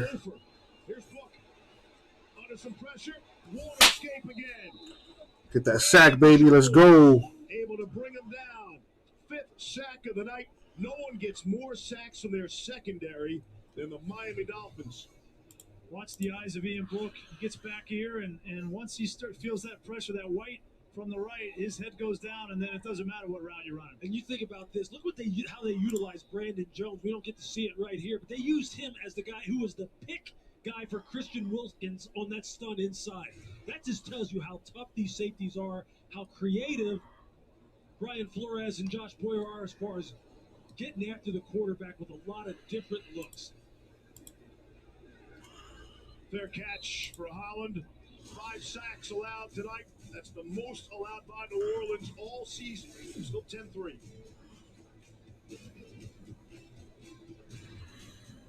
With NFL Game Pass, you can see every snap from every game. There he goes! And watch your team. Man, I wonder, you know what I was thinking? You know what I was thinking, Wolfie?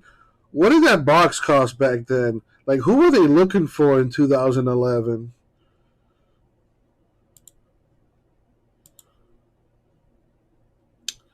Yeah, we should, CBK, but as you can see, that offense is pretty terrible. Now, aside from Jalen Waddle,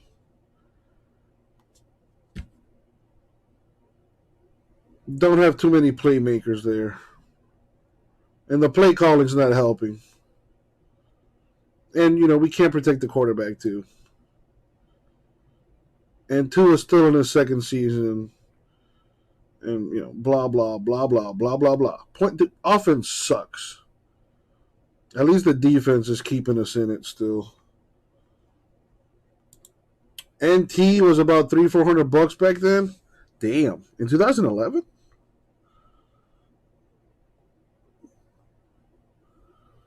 With inflation, that box would now be what? In 10 years, that thing has what? Tripled in price? Let me look that up. 2021 National Treasures Football. We're looking at. Are you fucking serious? Oh, that's 2020 though. 2020 NT football, $5,500 a box. Wow. Wow. Then again, that's, Herbert and Burrow and all those other guys. Wow, 2011, Cam Newton, #1 pick.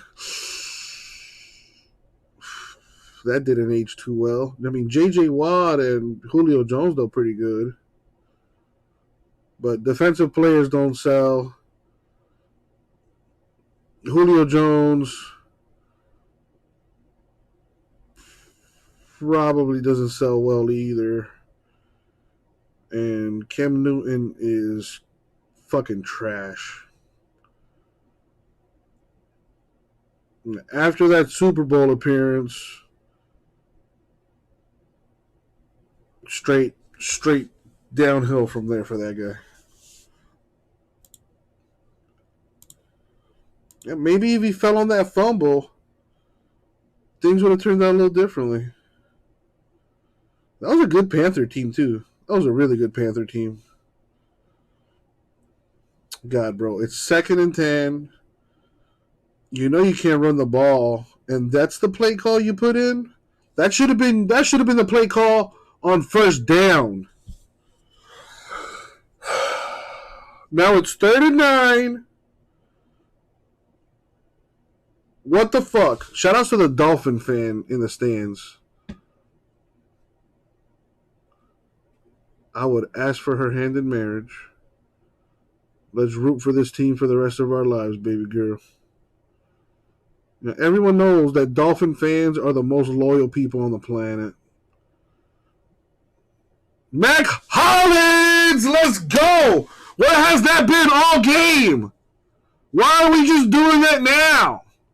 What the fuck?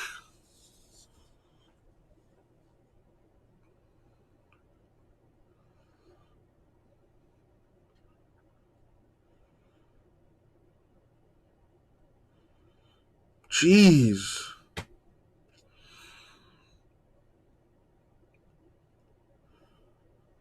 And who called the timeout there? Man, that pass was on the money.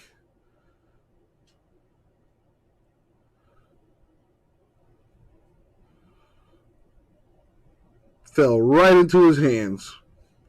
You can't place a ball any better than that.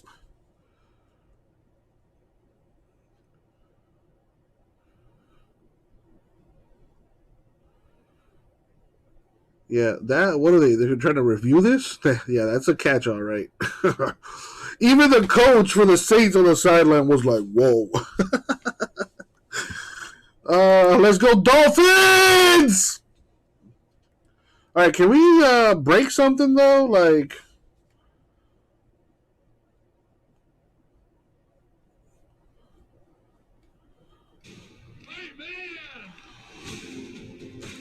What superhero are you, Peacemaker?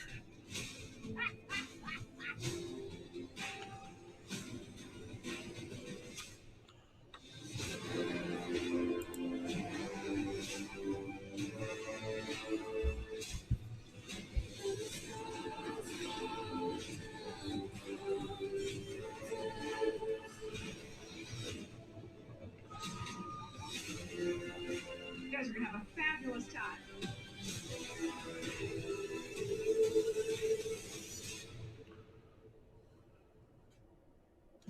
They give us love. They give us joy. They give us lessons in sharing. So give them some love back. And what says love better than something you can chew on? Use your MasterCard to make secure purchases from anywhere. So your gift will end up in the right hands or mouth. Because being there for each other is priceless.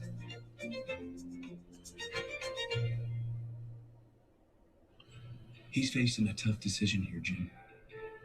The tension is mounting. For two. Truly Hard Seltzer. Go for two. Pre-game warm-ups. Mac Hollins, is this how you go to work? Perfect. Hollins, 4 receiving touchdowns the last 7 games. Has a big career-long 65-yarder in Week 11. And that catch is going to stand. Good for 40 yards. Saints lose the challenge and another timeout. Are down to just 1 in a 1-score game. Yeah, that's probably as important as anything is that Sean Payton loses that timeout. Remember, they burned 1 timeout because they were discombobulated on offense. So 23 and a half minutes left to go in this game. They only got 1 timeout. You have to think Ian Book's going to need that down the stretch. 8.5 to go in the third. Oh, flea flicker, let's go. Back to Tagovailoa. Coming across is Jalen Creativity, now we're talking. His 8th catch of the night. Gain of 24 for Waddle. Just want Drew to see Jalen Waddle come off the right side of your screen. He just kind of jogs off the line of scrimmage and then just takes off across the field. Marshawn Lattimore, he knows that he's beat trying to chase him outside in.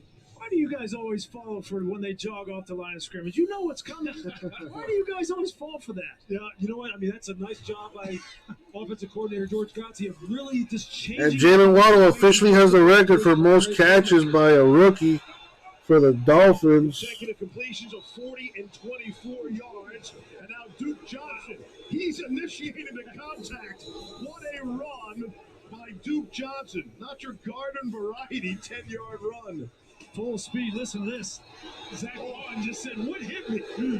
Look at Zach Bond is as tough as they come. That's big time.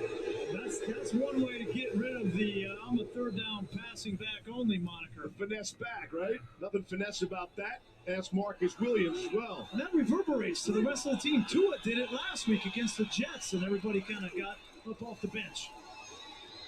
Here's Phillip Lindsay. Not a first and goal scenario. Could still get a first down. This feels like it could potentially, I know it's still early, but this feels like it could potentially be a game-defining type of drive. Oh, they had a big third down right there that New Orleans couldn't get off the field. Mac Hollins makes a big play, and now They got to finish. But look, they've strengthened the NFL. They are down here in the red zone, and this is an area where they have excelled. Saints defense has not given up a touchdown in the last 10 quarters. Lindsey.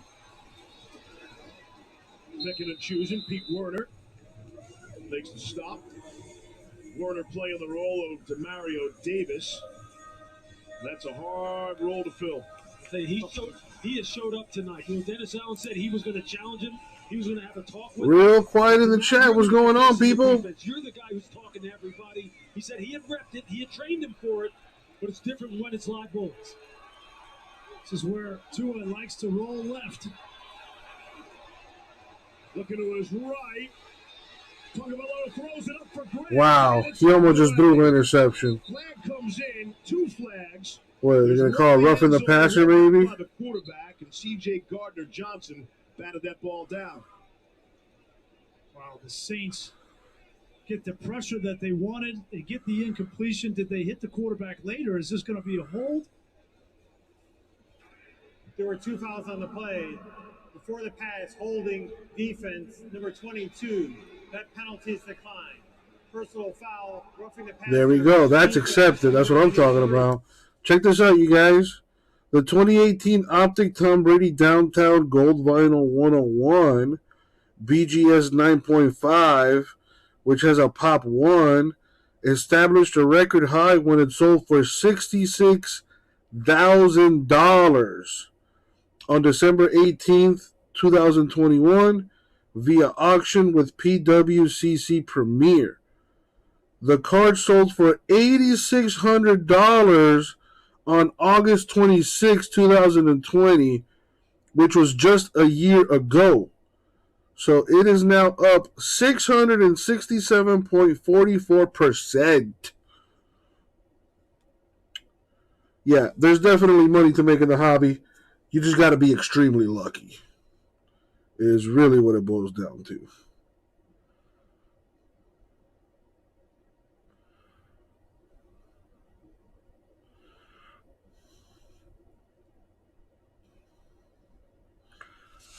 Christian Wilkins stays in there for another snap.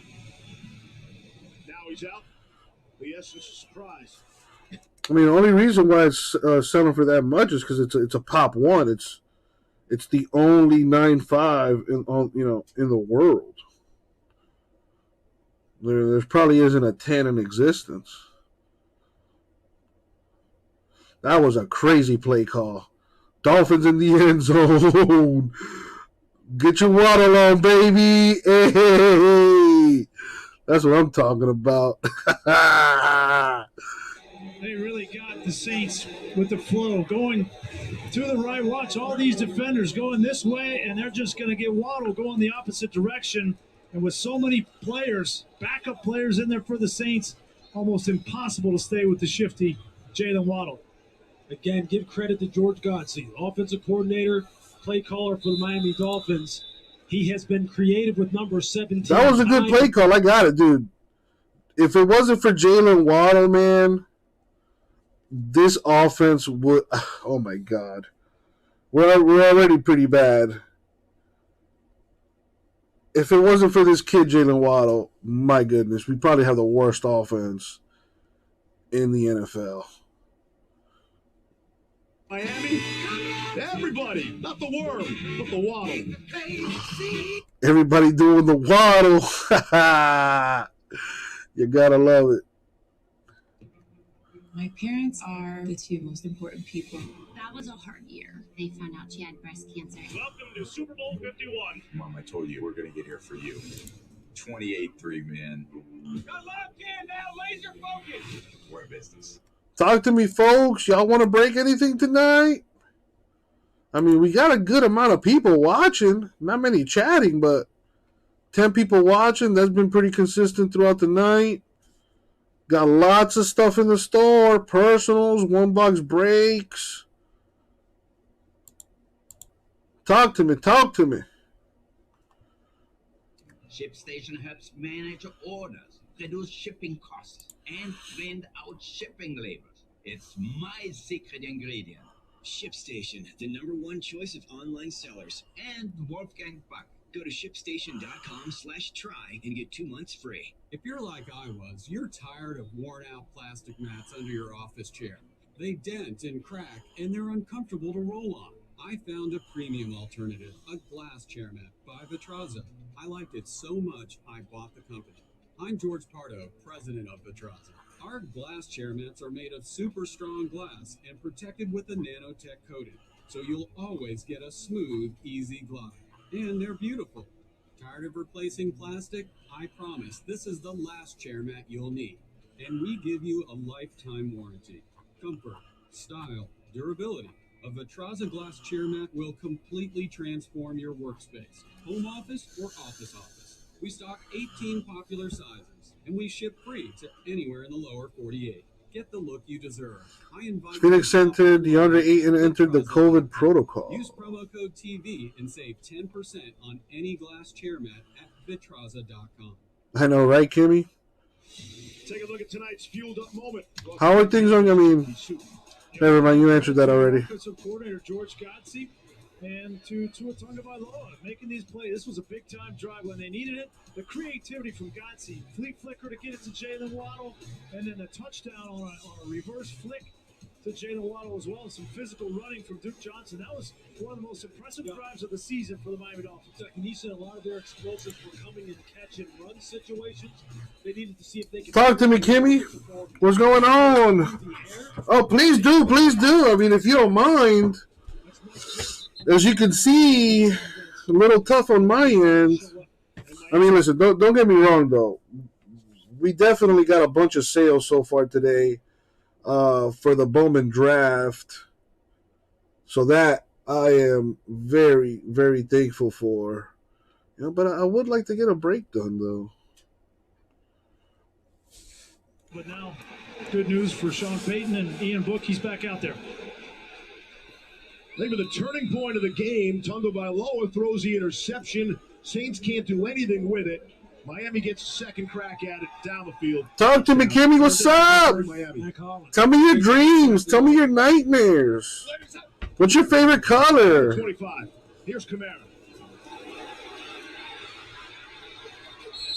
That is his longest rush of the night for the entire Saints team, and it's good for 10 yards.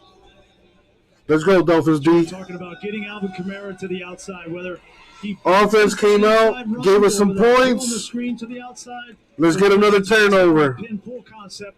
That's where he needs to be to affect this. Let's get another 4 and out here. Let's go. We got to get to the quarterback. Got to get to the quarterback.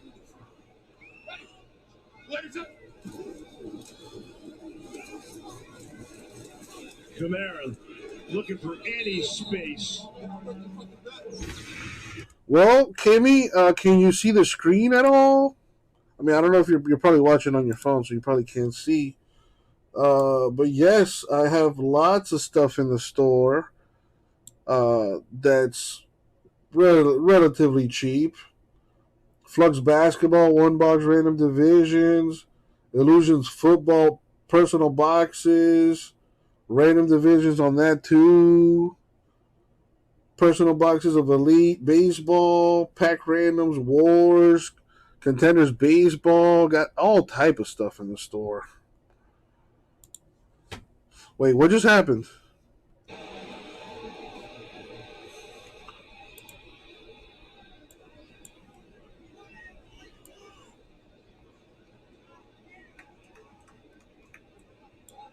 The ruling on the field was that forward progress to stop. On the play, holding offense, number 65. That penalty is declined, 3rd down. There we go. Gasper. Tired of hearing me cry. I think getting us closer to filling a break. Yes. The Elite Extra Edition Hobby Box War number 1. Down to 2 spots. Well, I'll give you a link to it. Put it in the chat here. Thank you, Gasper. Ryan Ramczyk, Pro Bowler, and you just can't. So there is a link to the war. the way it works, everyone's going to get assigned a random pack, 5 spots total. We're looking at the last number on the left side of the serial. Whichever pack has the lowest numbered card wins the entire box. All right? In case of a tie, we go to the next lowest numbered card. So $20 a spot, 2 spots left. You get a chance to win the entire box for $20.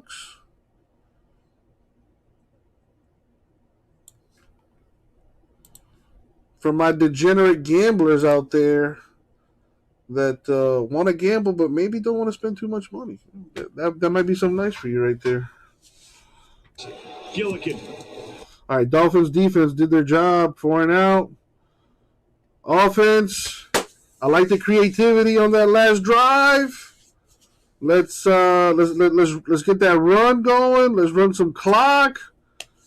Let's get another touchdown in, and let's glide up out of here with a W. Got a long way to go still. Got like 3 minutes left in the third, and then the entire fourth quarter still to go. Yeah, Gasper bought 3 spots, CBK. Gasper bought 3 spots in that box war, and there are 2 left. Gasper says, I never win any wars ever, so someone should grab them spots. Well, I'm going to pin it to the top of the chat there. Like I said, 2 spots left in that Elite Extra Edition box war. $20 a spot. 2 spots left. Everyone gets assigned a random pack. Whoever has the lowest numbered card on the left side of the serial number wins the entire shebang-a-bang. Giving the rock to the next generation. You deserve a better credit score. Chime can help no matter where you're at. Because with everyday purchases and on-time payments, things can happen a lot easier.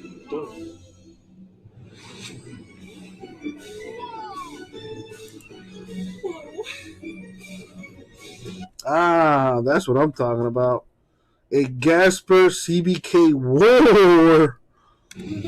Get started at chime.com. All right, let's set it up. That's what I'm talking about. Thank you, guys. Why you bring this so hard? I'm excited. Well, it's weird. You should get that checked out. Abbott Elementary. New episodes started January 4th on ABC. Let me write these names down. No team has ever made the playoffs starting 1-7, but here's the road for Miami. Obviously, got to get the win here tonight. 2 tough matchups at Tennessee and then home to New England. Now, keep in mind, the Dolphins won the first game of the season at New England. Miami was cruising for the go-ahead score. Patriots coughed up the football. That's how the Dolphins won. But so they potentially would have the tiebreaker. Well, they already beat a rookie quarterback in his first start in Mac Jones. Now they're playing another rookie quarterback in his first start in Ian Book. So they've caught a break on a couple of these now. And Miami takes over, up a couple touchdowns. First down and 10, 2:48 to go. There you go. Run that ball, baby. Run that ball. Keep them honest. But there's no question that this next 2 weeks, and this game was as well, maybe the biggest in Tua Tagovailoa's life. And mid-season, can't underestimate enough how much was swirling about Deshaun Watson and having to address that. And the trade deadline comes, and since that trade deadline, hey, no spoilers for the game, please. Friendly reminder.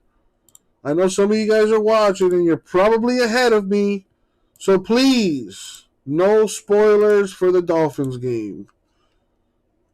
And closes this thing out, but protect the football at all costs. Lindsey on the ground. I thought the Tagovailoa press conference was asked about the Deshaun Watson. Do you hear it? How does it make you feel? He said, I don't not feel wanted. If you get past the double negative for a second, no, you get the essence, right? It's the perfect sentence. It really is. You understand where he's coming from. He said Brian Flores told him multiple times, hey, you're the guy, kind of until I tell you you're not the guy anymore. Yeah, I don't think we're going to know really about Tua Tagovailoa until the rest of this roster, especially on the offensive side, starting with this offensive line, gets better. it is more consistent. You're not going to see consistency on his part. On 3rd and 2. Get rid of the ball. He's bumped. Now trying to run for that first. Ooh, okay. Won't get there. Took a hit, but I like it though. P.J. Williams stuck a shoulder pad into Tagovailoa, and it's 4th down. That is not the kind of hit you want your franchise quarterback or your potential franchise quarterback taking. You see, he's been under pressure all night long. He's trying to get this first down. You got to get down and protect yourself. P.J. Williams does not mess around as far as how he can bring it, as you saw right there. Yeah, put the lumber on my guy. Stop for the New Orleans Saints defense. Williams had the hit on Chris Godwin, ending Godwin's season in the Buccaneers game a week ago. You might do that once, like last week, running over the Jets, but I'm not going to come back the next week and do it again. Why not? Velarde boots it in the air. Oh, that's it, the Dolphins player. That hit off Mac Hollins. And they'll push him 15 yards back after that. He raises a hand. That's on me. So, listen, we talked about the Dolphins coming in, all the pressure being on them without any of the key New Orleans players on defense. You mentioned the winning streak and the opponents, but this was an upgrade. All right, you guys. Let's do this. Thank you guys for the fill. Let me lower that real quick. All right, here we go. Yo, what up, everybody? It's your boy, Uncle Jesse, and it's time for another break. We are going to do our 2021 Panini Elite Extra Edition Baseball Hobby Box War number 1. There we go. Might want to take that off. Actually, you know what? I don't feel like getting sued or anything like that. So before I actually record this, let's get rid of that. It's supposed to be this. My chat. There we go. Put that up there. Boom, boom, boom.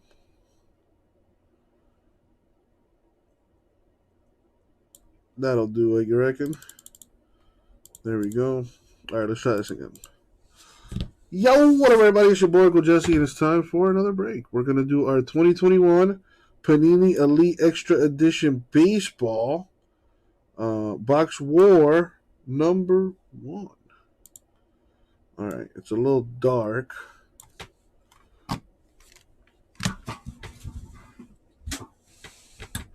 So let there be light. All right. So here's how this works. Everyone's going to get assigned a pack randomly.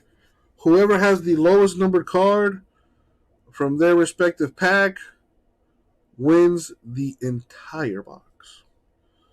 All right. Let me put the title here.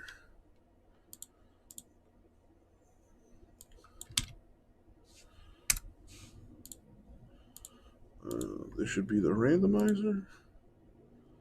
And the peeps in the break. Right there. Now, before I go any further, I gotta open the box, number the packs, and then we do the random.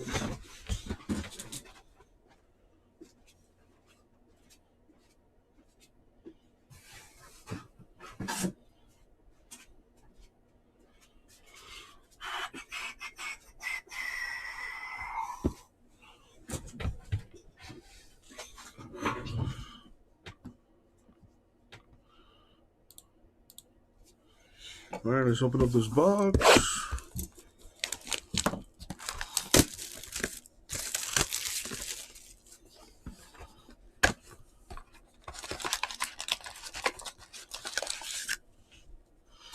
All right, let's move them around a little bit here.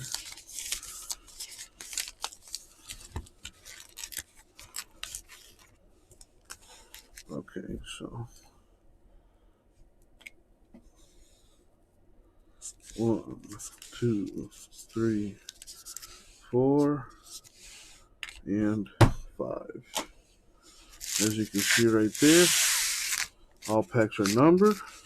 Just put the stuff on the screen again, the randomizer and the list. We're going to roll it 10 times. As always, Good luck, CBK. Good luck, Gasper. Thank you, Isaac.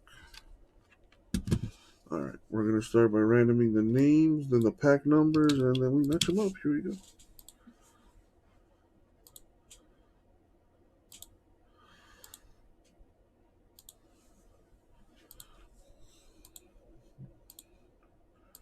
And the money shot. 10. Copy. Paste. Now we do the packs. Here we go. Now they're going for it on 4th and 1, eh? Let's go, D. Money shot 10. Boom. Copy and paste. Now let me do a little formatting here. And do this. And then let's sort this by names. And there we have it. All right. So, starting with CBK, got packs number 4 and number 2 there. All right. CBK, good luck. And Gasper has numbers 5, 1, and 3. All right, we're going to start at the top, though. I'm going to start with CBK.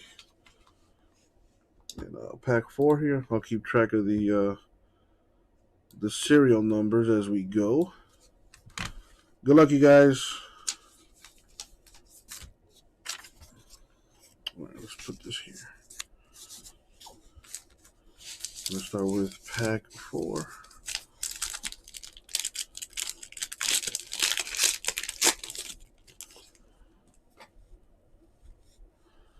All right, we got Tommy Mace to 249.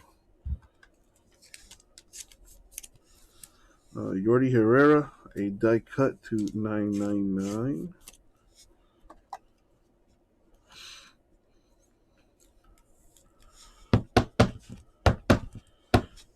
We have Oliver Ortega with the auto.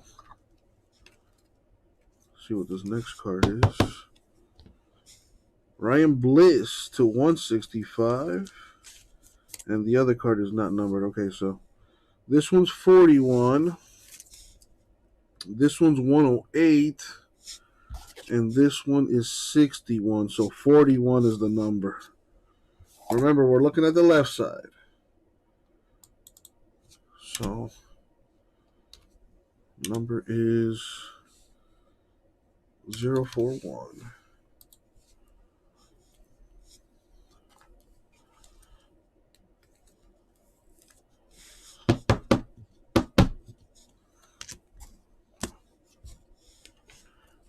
All right. And what's in pack 2? Slide on down to pack 2. See what's in here. All right, we've got a Gunnar Hoglund to 120. Left side numbers are 102.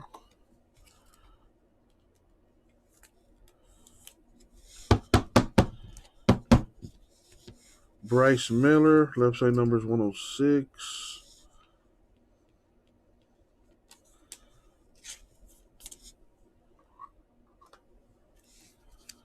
We got Kumar Rocker relic here, which is not numbered.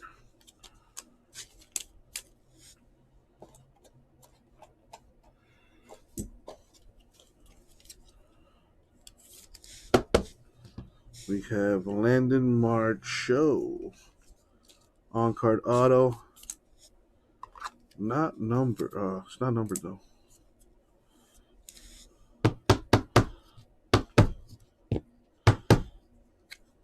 Then we have a silver Michael Morales here.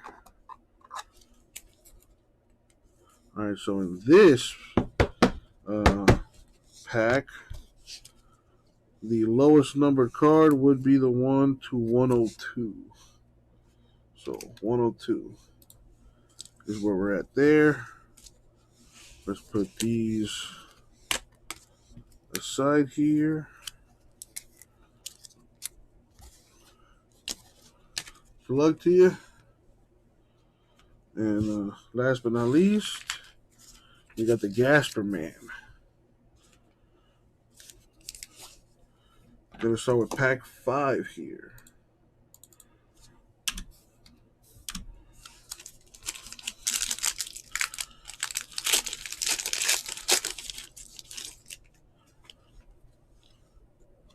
We have Reed Trimble. 378 is their number, but it's to 499. A Chrome CJ Rodriguez.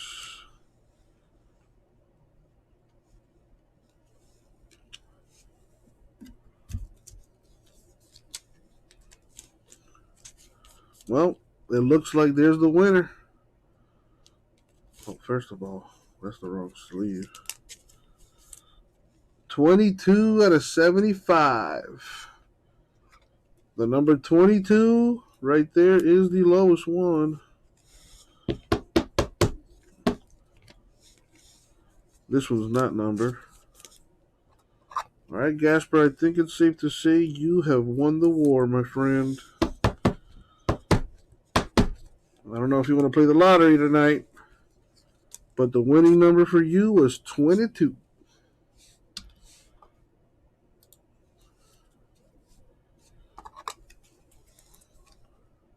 Sorry, CBK.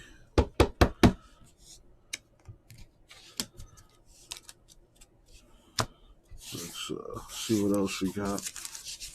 Pack 1.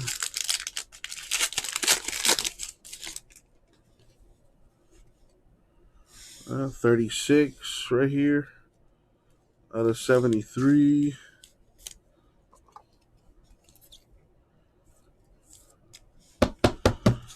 And 318 of 499.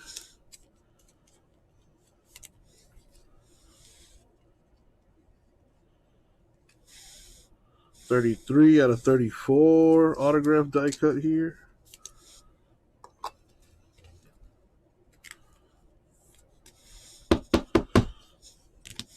And Tyler McDonough auto on card, but not numbered.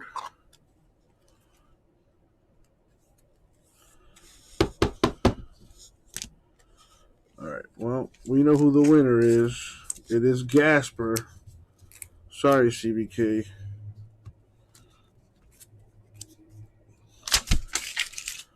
Let's see what's in this last pack here, number 3.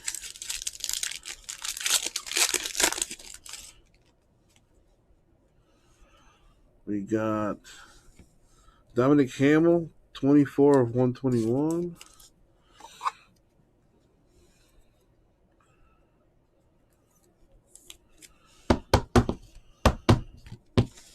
Carlos Tavera to 499. Alex Rodriguez relic.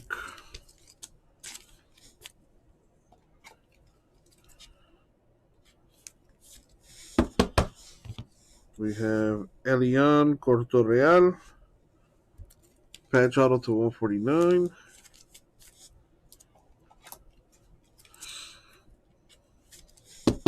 And a chrome Michael Morales. And there you have it. Congrats, Gasper. You win the whole box, my dude.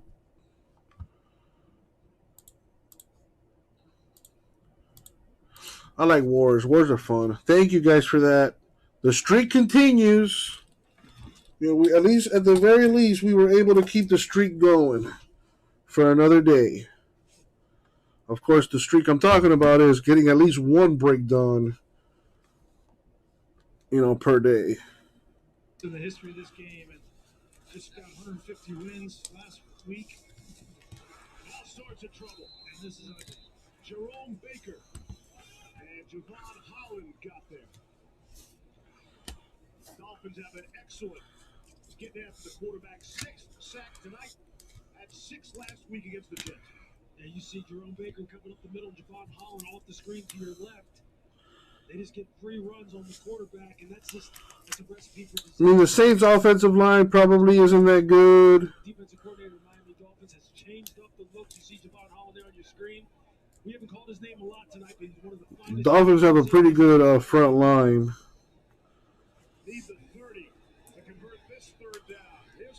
Wow, he almost converted that third down.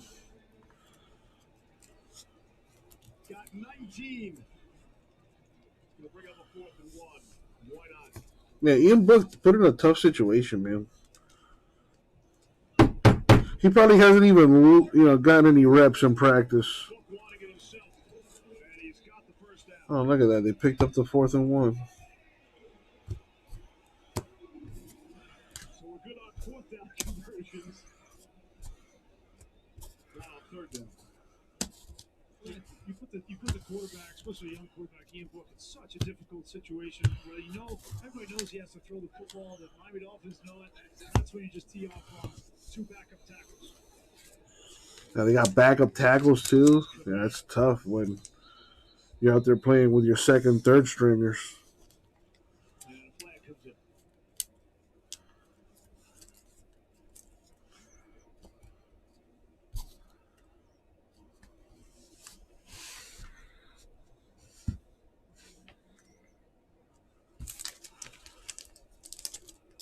Illegal use of the hands to the face, defense, number 24. Oh, God. Penalty from the previous spot, automatic. Now you just want to call bullshit, huh? Byron Jones working on Marquez Callaway. You're going to see it here, just trying to be aggressive with the jam.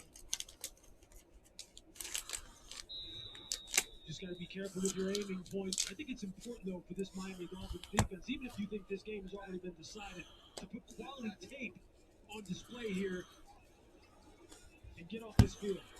Book to his right, throwing, and won't throw it. Take it out. Man, Ian Book is, man, Wiley's had a very good season. rough. 7th sack of the night for Miami. See the coverage downfield. Damn, what's the record for most sacks in a football game? Zach Sealer has been on it all night long, just as the rest of this front 7 has in terms of getting after Ian Book, but he's been under siege all night long. There's just nothing he can do. Yeah, Ian Book's going to remember this night for a long time. And listen, it's going to be rough, and watching the tape's going to be rough, but take these lumps and learn from them. Another sack, dude? Face to face with Ian Book. You know, I would feel bad for the guy, but he's getting paid millions of dollars. So you're getting paid millions of dollars to play a kid's game. Yeah, you get no sympathy from me.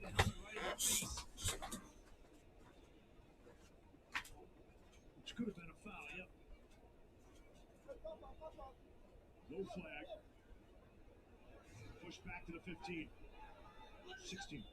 3rd and 31. Kamara on the draw. Not that time. That ball comes out. I didn't hear a whistle. And that's Jerome Baker. And one signals touchdown. The Dolphins are celebrating. That's a heck of a play. And there it is.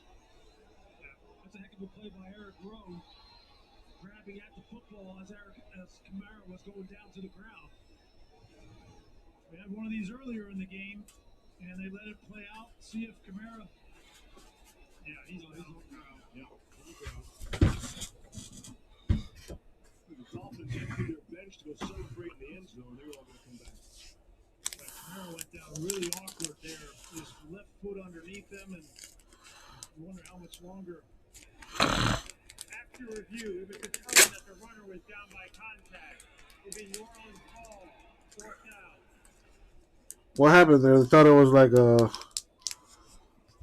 another like a pick six or something, or a fumble recovery for a touchdown. I missed it. Sean Payton, for Alvin Kamara, they've just enjoyed so much success here over the years. Ball to be placed at the 16-yard line. Please reset the game clock to 8 minutes 20 seconds. The clock will start on my ready to play signal. Gillikin. Stanley on his own goal line. Yeah, I saw the replay just now. Need more points on the board, boys. Let's go.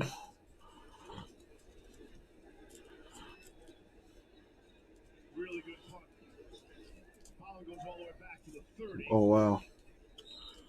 Almost got tackled by his own teammate.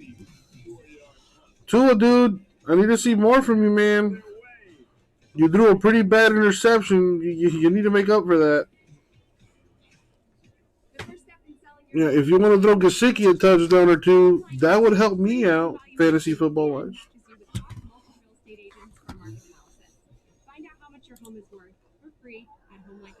Could be, rah-rah. Still got to finish this game.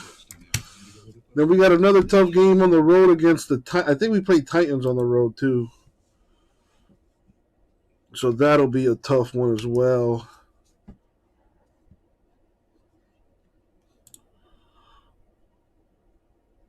And if we can take care of business tonight and next week, yep, at Titans on Sunday. It was going to be a short week for the Dolphins.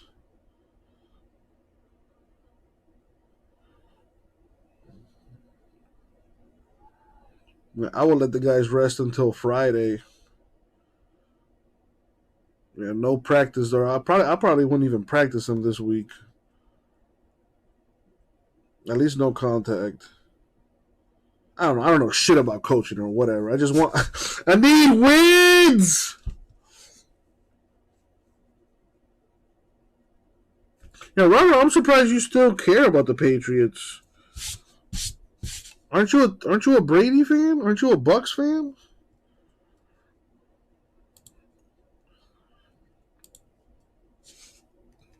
King of the moment. Yeah, let's take a look at some of the ways that George Godsey has decided to use Jalen Waddle. It's been really creative.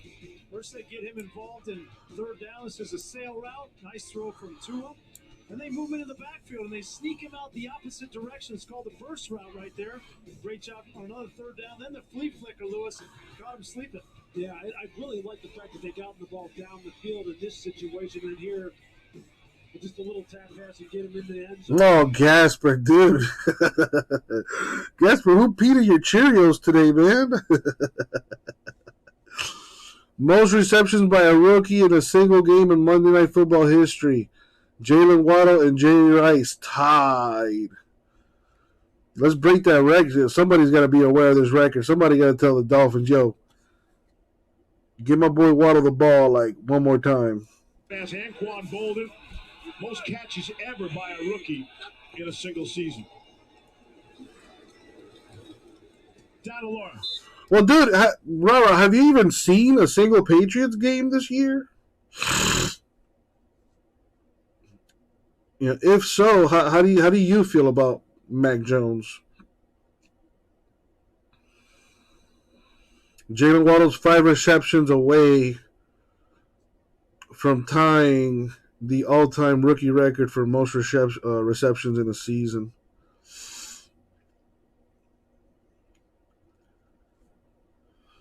Well, Rara, I will take that. The enemy of my enemy is my friend. Mac, another Chad Pennington? Yeah, I agree. Ooh, a horse collar tackle there. Man, Saints are just not giving a fuck right now. I would say Mac is Chad Pennington, but maybe a little bit more, like, intelligent, maybe? Foul, horse collar tackle, defense, number 20. That 15-yard penalty would be added to the result of the play. Automatic first down. Yeah, that horse collar tackle is no joke, man. That shit hurts. You get really hurt with that tackle. Yeah, I see we got some more Bowman teams moving. Shouts out to Ryan if you're watching. Thank you.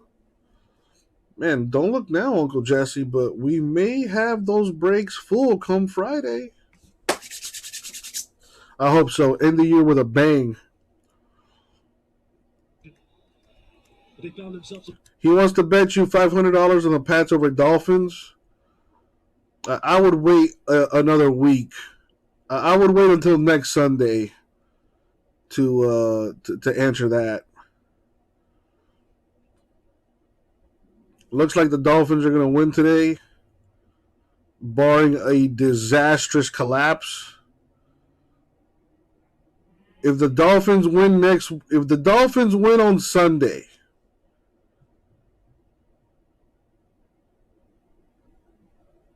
oh boy. Pennington was a Rhodes Scholar. Nah, whatever. Who cares, dude? He doesn't play for you guys anymore, Gasper. You don't have to defend him. He played for me for a couple years too, man.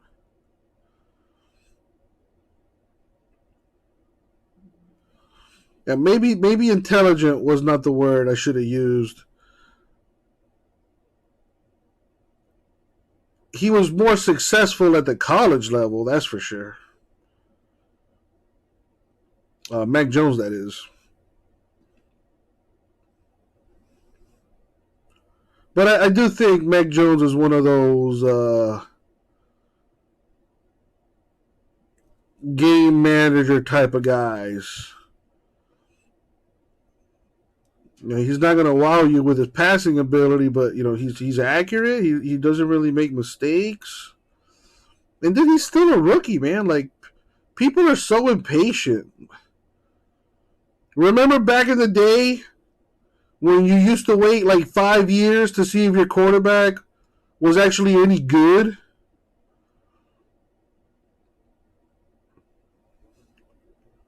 Wow, most passing touchdowns in first 20 career games. Tua's at 25, Bob Greasy 26, Marino had 47. Wow. Damn.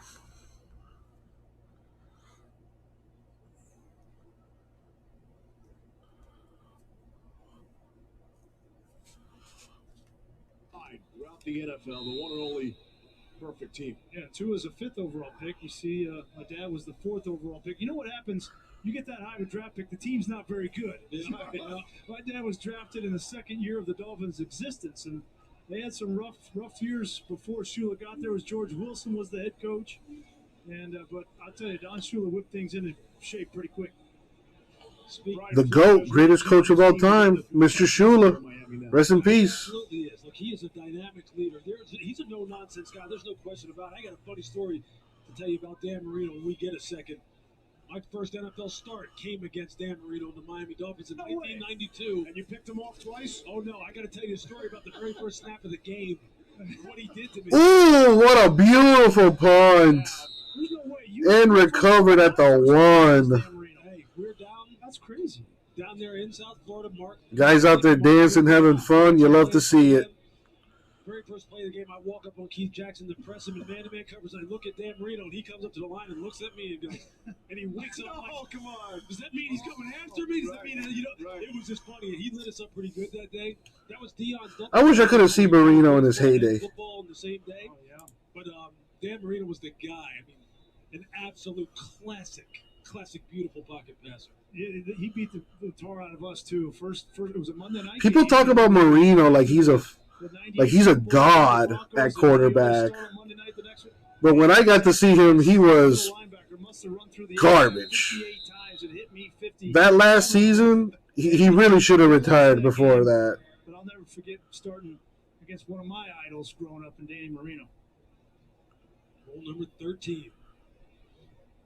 And he had some good games right here in this dome right here. Remember when he was at Pittsburgh, he beat the University of Georgia. John Brown, the touchdown pass, last play of the game, right here. I remember, Gasper.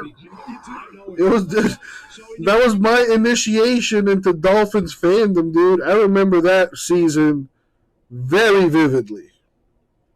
I think it was the year 2000. Wow, can you please tackle him here? Thank you. I was going to say, if that goes for a touchdown, I'm going to cry. Yeah, he was doing. I think he threw more interceptions than he did touchdowns. That last year, it was bad.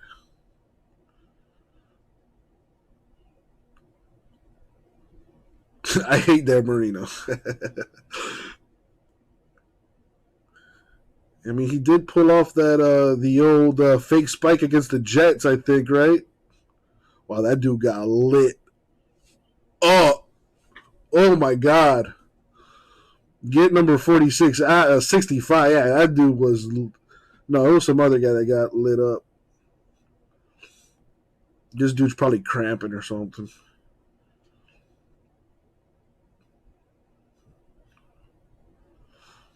Yeah, that I saw. Actually, I saw there's a few documentaries on Marino on YouTube, like fan made documentaries. There's an NFL film one on there that I saw too. That was pretty cool. But I like the fan made ones. I was watching one a while ago where it was like it broke down like every season that Dan Marino played, and I think the title of it is why Dan Marino never won a Super Bowl. It's like a 30-minute video, and you get to see some footage of Danny Boy out there doing his thing, and he made it look easy. Obviously, I only saw highlights, but some really nice highlights. They never gave him a defense. He never had a running game. They got rid of the Duper brothers like his second or third year in the league or something like that. Just a lot of stupid fucking moves from the Dolphins. Kimmy, don't make me ban you. Don't make me ban you. You got a warning, which is more than I give most people. Don't do that ever again, Kimmy. I mean that from the bottom of my heart. Never type that on your keyboard and hit enter in this chat room ever again. Okay? Wow, Baker felt bad for him. Why did Baker let up? Baker could have fucking destroyed Ian Book just now. Quarterback. Now here they all are, all up front. There comes the 7-up, and this is a great call. This is just a screen. Why'd you let up? And if he catches this ball, look at the room that he has to run. Now you got to give him a better ball than that. If Baker had jumped up, and he probably could have batted that down, maybe picked that off. But why'd you stop, man? The offseason at quarterback. Did they get enough from Jameis Winston? We'll find out. Obviously, Taysom Hill was signed, a 4-year extension. Trevor Siemian probably doesn't have a whole lot of future here. And then there's Ian Brooks. Wait, you have a Tannehill jersey that you bought just because you thought it was funny? That is the NFL. Book under siege all night. And look, he knew this was coming because we knew this was coming. Yeah, look, I mean, Miami is just so multiple. We've said it how many different times with the number of different players that they bring. I got some teams moving here. Wow, Super Jumbo number 1. Down to 13 teams left. That's what I'm talking about. Thank you all. Thank all of you. I hope that's full by Friday so I can rip it on Friday on New Year's Eve. End the year with a bang. Now, 14 in the last 2 weeks. But really impressive what Miami is doing here. On 4th and 9, flush from the pocket. Aside the fact that I hate Ryan Tannehill, a pick. That's what I'm talking about. Pick 6. Take it to the crib. I mean, you're not really missing anything with Tannehill. I'm not a fan. Never was. I remember when we first drafted him, I almost crashed my car. I went to pick up a friend from the airport, and I almost got into a car accident when we drafted Tannehill. Yeah. But the only reason Kimmy is bringing it up is because she grabbed a Tannehill jersey.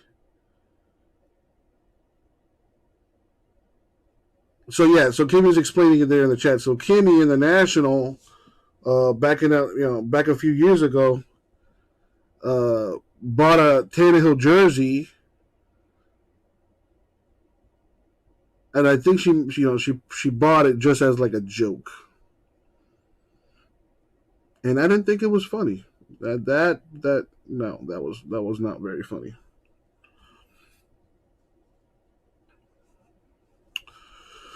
All right, about 2.5 minutes to go here in the fourth quarter. Dolphins up by 17. I don't want to say it's over, but it's looking like it's over.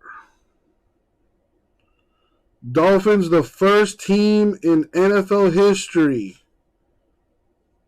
to lose 7 games in a row and win 7 games in a row in the same season. You gotta love it.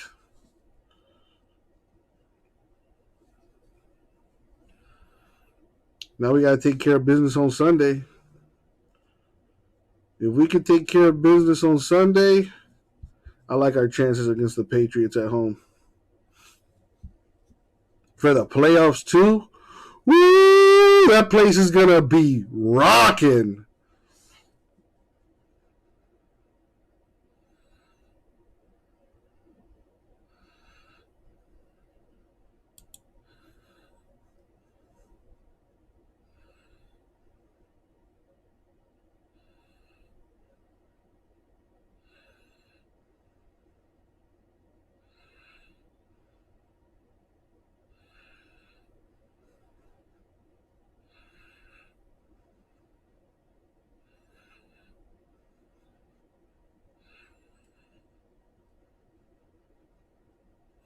Well, I'm glad you have a memory of me, Kimmy. I'm happy that I can make you happy.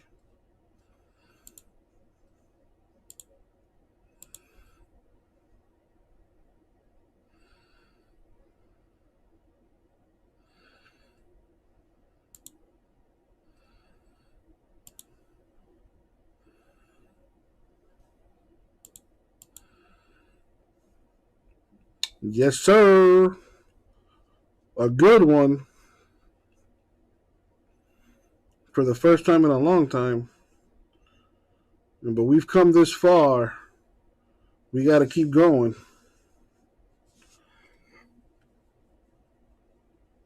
All right, hypothetically speaking, if we do get into the playoffs, who would we play? The second seed? No, I think the first 2 seeds get a bye week, don't they? So the 3rd and the 7, the 4 and the 6. No, that doesn't make sense.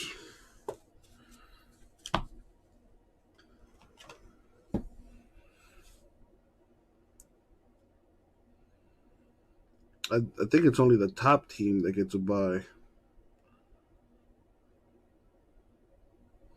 I love how they put Brissett in the game. Because I guess they don't want to throw Tua out there. It might get hurt for some reason. What the Saints were struggling with tonight, it really accentuates what the Houston Texans did yesterday. They had a bunch of guys out COVID, and they came in and upset the Chargers. Or what the Colts did going on. Yeah, that makes sense. Those numbers work out. So the top seed gets a bye. The 2 seed plays the 7 seed. The 3 seed plays the 6 seed. 4 seed plays the 5 seed. Who's the second seed right now in the AFC?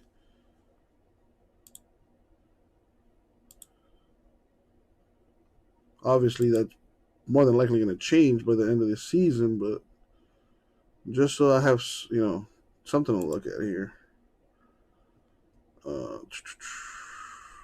Conference-wise. Wow, if the season were to end today, the Titans would be the second seed. And if we beat them in the regular season and we play them again during Wild Card Weekend, I like our chances. I'm getting way too far ahead of myself. Got to take care of business on Sunday first. no team in NFL history, and then you say this team's going to do that tonight. That gets your attention. And then no team that had one win in the first 8 has ever made the playoffs, and that possibility remains for the Dolphins. Well, I know Brian Flores and this team, they're going to get Tennessee's best shot next week because Tennessee still has a chance. They could clinch the AFC South with a win over Miami next week, so that'll be a fun game to watch. You have to think that last game against New England will mean something for the Patriots as well. Tony Jones. I mean, yeah, that last game could be for the division. The Dolphins still have a chance to win the division. Last Miami Dolphins 7-game winning streak, 1980. That would be crazy. 36 years ago.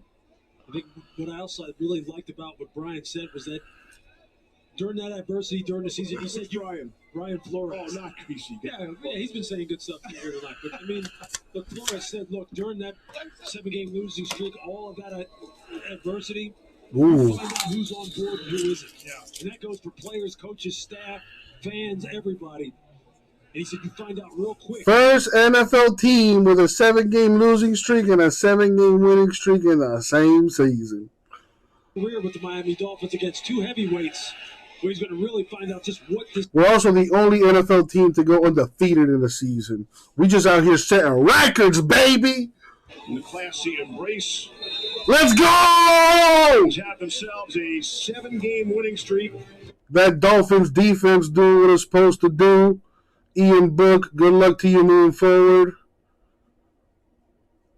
And all that good shit. We're 8-7! Lisa Salters, get well soon. Laura Rutledge, Brian Greasy, Louis Riddick, and the entire Monday Night Football family. I'm Steve Levy. We got jersey exchanges out here. That's awesome, man. You love to see the camaraderie between the players in the league.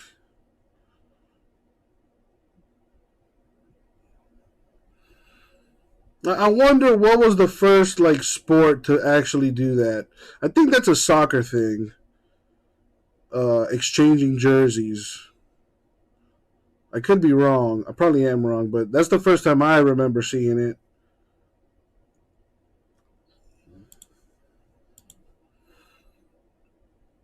What's going on, Rover? Baby, I got that Fins W for you. Merry Christmas.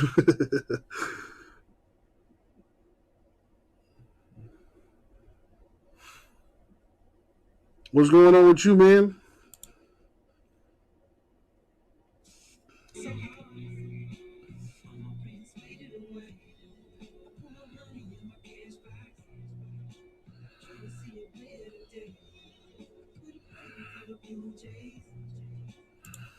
Thank you, sir. Thank you, sir.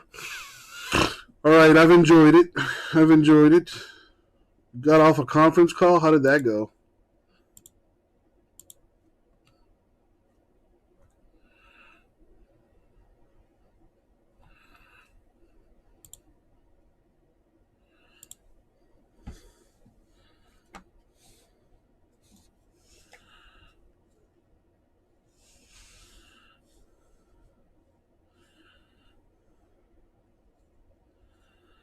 What the hell am I looking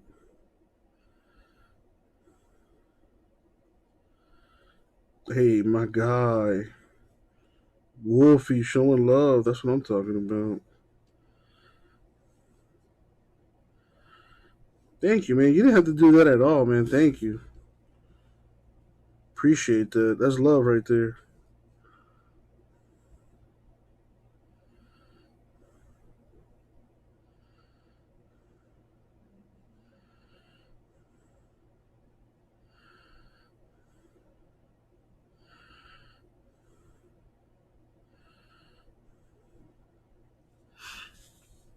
I did, Rover. Unfortunately, the office is closed for the holidays. So I got to try again on Monday.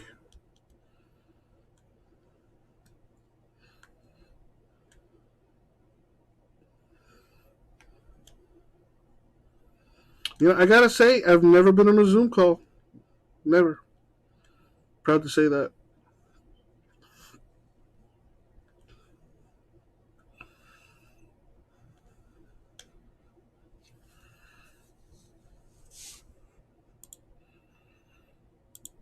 How was your Christmas, Rover?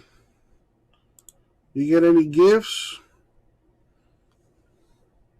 You get any treats in your stocking?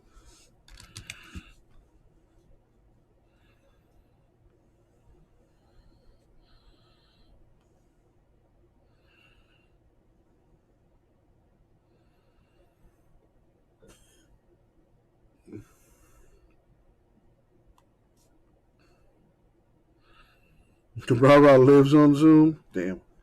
That must suck.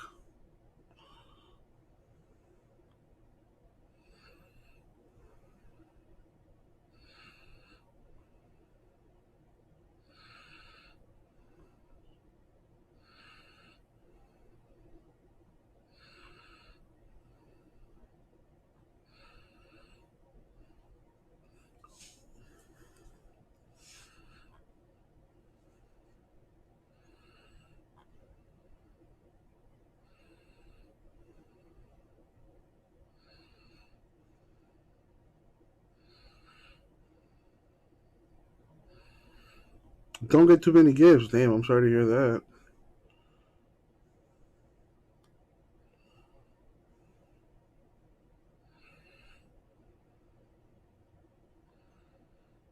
Make sure you're on mute while watching porn with sound on. I usually mute it, but when I'm by myself, I put that thing on full blast. It's got you need that immersion,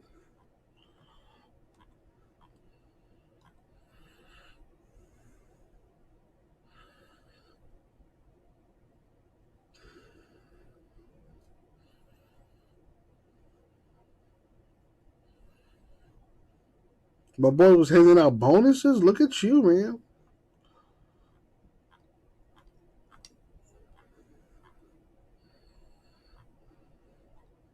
Let's do some illusions. If you buy a personal box of illusions, I'll give you a promo spot.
I got Mosaic basketball boxes in the store. I have them in as pack randoms, but if you buy all the spots, the box is basically yours. I got Flux basketball too.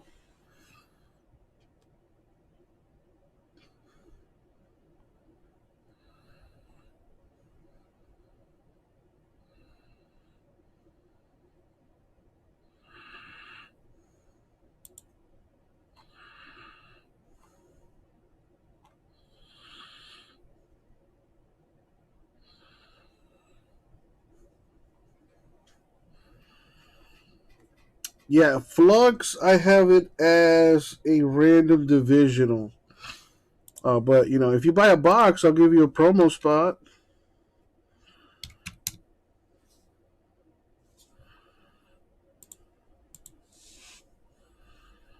Let's see. Flux, I think, is at like almost 300 a box. Let me see where. Yeah, on Mosaic, you gotta wait till it fills. It is a pack random, but my pack randoms, they're all the same. All spots gotta sell before I open that.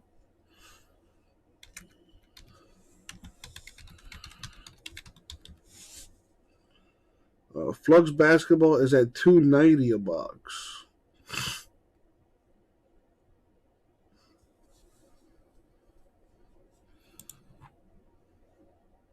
I'll do it for $2.70 though.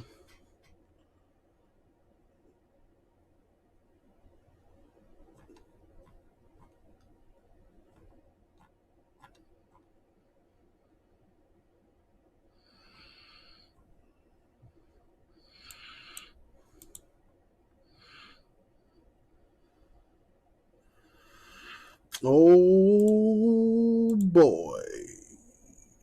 Angelo, any plans for the new year?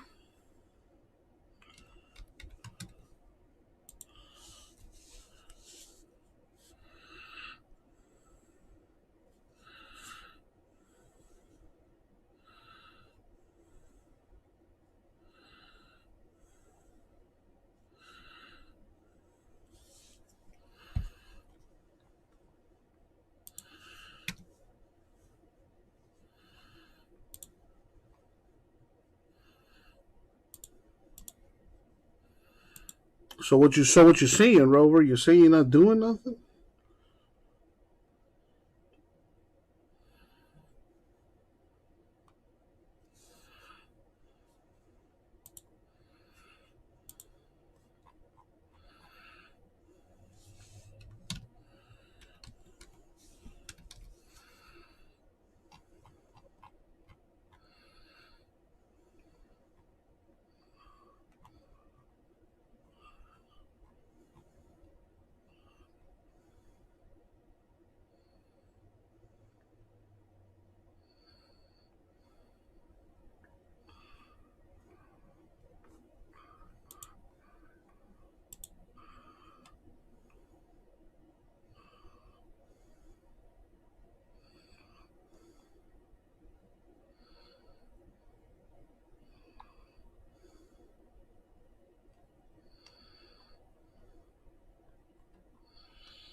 All right, took that out. Come over here. What's today? The 27th. Let's put this here. And then let's put that there.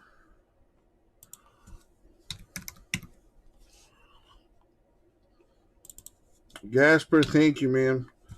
Johan bought into the Illusions Football Random Divisions number 4.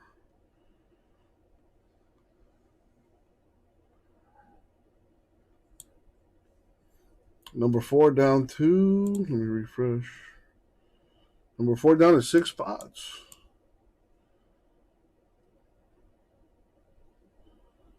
There it is right there.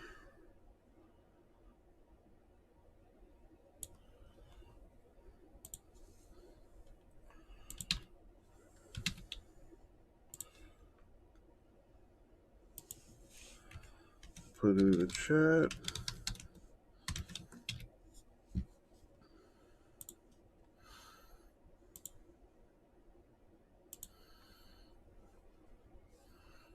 All right, Gasper. Thank you, man. I assume you are ready to see what's in that last final box.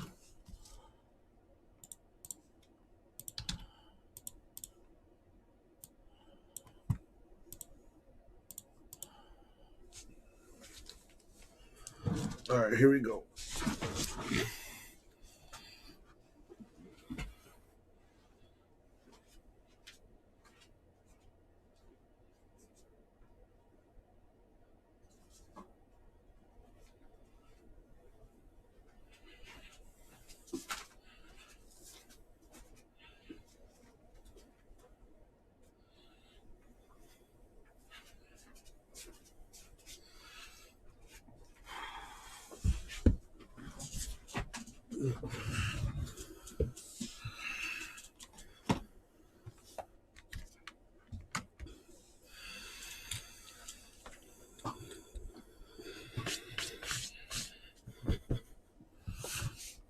All right, where's mine?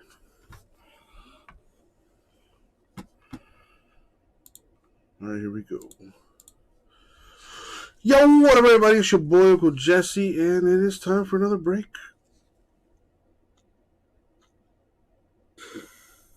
Had to yawn, no more. All right, it's time to do our 2021 Topps Dynasty personal box here. Last box of the case. Going to the Gasper, man. All right, here we have it. And as always, good luck, Gasper. Thank you, Isaac. Oh, boy.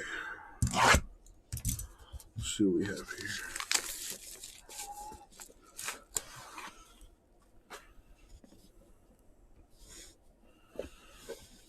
Come on. Need a huge hit from my boy here. Huge hit. Come on. Here we go. Good luck, Gasper. 1 of 5. Aaron Judge. Damn, that's a... And that is from his rookie year. No? Wasn't Judge's rookie year 2017? An autographed special event baseball leather relic card.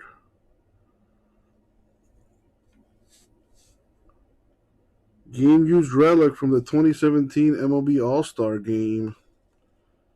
Numbered 1 of 5. That is pretty sweet.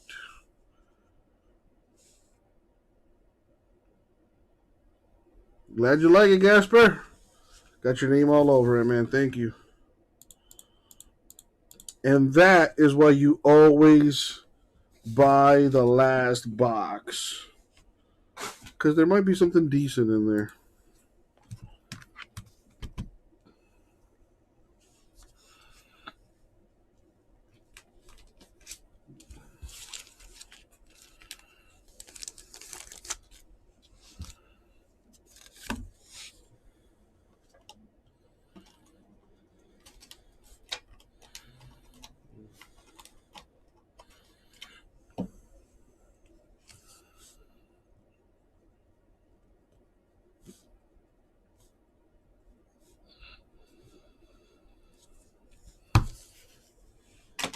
Send you a picture, you got it.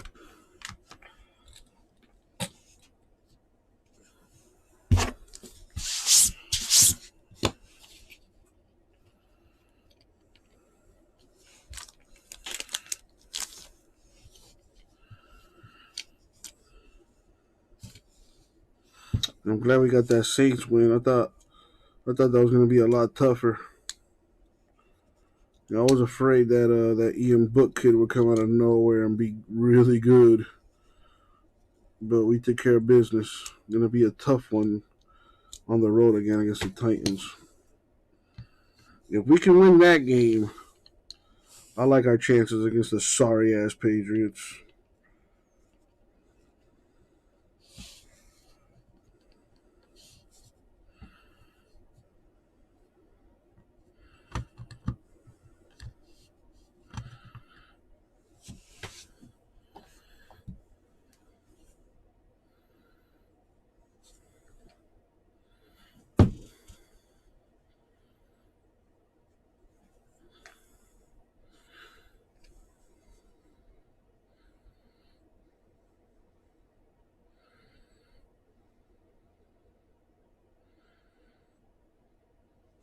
I assume you want pictures front and back? I got you. Yeah, good thing there's not much glare with these. All right, Gasper.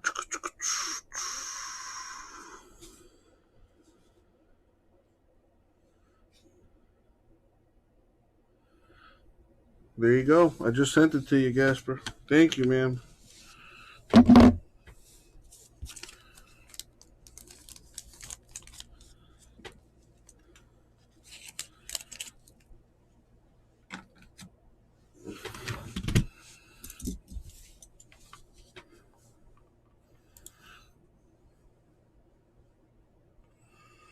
Let's see. Angelo bought into the random divisional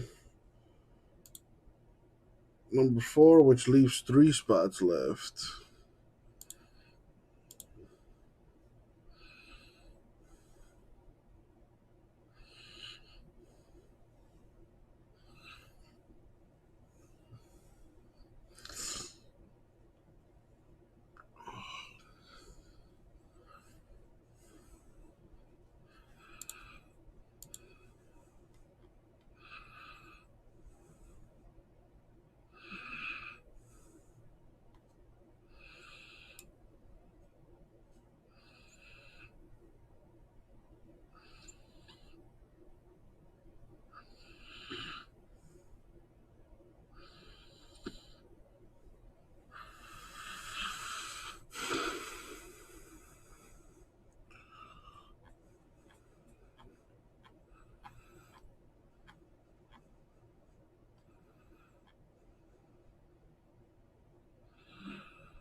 I got 3 spots left in the Illusions number 4. Random divisions. Jason Tatum has entered health and safety protocols. Man. Sports really taking a hit, but they still have not canceled anything.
The Don taking a spot in the Illusions Random Divisions 4. Thank you, Don.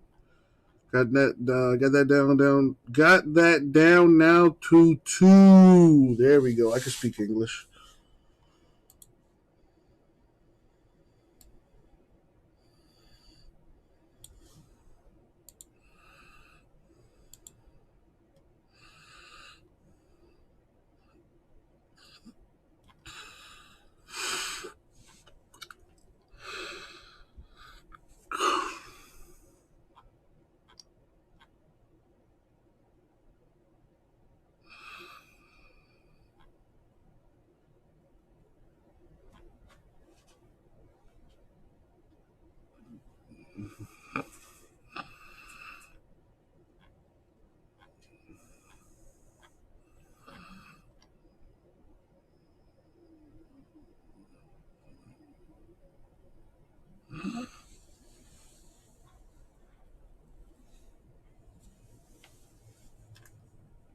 Oh, yeah.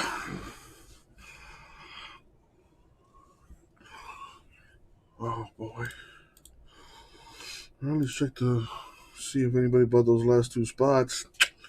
Sure enough, Gasper took those last two spots. Let's get that going. Thank you all. Marshawn Lattimore now knows that he wants to have outside leverage because he has middle of the field help. So as we let this play, right, we get the football here. Let's watch the safeties on both sides of the field, right? We're drawing up here. So now there's going to be no one that can stop Jalen Waddle from getting to the other side of the field. And we're going to see Marshawn Lynch. Probably not MVP. Too expensive. I got to stick to some of the cheaper stuff, man. East Studesville, right? George Gossi, great co-offensive coordinators. We're going to see the motion. And on the motion, Philip Lindsay's going to come here. And then we're going to get Tua Tagovailoa. He's going to lead. And it's going to give you kind of a speed option. Look, they are not going to block this dude. What they're going to do is they're going to chip him really fast. And then we're going to move up to the second level. He's going to get blocked by the flow of the play. If you let the play go here, let's slow it down a little bit for you. Watch him come off of the block. He flows right past Jalen Waddle because of the flow of Tua Tagovailoa, right, and Philip Lindsay here. This gives him an opportunity to get the space to the other side. And here's where the punt returner comes into play. You see right here, we have a block here, and he's tough enough to get into the end zone and take a hit. Jalen Waddle is an all-around wide receiver. He's a guy who can run the football. He's a guy who can catch the football. But they're doing an excellent job of not allowing people to see him, right? So whether it's a flea flicker or a flea flipper, they're finding ways to get him the ball and disguise it where he gets one-on-one opportunities in the open field, and not many people are fast enough to keep up with. And if you're getting the better Lattimore, then you're, as a rookie, I mean, you're kind of getting an idea what kind of ceiling we might be looking at here. And they used him a ton in this game. Now I'll ask you the same question that I asked the fellas when we came on right after the broadcast, Lewis and Brian. Says the Dolphins are a playoff team right now. We know who they play to end their season. It's the Titans who are on the list, and it's the Patriots who are on the list. So a couple of weeks from now, when we get to the seedings of the actual tournament, as everyone in the league seems to call it, are they on that list? You know what? I believe they are on that list. And now, these are two extremely tough games. We know that they beat the New England Patriots week 1 when it was a fresh Mac Jones, a guy who really didn't understand what he was doing. And they were actually driving to win. And also the Tennessee Titans. I think this team is built to defend both of these teams extremely well. It's going to be, can you protect Tua Tagovailoa? Can you create enough run game? And can you get big plays on the outside? And I believe they can do enough to get one of these last 2 games. Now, if you ask me to be prophetic and pick which one, hell no, I can't pick which one, Scott. But I do know that this team, the way they put together now, the way they played the last 7 weeks, even though not against great competition, they put themselves in this position, and you have to credit Brian Flores for that. I'm just looking at the box score here. Devontae Parker didn't touch the football in this game. I would think at some point you probably, I mean, he's more of a threat to go deep, even though Waddle with his speed could certainly do that. I would imagine offensively, as Brian pointed out, you're not winning with 13 points on offense. No, absolutely. I think tonight, though, you get in that comfort zone, right? You get in that comfort zone where you tell Tua Tagovailoa, don't mess it up. You don't want to have a turnover. You don't want to have a huge play that allows the New Orleans Saints to score, because you see they can't score on offense, being depleted as they are and having Book as the quarterback. They're going to have to do more. What the and we've hell? seen weeks past Tua Tagovailoa create some plays down the field explosively, even after having some mistakes. What? Yeah, tonight was clearly the type of night where I think Coach Flores understood. We probably don't need 28 points to win.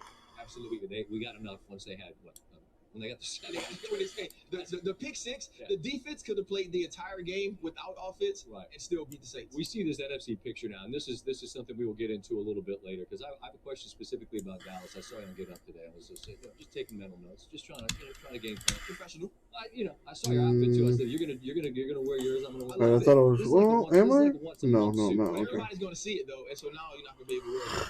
Yeah, I gotta wait for that. Like, you can't bring this out next week. Get rid of this. Get rid of that. Come over here. Get rid of that. You a Christmas present. We'll be back a little bit. All right, let me go use the bathroom real quick. Always. All right. Be right back. More from the NFC now.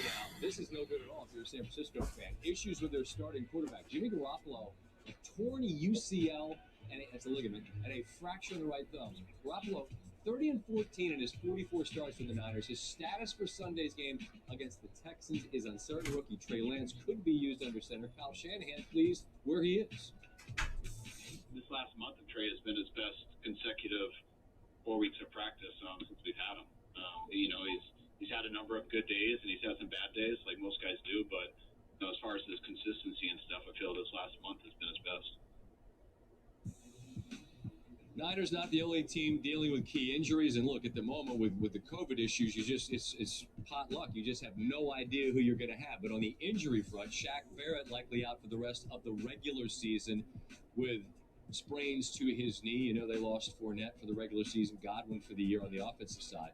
Miles Sanders will miss a crucial Week 17 game with a broken hand for Philadelphia. Boston Scott, Steve, pick him up if you're in a championship game. I'm in a couple, no big deal. And Darrell Henderson headed to the IR with a knee sprain, but remarkably, the Rams might be getting Cam Akers back, who popped his Achilles this summer. That is impossible to believe. Coming up, home field advantage, important for every team. We get that. Ryan Clark explains why it is particularly important for the Cowboys. Just how different are they in Big D? Plus, despite being a heavy favorite in Vegas, why one Alabama star believes the Tide's the underdog ahead of their matchup with Cincinnati. And you know what it is. Last bad beats at 21. Late entry. We're still ready. Open.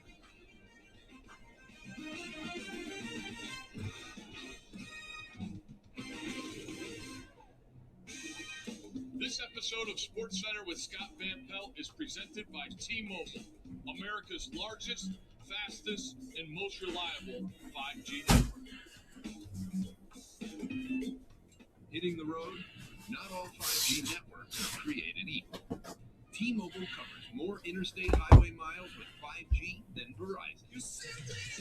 T-Mobile, America's largest, fastest, most reliable 5G network. I am the most famous person in the entire world. And I'm still broke. Experience the global phenomenon that has the whole world cheering. I mean, when you put it like that.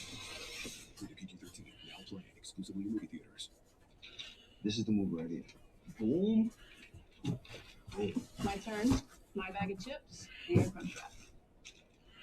I think we have different definitions of sharing. That's not gonna be enough. Wow.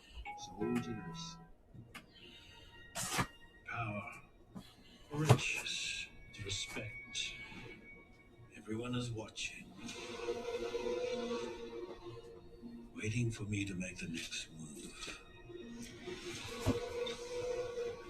I have to send a message. I'm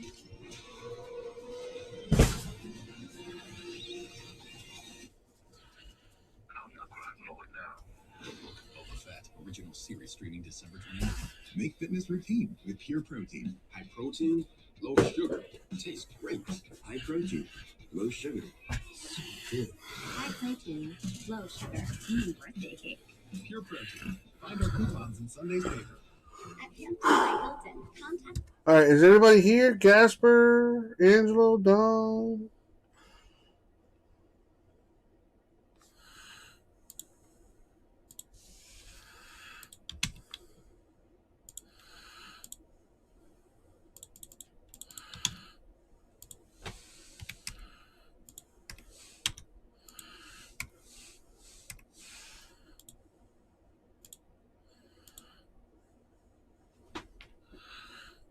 Hello.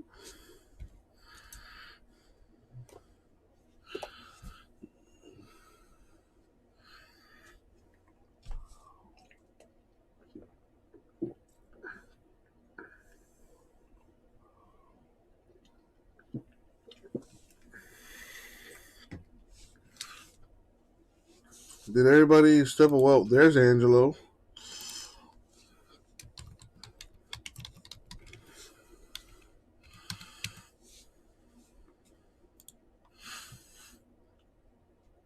Where's Gasper at?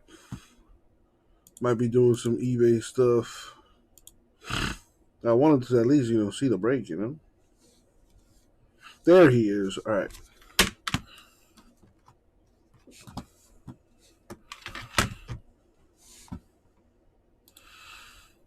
Here we go. Yo! What up, everybody? It's your boy, Uncle Jesse. It's time now for our 2021 Illusions Football Box Random Divisions number 4. Very cool. Thank you guys for the fill. Random on the screen.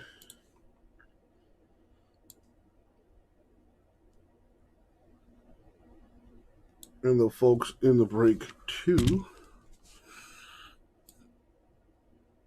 Move that there. All right, let's roll the die.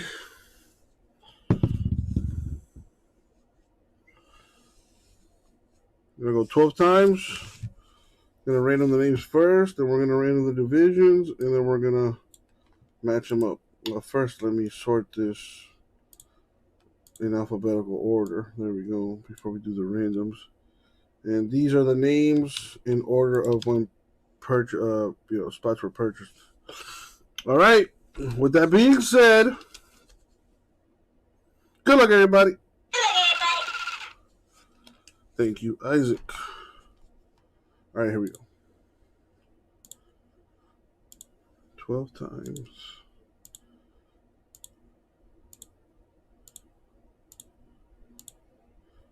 And the money shot, 12. So we copy, paste. Now the divisions, 12 times.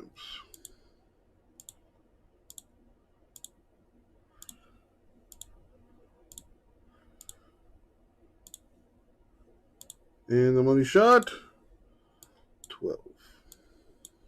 Copy, paste. Let's sort this by names. And we'll do a little formatting. And there we have it. So Angelo has the NFC South, AFC West, NFC East. Don, the AFC North. Gasper, NFC North, AFC East. Greg, NFC West. Johan, the AFC South. Anybody want to trade? Let me know now. Or forever hold your peace. I think that's what they tell you when you get married. Here's the box.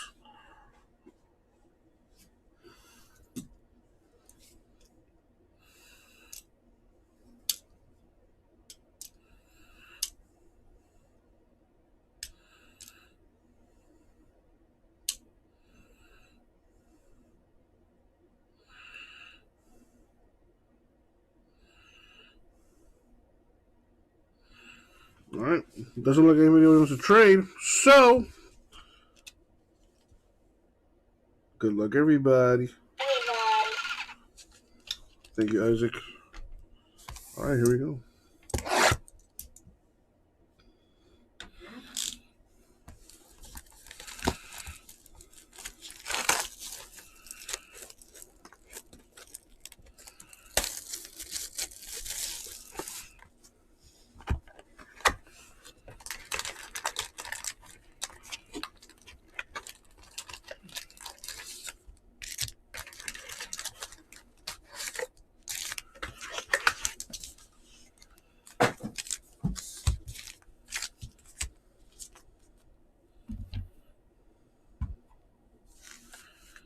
All right, here we go.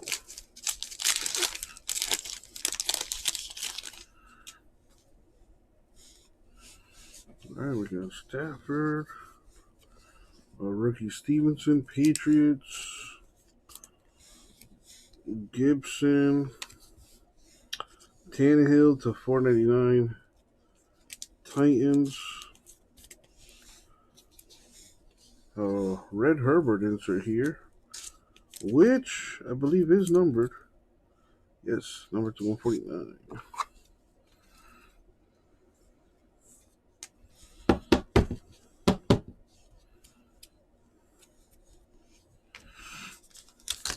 Come on.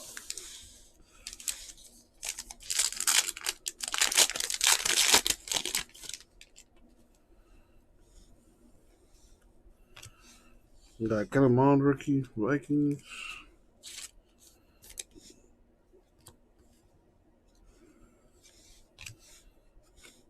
Dallas Goedert, 1099. The Limelight signature. Green on green looks nice.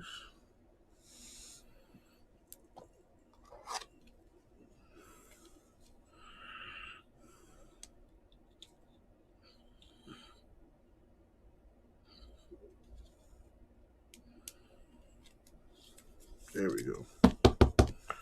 NFC East right there. This one is numbered, I think. No, it's not. Darren Waller insert.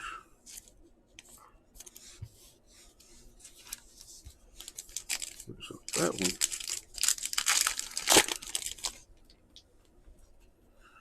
one. Kadarius Toney, rookie Giants.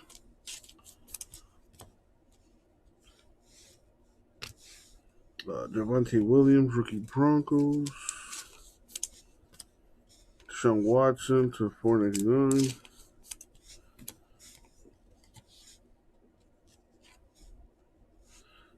The Mystique, Jamar Chase, rookie. But it's not numbered.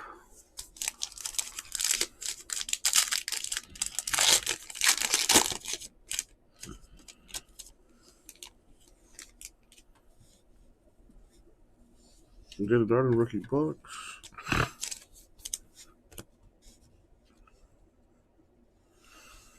Got a Kyle Trask to $99.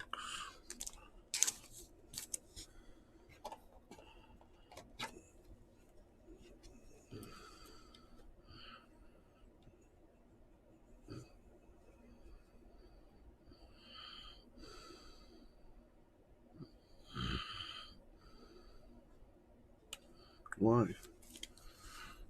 Oh, okay. Dude, that sucks. Man, betting on basketball. There's a segment on SportsCenter right now called Bad Beats. And it's like they have the money line. And you basically see, I guess that's what the money line is.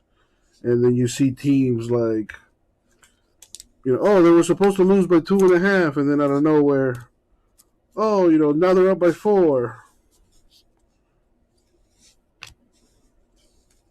That's why I don't gamble, man. That's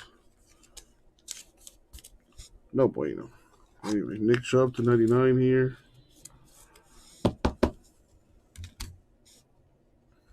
Hey, Prescott, look at that dome. Number 2, $3.99. All right.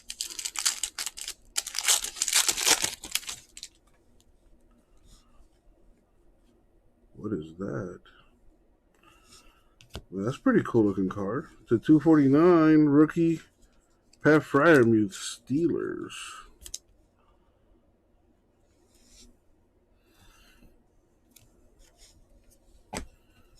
Got a Mystique Trey Lance, Niners rookie.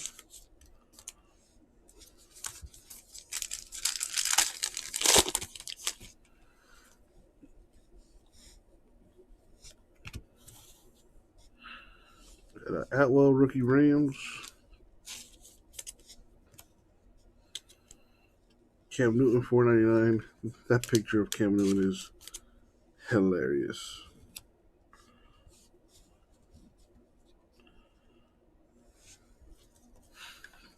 Got the Herbert clear shot for the Chargers, not numbered.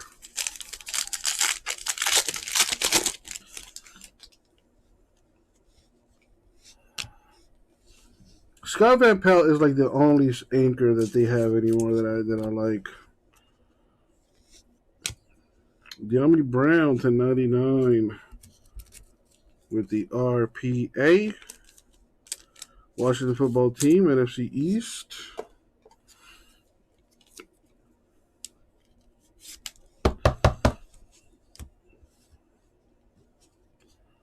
Got the Kyle Pitts rookie for the Falcons, Illusionist.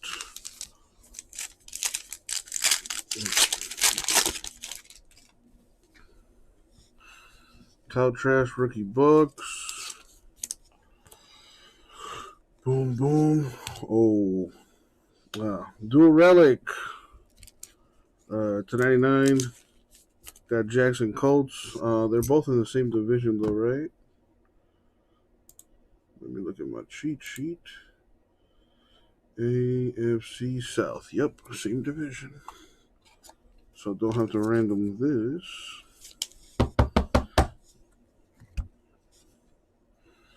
Najee Harris Shining Star insert.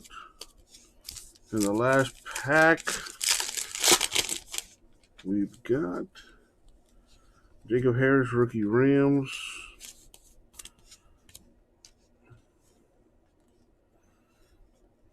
What do we have here? Another dual relic for the Bengals, Jamar Chase and Chad Johnson. Ocho Cinco.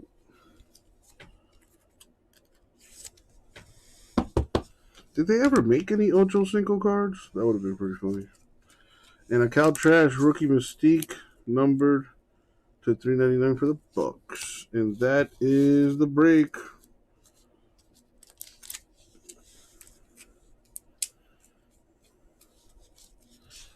To recap, we've got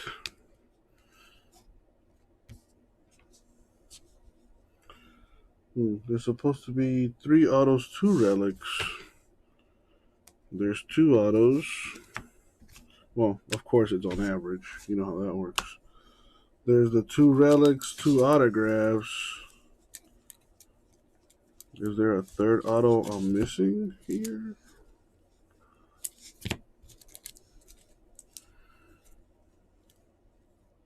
Oh, that's what I meant to put aside though, over here.